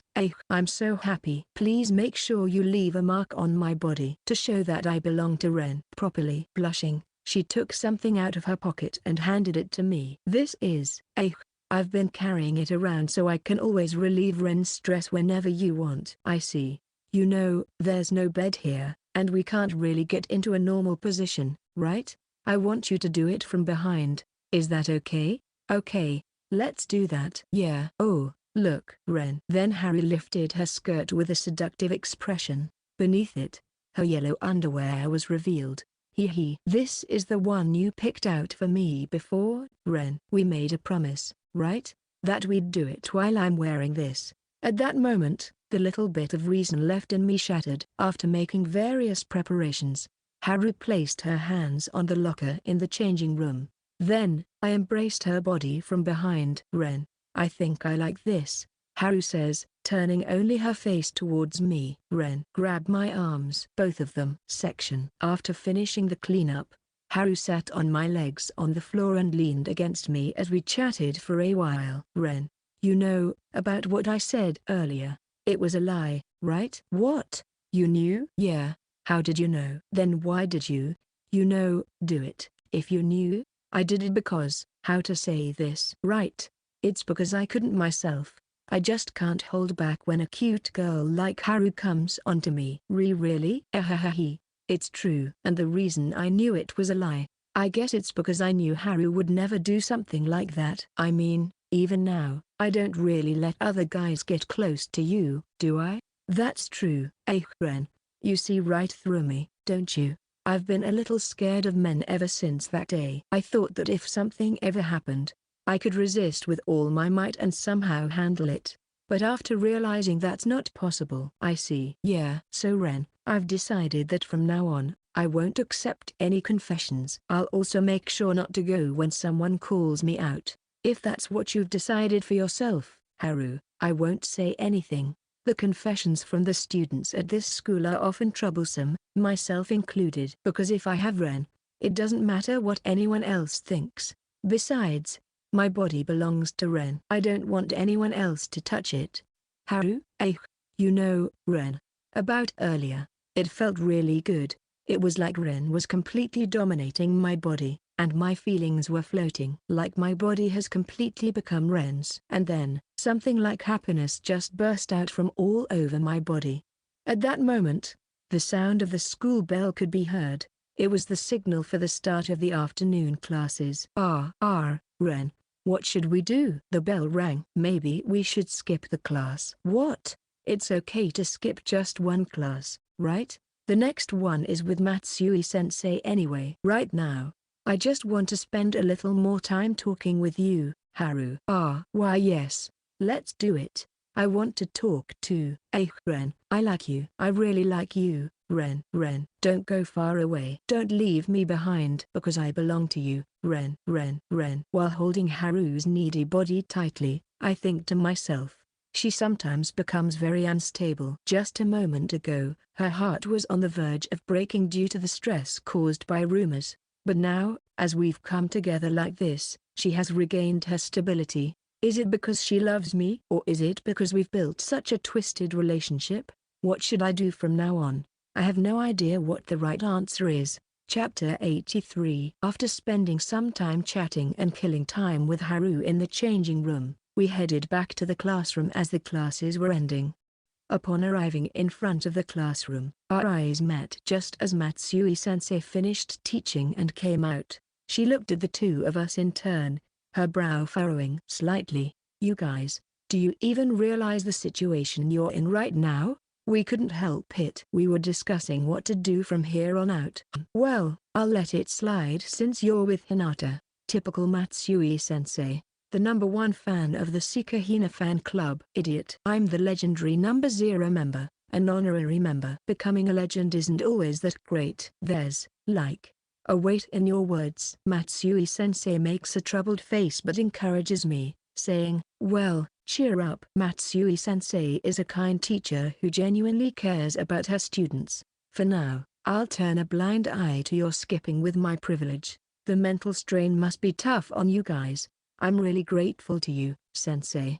We haven't been called in yet about that rumor, even though the school must have evidence. It's thanks to you, right? Well, yeah. But even so, that evidence alone is weak, and it was easy to stop those who were trying to push it. But think of it as a matter of days. Those guys probably don't want to deal with such a troublesome issue for long either. I totally agree with that. Koido seems to be able to secure the evidence we need by the end of today. If that happens, This issue should be resolved by tomorrow. It looks like we're going to make it in time." As the conversation with Matsui-sensei came to a halt, Haru stepped forward and looked into Matsui-sensei's eyes and said, Matsui-sensei, thank you so much for everything you've done for us." Due to the difference in height, Haru couldn't help but look up at the taller Matsui-sensei, which meant she was giving her puppy eyes. "Ugh, so cute." Matsui-sensei, who adores Haru, clutched her chest and let out a sound she had never made before. Afterward, with an ecstatic expression and still breathing heavily, Matsui-sensei moved to the classroom where her next lesson was to be held. "I wonder if she's okay." Haru, who captivates people like Matsui-sensei and Misa, who has a sister complex, might just be an older woman killer. As for me, well, I don't have a younger brother or sister, and it's not like I've been infatuated by that sort of thing. Matsui-sensei is such a kind and wonderful teacher who always protects us. I could protect you better, though.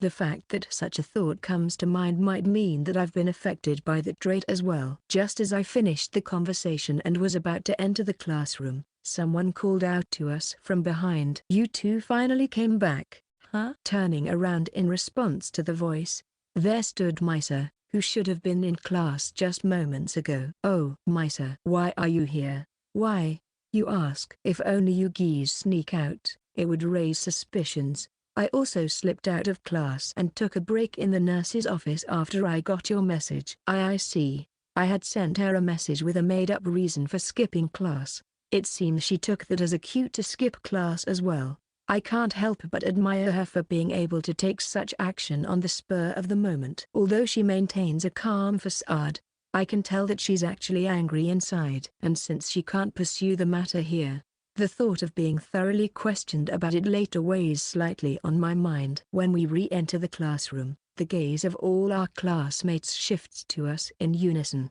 It's not surprising, but their stares seem to soften a little with Misa joining us and making us a group of three. The bell had already rung by that point, and I knew that rushing in would only result in cold stares, so I skipped class. However, it's a relief that the damage was lessened thanks to Misa's quick thinking. As expected, I'm always being saved by someone else. During the break between classes, I used my smartphone to get in touch with Koido. Fortunately, Koido didn't bring up the incident with Haru just before leaving the pool changing room, and we only talked about meeting up again after school today. I had planned to meet right after school, but at her request, we decided to meet at 6 p.m. I have no problem with that, so I agreed to the time. Then after school, like any other day, I stayed behind to clean while the other guys on duty hurried home. However, the difference from yesterday was that not only Ada and Haru but also Misa helped out, and the cleaning was completed relatively quickly with the four of us working together. The cleaning was done in no time, and Misa and Haru came over to where I was with their belongings in hand. "Thanks to both of you for helping out. This much is fine. It's for Rento-kun's sake. After all, it's called helping each other out." "I see. But thank a lot, Oda, for continuing to help out from yesterday too." "What's that?" "I've merely done what should be done as Seko's best friend." "Oda." "Seko, you really need to stop doing that." "Enough is enough." Yes. Having finished what was becoming a routine exchange, Misa sighed. "Well, let's go home, Rento-kun." I actually have to stay a bit longer today." "Could you two go ahead without me?" Why? Are you meeting with Koido-chan by any chance?" "Yeah, it looks like I'll be able to get the evidence by the end of today, so I'm thinking of checking it out. I didn't have enough time during lunch." I see." Haru, maybe reminded of the lunchtime incident, turned away with a flushed face. Misa looked at her with a puzzled expression. "I explained to Misa that I had to skip class because Haru had come to me while I was meeting with a collaborator named Koido. I couldn't honestly tell her that I had done such a thing with Haru." "Koido-san, I'd like to meet this person too, so do you mind if I stay with you?" But it might get pretty late." "Fufu, don't worry. It won't get that late, right?" At Misa's provocative tone, this time Haru makes a puzzled face. Realizing she's probably referring to what happened yesterday, I panic and end up giving a non-committal yeah, in response. If Misa's staying, Then I'll stay too. It's fine, right? It's not that it's not okay, but like Haru, the idea of bringing Misa and Koido together feels a bit troublesome. I'm worried that through some chance, it might accidentally come out that I've been meeting her under the pretense of going to the infirmary. It's not like Koido and I are in that kind of relationship, but it might be unpleasant for the two of them, and more than anything, I don't want them to find out why I've been meeting with Koido. As I hesitantly nod in agreement to their requests, Oda suddenly apologizes with a sorry. I have something to discuss with Seko. Sorry, but could we please have some privacy? Ota-kun, are you serious about Seko? No, absolutely not. It's just, I can't go into details, but it's more convenient for me to speak with Seko alone. I apologize for being selfish, but I'm asking for a favor. I understand. Misa, is that okay? Yes, Oda-kun can be trusted.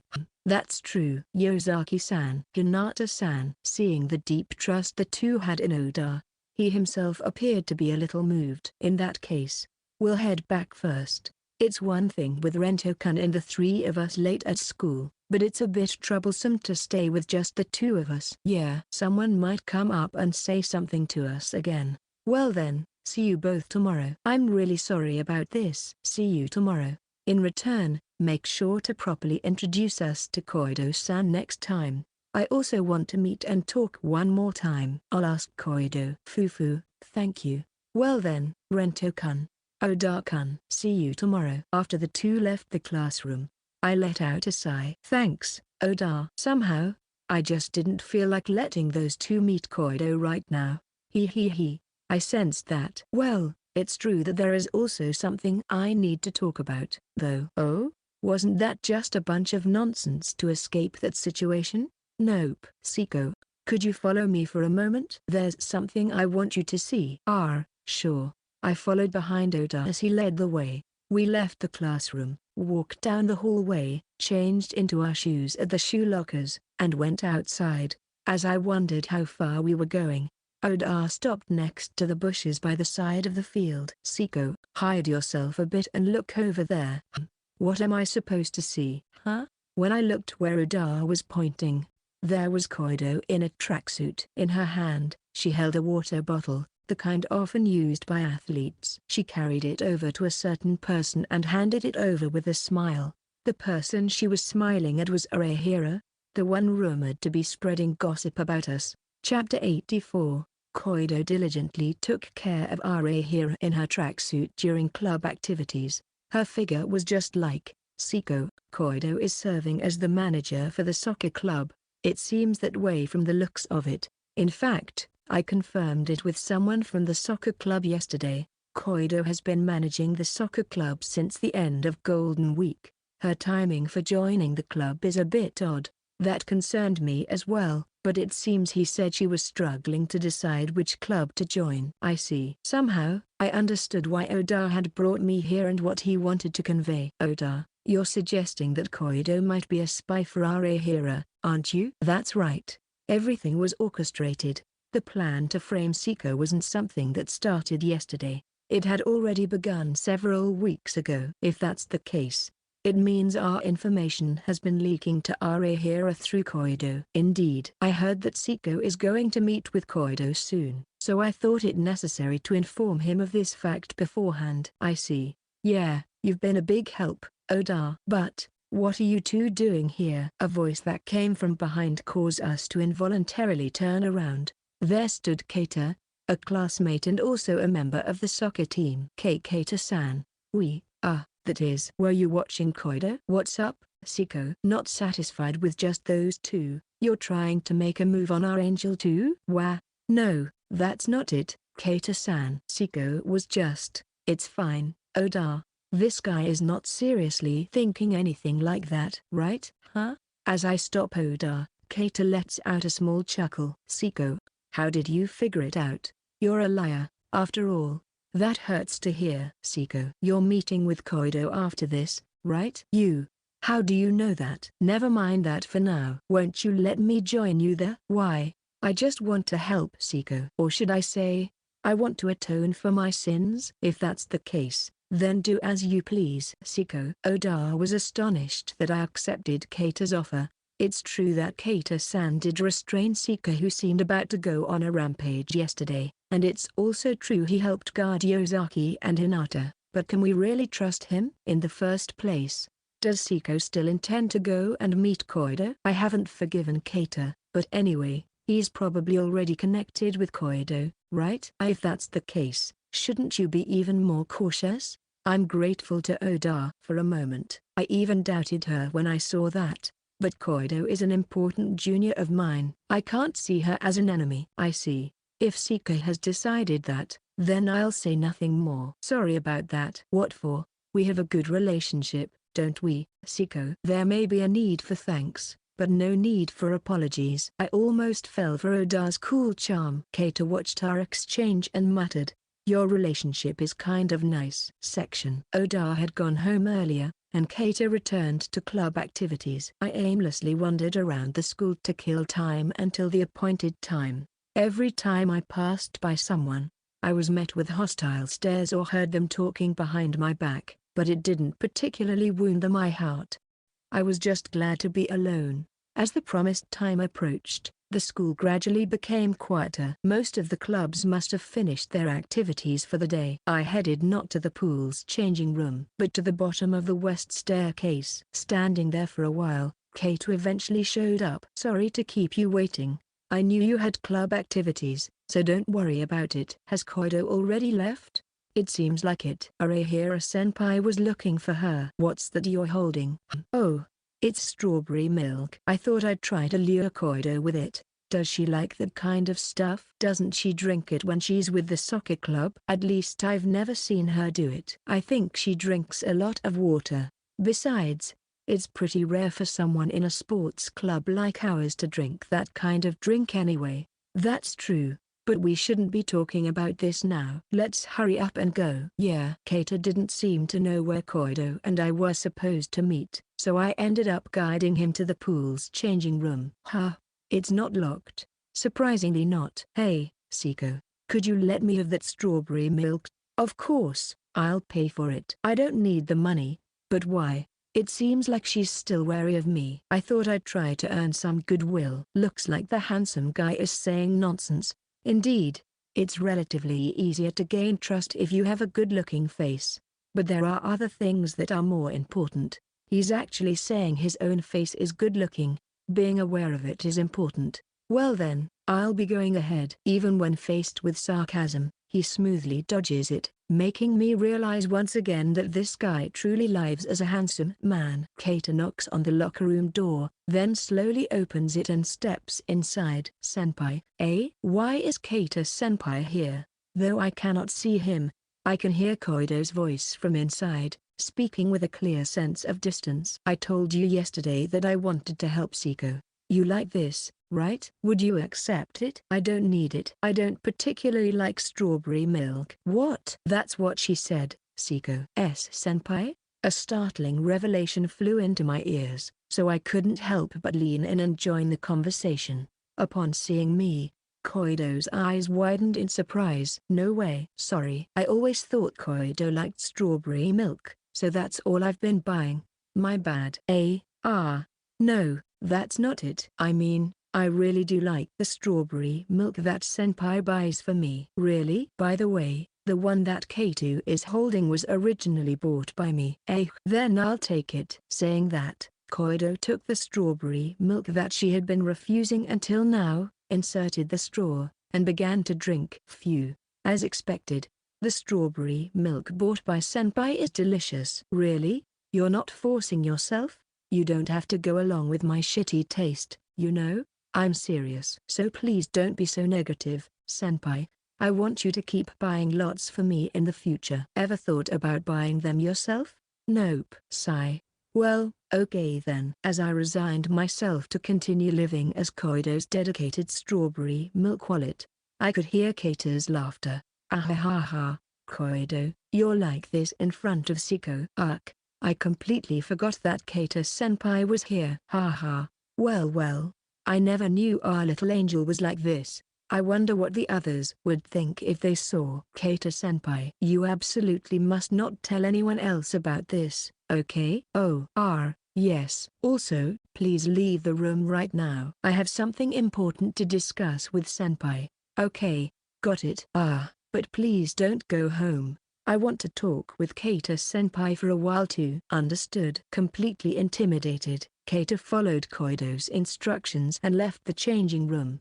However, he probably hadn't gone far since Koido had mentioned that there was more to talk about later. Senpai. After watching Keita's back as he left, I turned toward Koido, and she was puffing her cheeks and glaring at me. Why did you bring that person along? I was told to bring him along. Weren't you taught not to bring strangers home? Keita isn't a stranger, and if you're going to say that, it should be don't follow strangers.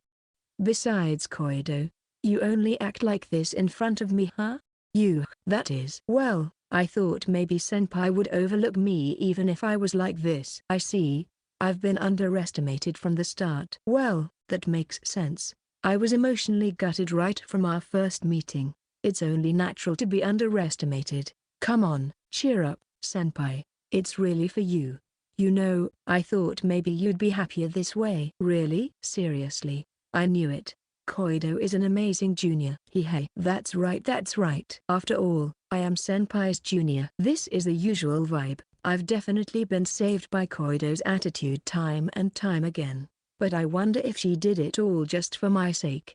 Thanks Koido, for doing it for me. Senpai, but it's okay now. I'm sorry for pushing you too hard. What do you mean by pushing? You were forcing yourself to act all cheerful, right? I'm sorry I didn't realize it. Senpai, are you serious? It's true that maybe my true self isn't actually like this, but I've never once thought it was painful or hard to talk with you, senpai. On the contrary, it's fun. I always think about how I want to talk more with you, senpai, or wonder if we'll meet again tomorrow. In front of you, senpai, my true self is just me. So, that's why.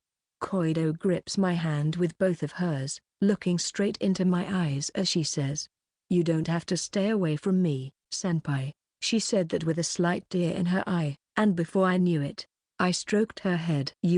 Senpai. Koido shows a puzzled look, her face turning a little red. Sorry, Koido. That last part was half joking.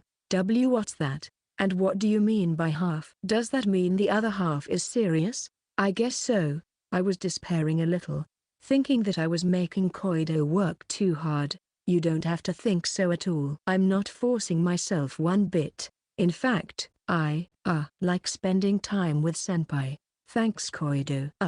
If you're going to pat me, be gentler please. But somehow, I'm also happy like this. As I mess up Koido's hair a bit roughly, she narrows her eyes pleasantly while still complaining. Well, anyway, there's something I wanted to check on. What's that? I mean, apart from whether I'm pushing myself too hard. I see what you mean. As expected of Koido, you noticed. Sorry, I just wanted to test Koido to make sure you're not really a spy for our Ahira. Koido is an important junior to me, so I said such a mean thing to confirm that. I'm really sorry. Geez, senpai, it can't be helped. As if something like that would make me angry at you, senpai. Koido smiles mischievously, but her eyes were filled with kindness. It's true that I am a spy, but it's actually the other way around. I was infiltrating the soccer club as your spy. I couldn't help but smile seeing Koido make such a statement with a smug face. I kind of knew that.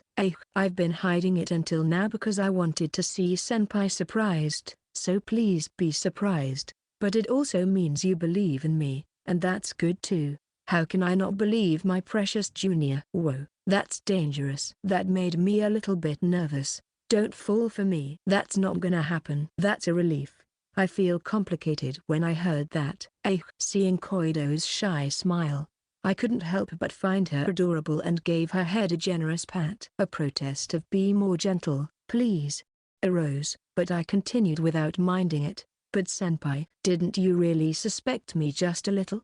That wasn't me. It was another me who sleeps inside of me. Stop making such bad excuses, and don't use that setting. It overlaps with my character. What, Koido, was that your character setting? It's about time you graduated from your Chunobu phase. Geez, senpai is the one who started it. It's not true at all. Just as the joking was heating up, Kato appeared with veins popping on his forehead and said, are you still not done talking? That made us calm down and share our reports. Thanks to Koido's spy activities, I confirmed that we had gathered enough evidence, including the proof she obtained. So it was decided that we would go to Matsui-sensei's place first thing tomorrow morning. As promised, I went outside this time so Koido and Kato could start their discussion.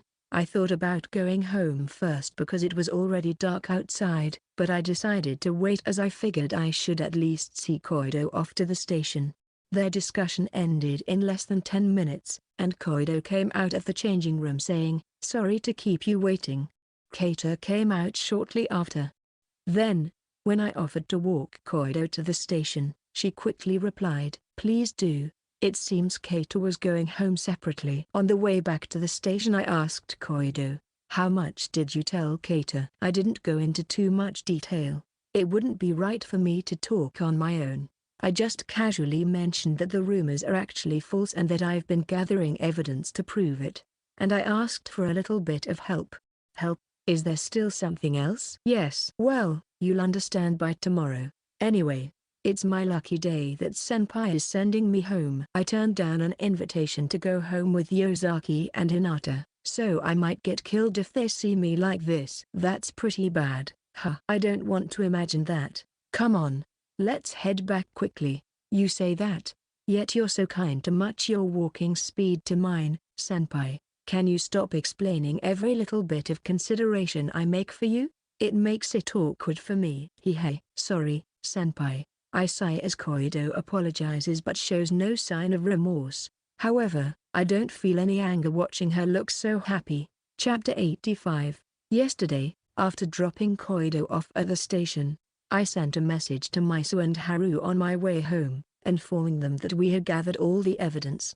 On the other hand, I also received a message from Koido. It was a report that she had arrived home, along with a mysterious apology saying "I'm sorry. It's not like sending her to the station took that much effort." And then today, I finally go to school to put an end to these rumors. I feel like the stares are more piercing than yesterday, especially from the student with the blue tie, whose gaze seems to stab right through me, his eyes clearly filled with murderous intent. Why has it intensified today? But I'll be saying goodbye to these stares after today, so maybe I don't need to worry too much. Upon entering the classroom, in that instant, I was confronted by Moriya, who grabbed me by the collar. His eyes were completely bloodshot, far worse than yesterday. They resembled the eyes of the first-year students I saw earlier. "You're suffocating me." "Shut up. You. How dare you? How dare you lay a hand on our angel?" I feel like I've heard about angels somewhere. That's right. Yesterday, Kato was calling her that. "Moriya, let go of me for a second. You're grabbing my collar." But I can't grasp the situation. "Don't say boring stuff." "Damn it. Look at this. It's what one of our students posted on social media last night." While feeling a sense of déjà vu, I peek at the smartphone screen Moriya is holding. There, accompanied by the text, "Their rumored person at our school seems to be getting along with another girl, not just the one from the rumors," was a photo that showed Koido and me walking together. In it, my right hand and Koido's left hand were overlapping, making it look like we were holding hands. Of course, I've never walked hand in hand with her, so it's just that the overlap made it appear that way. Judging by the background and the darkness around, this photo must have been taken during yesterday's walk home from school. "Seko, are you trying to spite me? Did you get with Koido, the girl I liked, just to get revenge on me? Did you really drag her into such a petty thing?" Moriya was furious, but honestly, I had never planned anything like that, and it was the first time I even knew that Koido was the one Moriya had confessed to and been rejected by. Because of that, there was a clear difference in temperature between Moriya and me. Poor Moriya. Seko is too cruel. Seriously, at this point, he's just so good with women that it's hilarious. The one who deserves the most pity is Yosaki-san. She's been betrayed again. I could hear other classmates saying such things. When the topic of Misa came up, I turned towards her. At that moment, my spine froze. Misa was staring at me the whole time, her eyes devoid of light, not blinking even once. If this was the case with Misa, I then turned to look at Haru, and her eyes too were dyed with darkness. Even though I had been able to keep my composure under Maria's intense questioning, seeing the expressions of those two girls made me break out in a cold sweat.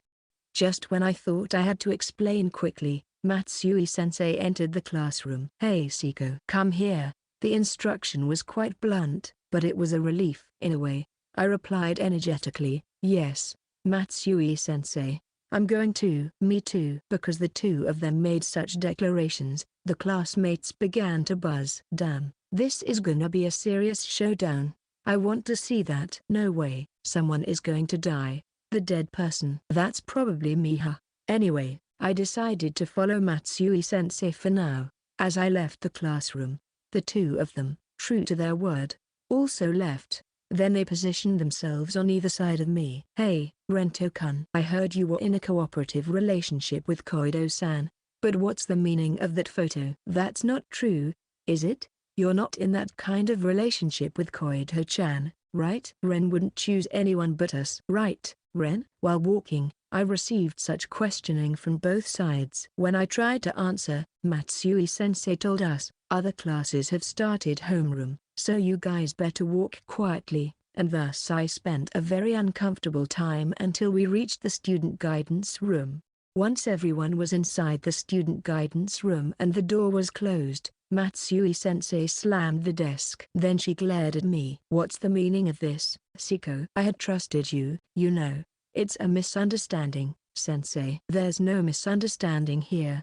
The excuse that you adjust clothes this time won't fly." "Normally, I wouldn't make a fuss over a single photo of you holding hands, but you do understand the position you're in, right?" "I'm well aware of that." "Then, can you also understand that this single photo could prove just how much of a scumbag you are?" I want to assert my innocence with confidence, but I'm intimidated by Matsui-sensei's fierceness and can't find the right words. "Rento-kun." "Ren, I also feel pressure from both sides. To prove my innocence, I need evidence." That's something I've come to realize over the past few days. However, there's no such convenient evidence when it comes to this accusation. Whatever I say, it's over if the other party doesn't accept my argument and rejects it. Just when I thought I had gathered all the evidence, I was despairing at the thought that everything would all end here. At that moment, there was a knock on the door, and without waiting for a response, the door opened. Excuse me." The one who entered timidly was none other than Koido, who was at the center of the suspicions. "Koido."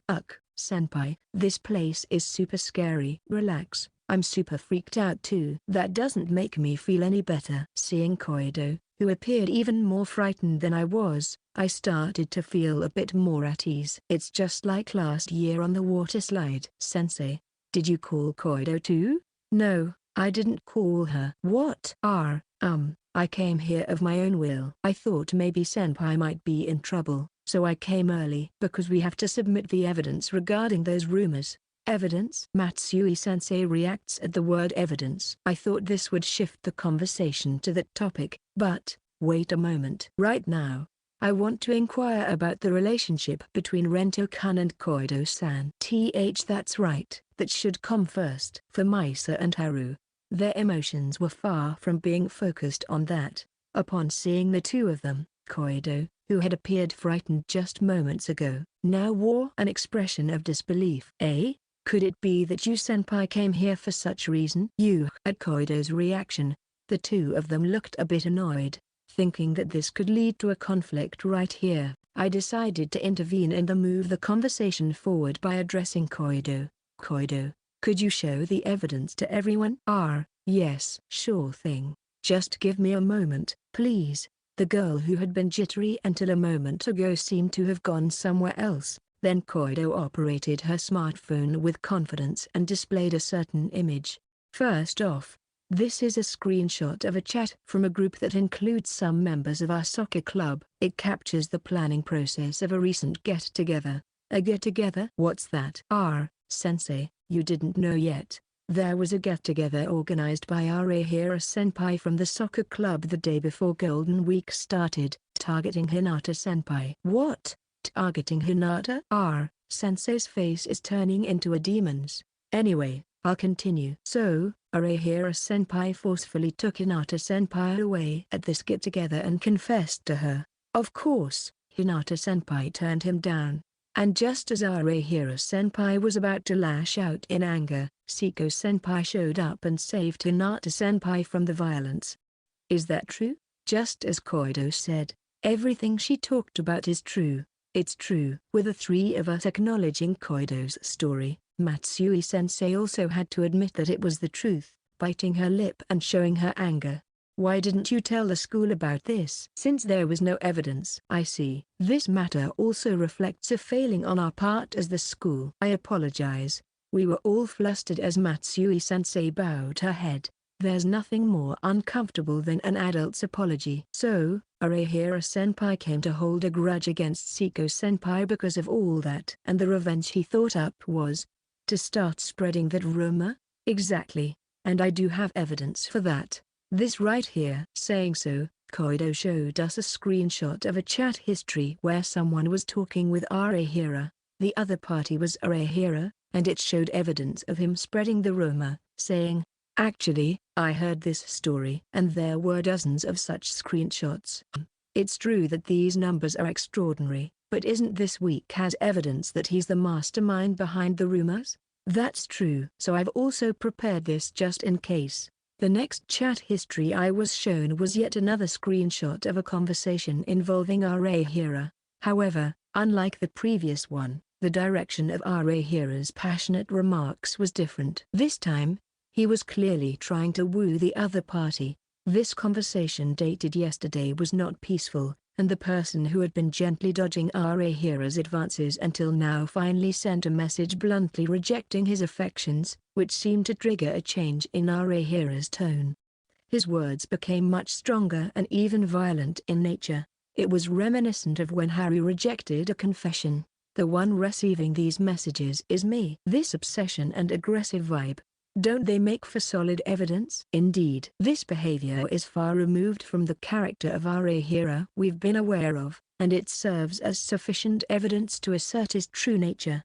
I'm glad to hear that. So, in this way, I received a terrifying approach from Arahira-senpai, and when I consulted with Kato-san from the soccer club, I heard a story that Hinata-senpai had also suffered the same harm but was rescued by Seko-senpai. Therefore, I wanted to be saved too, and I approached Seko-senpai for advice. Huh? Didn't you say that the two of you met because of a confession from someone else? Yes, it's true that it gave me a chance to talk with senpai, and after talking a little, I really thought that senpai was a trustworthy person, and finally, I brought up my consultation. Right, senpai? Half of what Koido just said was true, but the other half was a lie. I had never received such a consultation.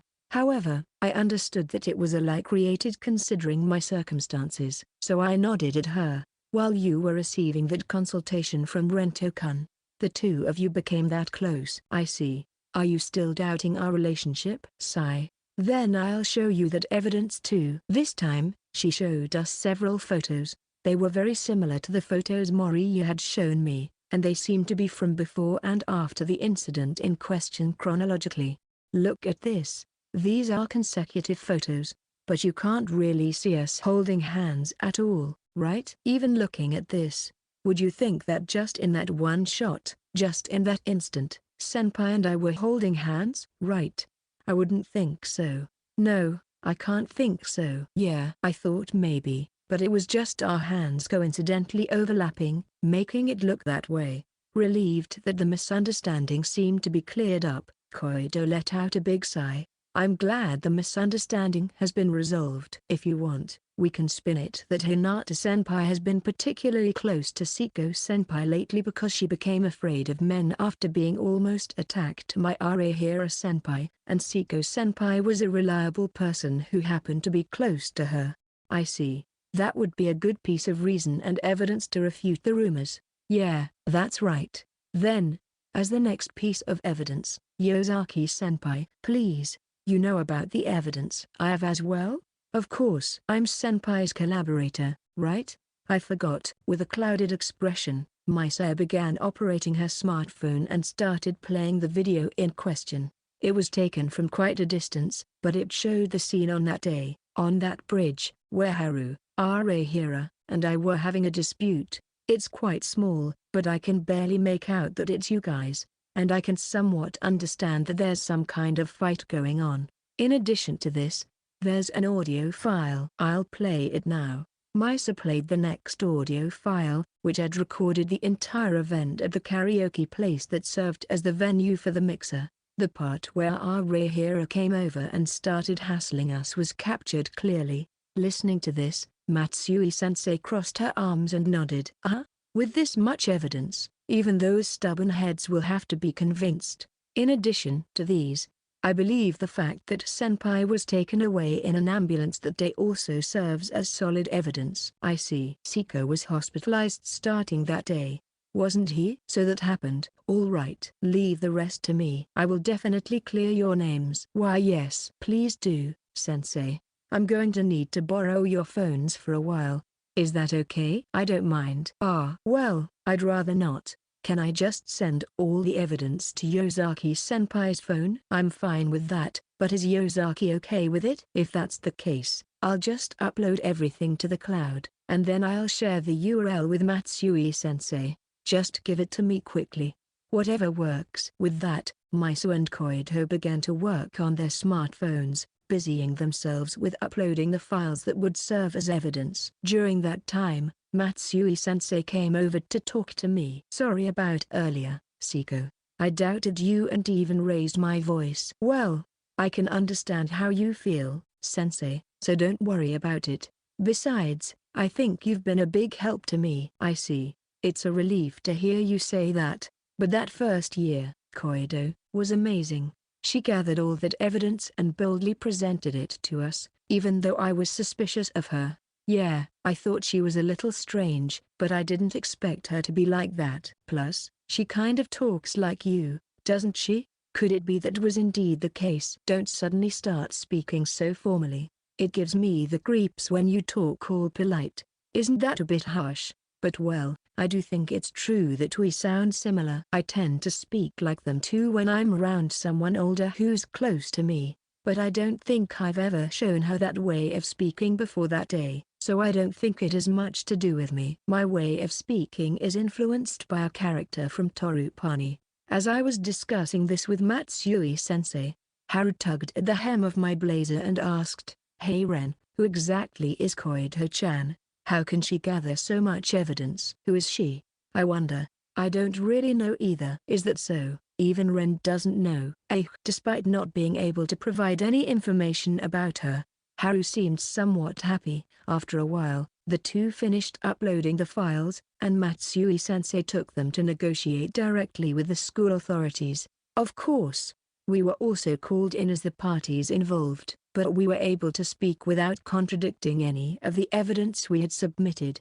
Finally, our battle came to an end. Chapter 86. Our battle has come to an end. First of all, Arahira was expelled. It seems that following this incident, his previous victims also started coming forward, and with one crime after another piling up, he ended up being expelled. I only heard about it from Oda, so I don't know what happened after that. Personally, I thought it would be enough if he was suspended and lost his recommendation, so I was just dumbfounded when I heard the unexpected outcome. Also, as the details of that get-together came to light, the soccer club involved had to take responsibility, and they received the punishment of being suspended from activities. I felt a bit sorry about this, but it seems that K2 is quite satisfied with the outcome. Thus, the rumors about us were completely denied, and as we walked around the school, we no longer felt any hostile gazes, nor were we talked about behind our backs. However, sorry about that time, Seko. You know, my sense of justice just went wild. Hinata-san, I'm sorry, I've been saying things I didn't mean. Everything I said before was just a joke, okay? We never actually thought about such things, not even a little bit. Yosaki-san is wonderful. isn't she? To believe in her boyfriend and to keep herself strong no matter what. I couldn't do that. Those who were especially aggressive towards us before now approach us with an annoyingly humble and apologetic attitude. Haru seems to forgive everyone who apologizes because she dislikes feeling awkward. On the other hand, Misa completely ignores anyone who says something to her during that period. It's surprising how their responses are so polar opposites. Anyway, now that things have settled down, I found myself meeting her in the backyard again. I present the usual offering to her as she sits next to me on the bench. Here, strawberry milk. Wow. Thank you so much. Hey senpai, you've started giving me strawberry milk unconditionally. It's not unconditional. Koido helped me out a lot this time, so it's a thank you. Thanks for everything you've done for us. Isn't this too cheap then? Don't worry, I'll give you a year's supply. Are you trying to give me diabetes, senpai? But I'll take it if you're giving it. You'll take it? Of course I will. I'll accept anything I can get from senpai, she declared as if it were the most natural thing in the world and began drinking her strawberry milk. Well, the reason I met with her today wasn't just to express my gratitude. There were several mysteries left unsolved when I submitted the evidence to Matsui-sensei. To unravel them, I came to see her, who knows the answers. So senpai, what did you want to talk about? Don't tell me you're here to confess to me, idiot. That's not it. I wouldn't complicate things further. That's true. I knew that. So then, let's hear your deduction, senpai. She said that while flashing a grin. This girl seems to see right through me no matter what. It's not so much a deduction. But first, Koido joined the soccer club as a manager right after Golden Week. Her purpose was to gather evidence of the circumstances under which that get-together event was held and to make Arehira fall for her. Please continue. That event was planned by the soccer club members under Arehira's direction, so it's easy to imagine that she infiltrated the soccer club to secure that evidence. And about Arehira persistently pursuing Koido might be true, but could it be that Koido was actually the one who initiated it? When I first met Koido, she had been accused by a classmate of acting all suggestive. Probably, she had taken the same approach with Arehira. As expected of senpai. You're spot on so far. So far sounds like you're implying there's more to come. You sound like you know something. Do you, Koido? Of course I do. It's about you, senpai. Koido answers with a carefree smile. I respond with a wry smile and continue to unveil my deduction. First off, I've discussed the reason why Koido joined the soccer club. Next, about that infamous photo that started the rumors about me and Koido. It was taken by Keita, right? Did you find out? Did you hear it from Keita-senpai? No, I haven't heard anything from him. I thought about what Koido and Keita were talking about in the pool changing room on the day that photo was taken. Koido asked Keita for two favors. One was permission for the soccer club to be suspended. That was easy to tell from Keita's behavior. The other was to request the shooting of a photo of me and Koido walking home together. Moreover, he specified in detail to take consecutive shots that made us look close and others that clearly showed we weren't. Another correct answer. Yes, that's right. At that time, I asked Keita-senpai to do those two things for me. It seemed like Keita-senpai really regretted what happened that day, so he agreed to it right away. By the way, do you also know why I asked Keita-senpai to take such a picture? The purpose was to increase the hate towards me, right? The more the hate increases, the bigger the backlash will be after the commotion is resolved. The creepiness of my classmates' attitudes lately is undeniable, but now they won't be able to complain about our relationship carelessly in the future. In other words, a convenient environment has been created for the three of us. As expected of senpai, a perfect score. By the way, I did it just before submitting the evidence because it wouldn't be good if the attacks on you continued for too long.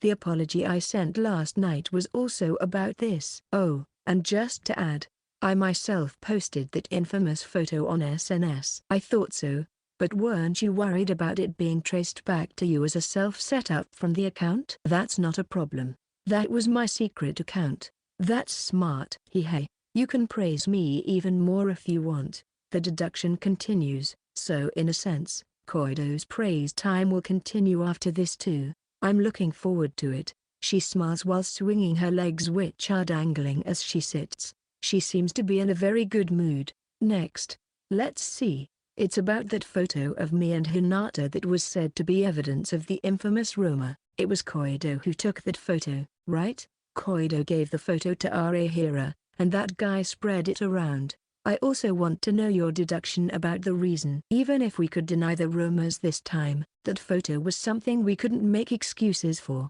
However, Yosaki's recent change of hairstyle became a good excuse. Wanting to give Yosaki a gift, I consulted with Hinata and we went to buy it together. That photo was taken at that time, and the gift was a scrunchie for Yosaki to tie her hair up with. Yosaki came up with that scenario, so we were able to settle the matter. Oh, Yosaki-senpai actually noticed my intentions, huh? I'll take that as confirmation.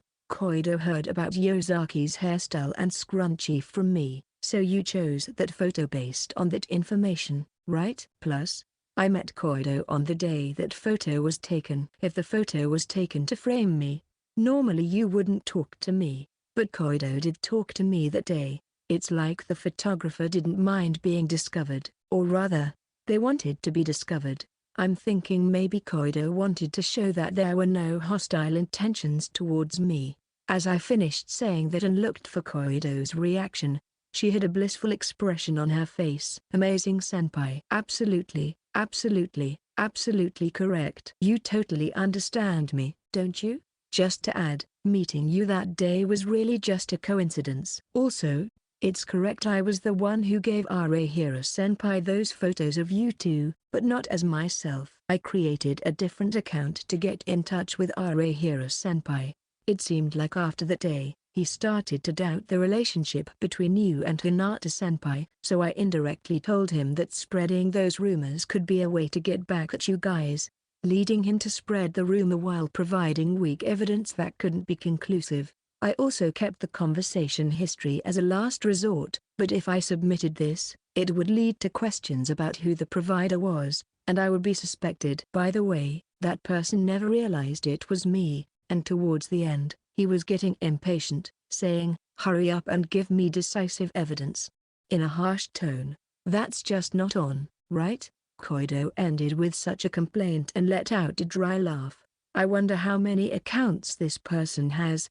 But that doesn't really matter right now. So the reason you didn't tell me all this beforehand was to increase the chances of the strategy's success? Yeah, I don't think senpai is clever enough to act with a scheme in mind. I can't deny that. However, I didn't expect the other two and senpai to become so vulnerable. For that, I am truly sorry. My apologies. I know you did it for us, so I won't blame you. There's no need to apologize. I also misjudged the situation when the rumors first started spreading, so it wouldn't be right to blame her for that. All I've figured out is up to this point. I thought I did pretty well with my deduction, and I even got Koido to tell me it was correct, but there's still an unresolved question that bothers me. Unless it's resolved, my reasoning falls apart. Huh, what kind of question is that? First of all, why did Koido go to such lengths for me? I've told you before, right? I was just returning the favor because you helped me out, senpai. The first time I met Koido was during the lunch break on the first day back from Golden Week, and then, the next day, I talked to Koido for the first time about the problems I was facing. But Koido had already joined the soccer club on the first day. Because of this timeline discrepancy, I just can't explain your motive. Hey, Koido, can you tell me the correct answer? When I asked her that, Koido made a troubled face. Then with a serious expression, she said, "I was doing that in order to repay my debt to you, senpai." It's true. She didn't change her statement even when pointed out by me, but her eyes were appealing to me that her words were the truth. So, even though I wasn't convinced, for some reason, I found myself accepting it. Sigh. Well, I'll believe you. Koido wouldn't lie to me, after all. Yeah, Koido's response was enthusiastic, and at that moment, her expression seemed to shine brighter than ever before. Chapter 87. After my deduction reveal part was over, we spent some time chatting and laughing. Koido has been in a great mood for a while now, occasionally humming a tune or something. Well then, maybe it's about time to head back. What, you're leaving already, Koido? You have classes too, right? A student's main duty is to study. I don't want to hear that from a senpai who was skipping class just the other day. So, is it really over? You really see right through me, huh? Only when it comes to you, senpai. Am I that easy to read? I don't know. Not really sure. Receiving such a non-committal answer, I let out a wry laugh and scratched my head, saying, "What's that supposed to mean?" Somehow, I found myself looking up at the sky. It wasn't a clear day. The sky was covered with black clouds, looking quite gloomy. It might be almost time for the rainy season to start. You want me to say it? Yeah. Senpai is such a scumbag, isn't he? Thank you. It's the first time I've been thanked for spewing insults. Could it be that you're senpai? Maybe I am. Boo. Senpai the scumbag. Scumbag senpai. Ugh. It's frustrating. But I can't deny it. Pathetic. Pathetic senpai. Isn't that wrong? Trash dear mental senpai. It wasn't wrong. Hello.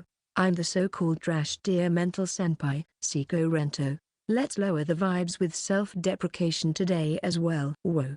I said too much. Senpai usually jokes around, but I know when it's time to get serious. You do. So please cheer up. After playing along with the usual farce, I stand up from the bench. Then Koido also stood up and hugged me. Are you sure you want to do that? Do you know Koido? The secret to solidifying unity isn't about tying things up like a band, but rather, creating a common enemy. There's no need for you to take on that role, senpai. Sorry. Even though Koido prepared the environment for us, we couldn't make use of it. That's not a problem at all. I got to take a two-shot to senpai. Haha, what's that? But it's rare for Koido to do something like this. I'm supporting you, so that senpai doesn't fall apart. I see. Thanks. It's not like I did anything worth thanking me for. Besides, senpai won't be left all alone, so don't worry. Is it because Koido is with me? Well, something like that. I see. I'm always causing trouble for someone. That probably won't change in the future either. That's why I've made a decision to free them from this chain of events. Section. After school today, I'm heading home with Misa and Haru again. Ever since that rumor was completely debunked, not a single person has been giving us grief for being together. So I'm happy to be able to walk home with them without any worries. But it's about time to say goodbye to these moments. Now that the danger from our hero is gone, I've stopped escorting Haru to her house. The transportation costs are nothing to sneeze at. After all, we come to a stop at the usual intersection, and I say to the two of them, "See you later," as I bid farewell to the two of them and turned my feet towards home. Rento-kun. Ren. I was called back by both of them. What? We have something to talk about. Let's go to that park over there. I nodded in agreement and obediently followed the two of them to the park. Standing face to face with the two of them, we began to talk while enveloped in a tense atmosphere. Rento-kun. I hate to be persistent, but what kind of person is Koido-san to you? Koido? Koido is, well, it's hard to put into words, but I guess a reliable junior? A junior, I see. So you're saying there are no particular feelings involved? No. I'm content with the way things are with Koido right now, and I think it will stay that way. Then it's just us. No problem, right? Misa. That's right. As I was puzzling over what they meant, the two of them hugged me from both sides. In my growing confusion, I felt a soft yet moist sensation on both cheeks. They kissed me at the same time. What? Misa? Haru? What's going on? Fufu. You look so cute when you're confused. Rento-kun. You got kisses from two girls. You should be happier about it. The two of them giggled as they watched my reaction. I began to wonder if I was the one who was acting strange. We've talked it over, you know. At this rate, Rento-kun, you might leave us. And we can't allow that. You belong to me. It's impossible for you to go off somewhere without my permission. Ren, you can't just go away. I already belong to you, Ren. If you're going somewhere, you have to take me with you. This incident made us realize, there are many ways in which we fall short. So you see, we had an idea, Misa and I thought, why not complement each other? So, Ren, with the two of us, let's date. Suddenly, I was presented with the most unthinkable option, and my mind came to a halt. I looked into their eyes, but as expected, there was no light in them. They were somewhat empty and serious. Before I knew it, I found myself nodding in agreement to their proposal. Section. When I got home, I locked myself in my room and immediately called Koido. And so, I briefly reported the incident that had just occurred. Well, things turned out like this, but Koido, did you see this coming? You didn't stop me earlier because you were confident it would end in an attempt, right? I thought those two would somehow prevent Senpai from leaving, but I never imagined it would come to this. What does it mean to be dating both of them at the same time? And the fact that both of them proposed this idea. Why? Koido looked quite bewildered, and I could tell that she had not anticipated this development at all. I'm the one who wants to know. What's with this situation? Am I a harem protagonist or something? Senpai, realistically, that's impossible in this country. Besides, he who chases two rabbits catches neither. No. The thing is, I've literally caught both of them. Well, that might be the case for you, Senpai. But seriously, Senpai is too easily swayed. Well, that's why you ended up in that situation in the first place. Ugh. Why are you making an ugh sound after being out-argued? Sigh. What are you going to do now? Well, things will work out somehow. That's pretty vague. Can't help it. I have to keep that kind of mentality, or I'll go crazy. I'm confused about the situation I'm in right now too. That's true. Well, please rely on me again if anything comes up. I'll listen to anything, even if it's just complaints. Ah, right. Yeah, I might not have complaints, but I might consult you. I look forward to working with you in the future, Master. Keep striving hard. But why did you give such an answer? That answer makes you seem like a loser. Loser? Isn't it rather a situation where everyone wins? Don't mind it. It's just me talking to myself. But I have no intention of taking back what I said earlier. Koido said that with a strong tone at the end. After ending the call with Koido, I tossed my smartphone aside and burrowed into my bed. Somehow, I just want to stop thinking for now. Whatever will be, will be. Author's note, I apologize for the inconvenience.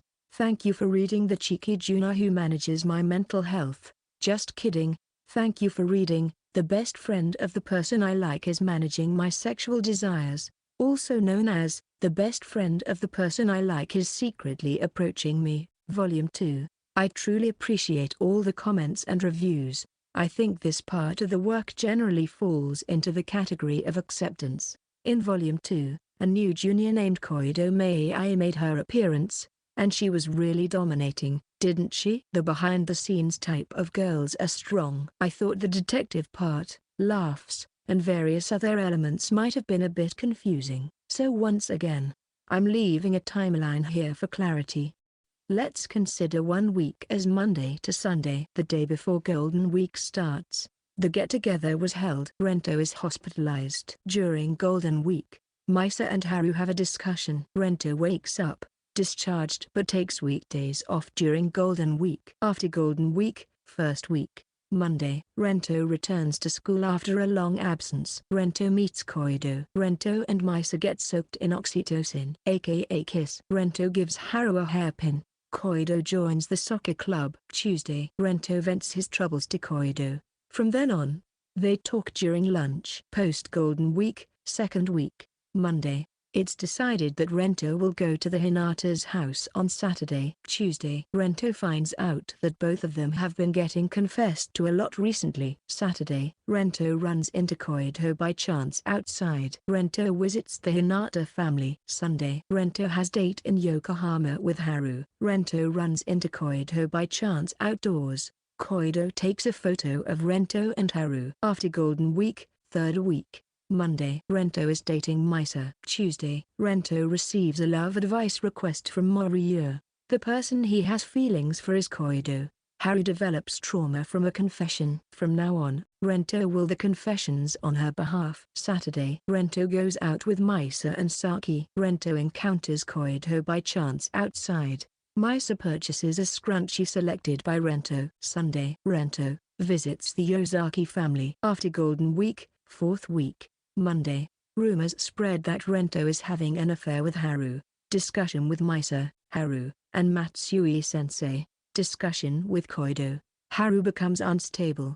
Misa and Rento have sex. Tuesday. Evidence of the rumors about Rento and Haru surfaces. Haru and Rento have sex. Rento and Koido report to each other after school that they have finished collecting evidence.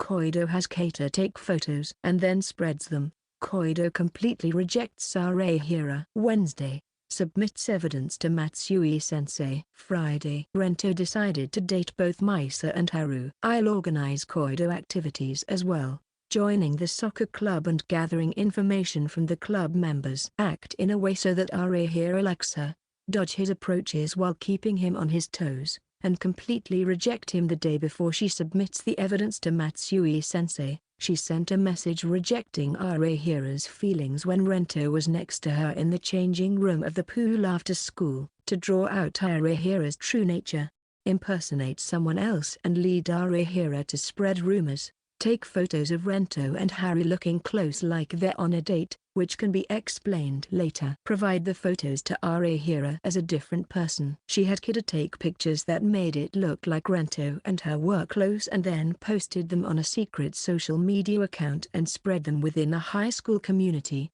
Of course, she also took pictures that would later prove their innocence. All of this was done to expose Arehira's misdeeds, the get-together incident, and to have the school deal with him. Her motive was for Rento's sake. Rento's mental care. In Chapter 53, there's a scene where Koido, who was supposed to have kept the fact that Misa and Haru were receiving a lot of confessions hidden from Rento so as not to worry him, suddenly opens up about it. As some sharp-eyed commenters pointed out, this is because Kato and the others were talking about it during soccer club activities the day before, and Koido decided to come clean after judging that Kato would probably have talked about it by then. It's not like I realized the inconsistency afterward, okay? Well, the theme for Volume 2 is, though it's an afterthought, punishment. Despite having publicly confessed to Misa for over half a year, Rento ended up having a sexual relationship with Haru. Because of this, an incident like the one we've seen occurred, and he found himself in agony. Headaches also tormented him as he agonized over how to handle his relationships with both of them going forward.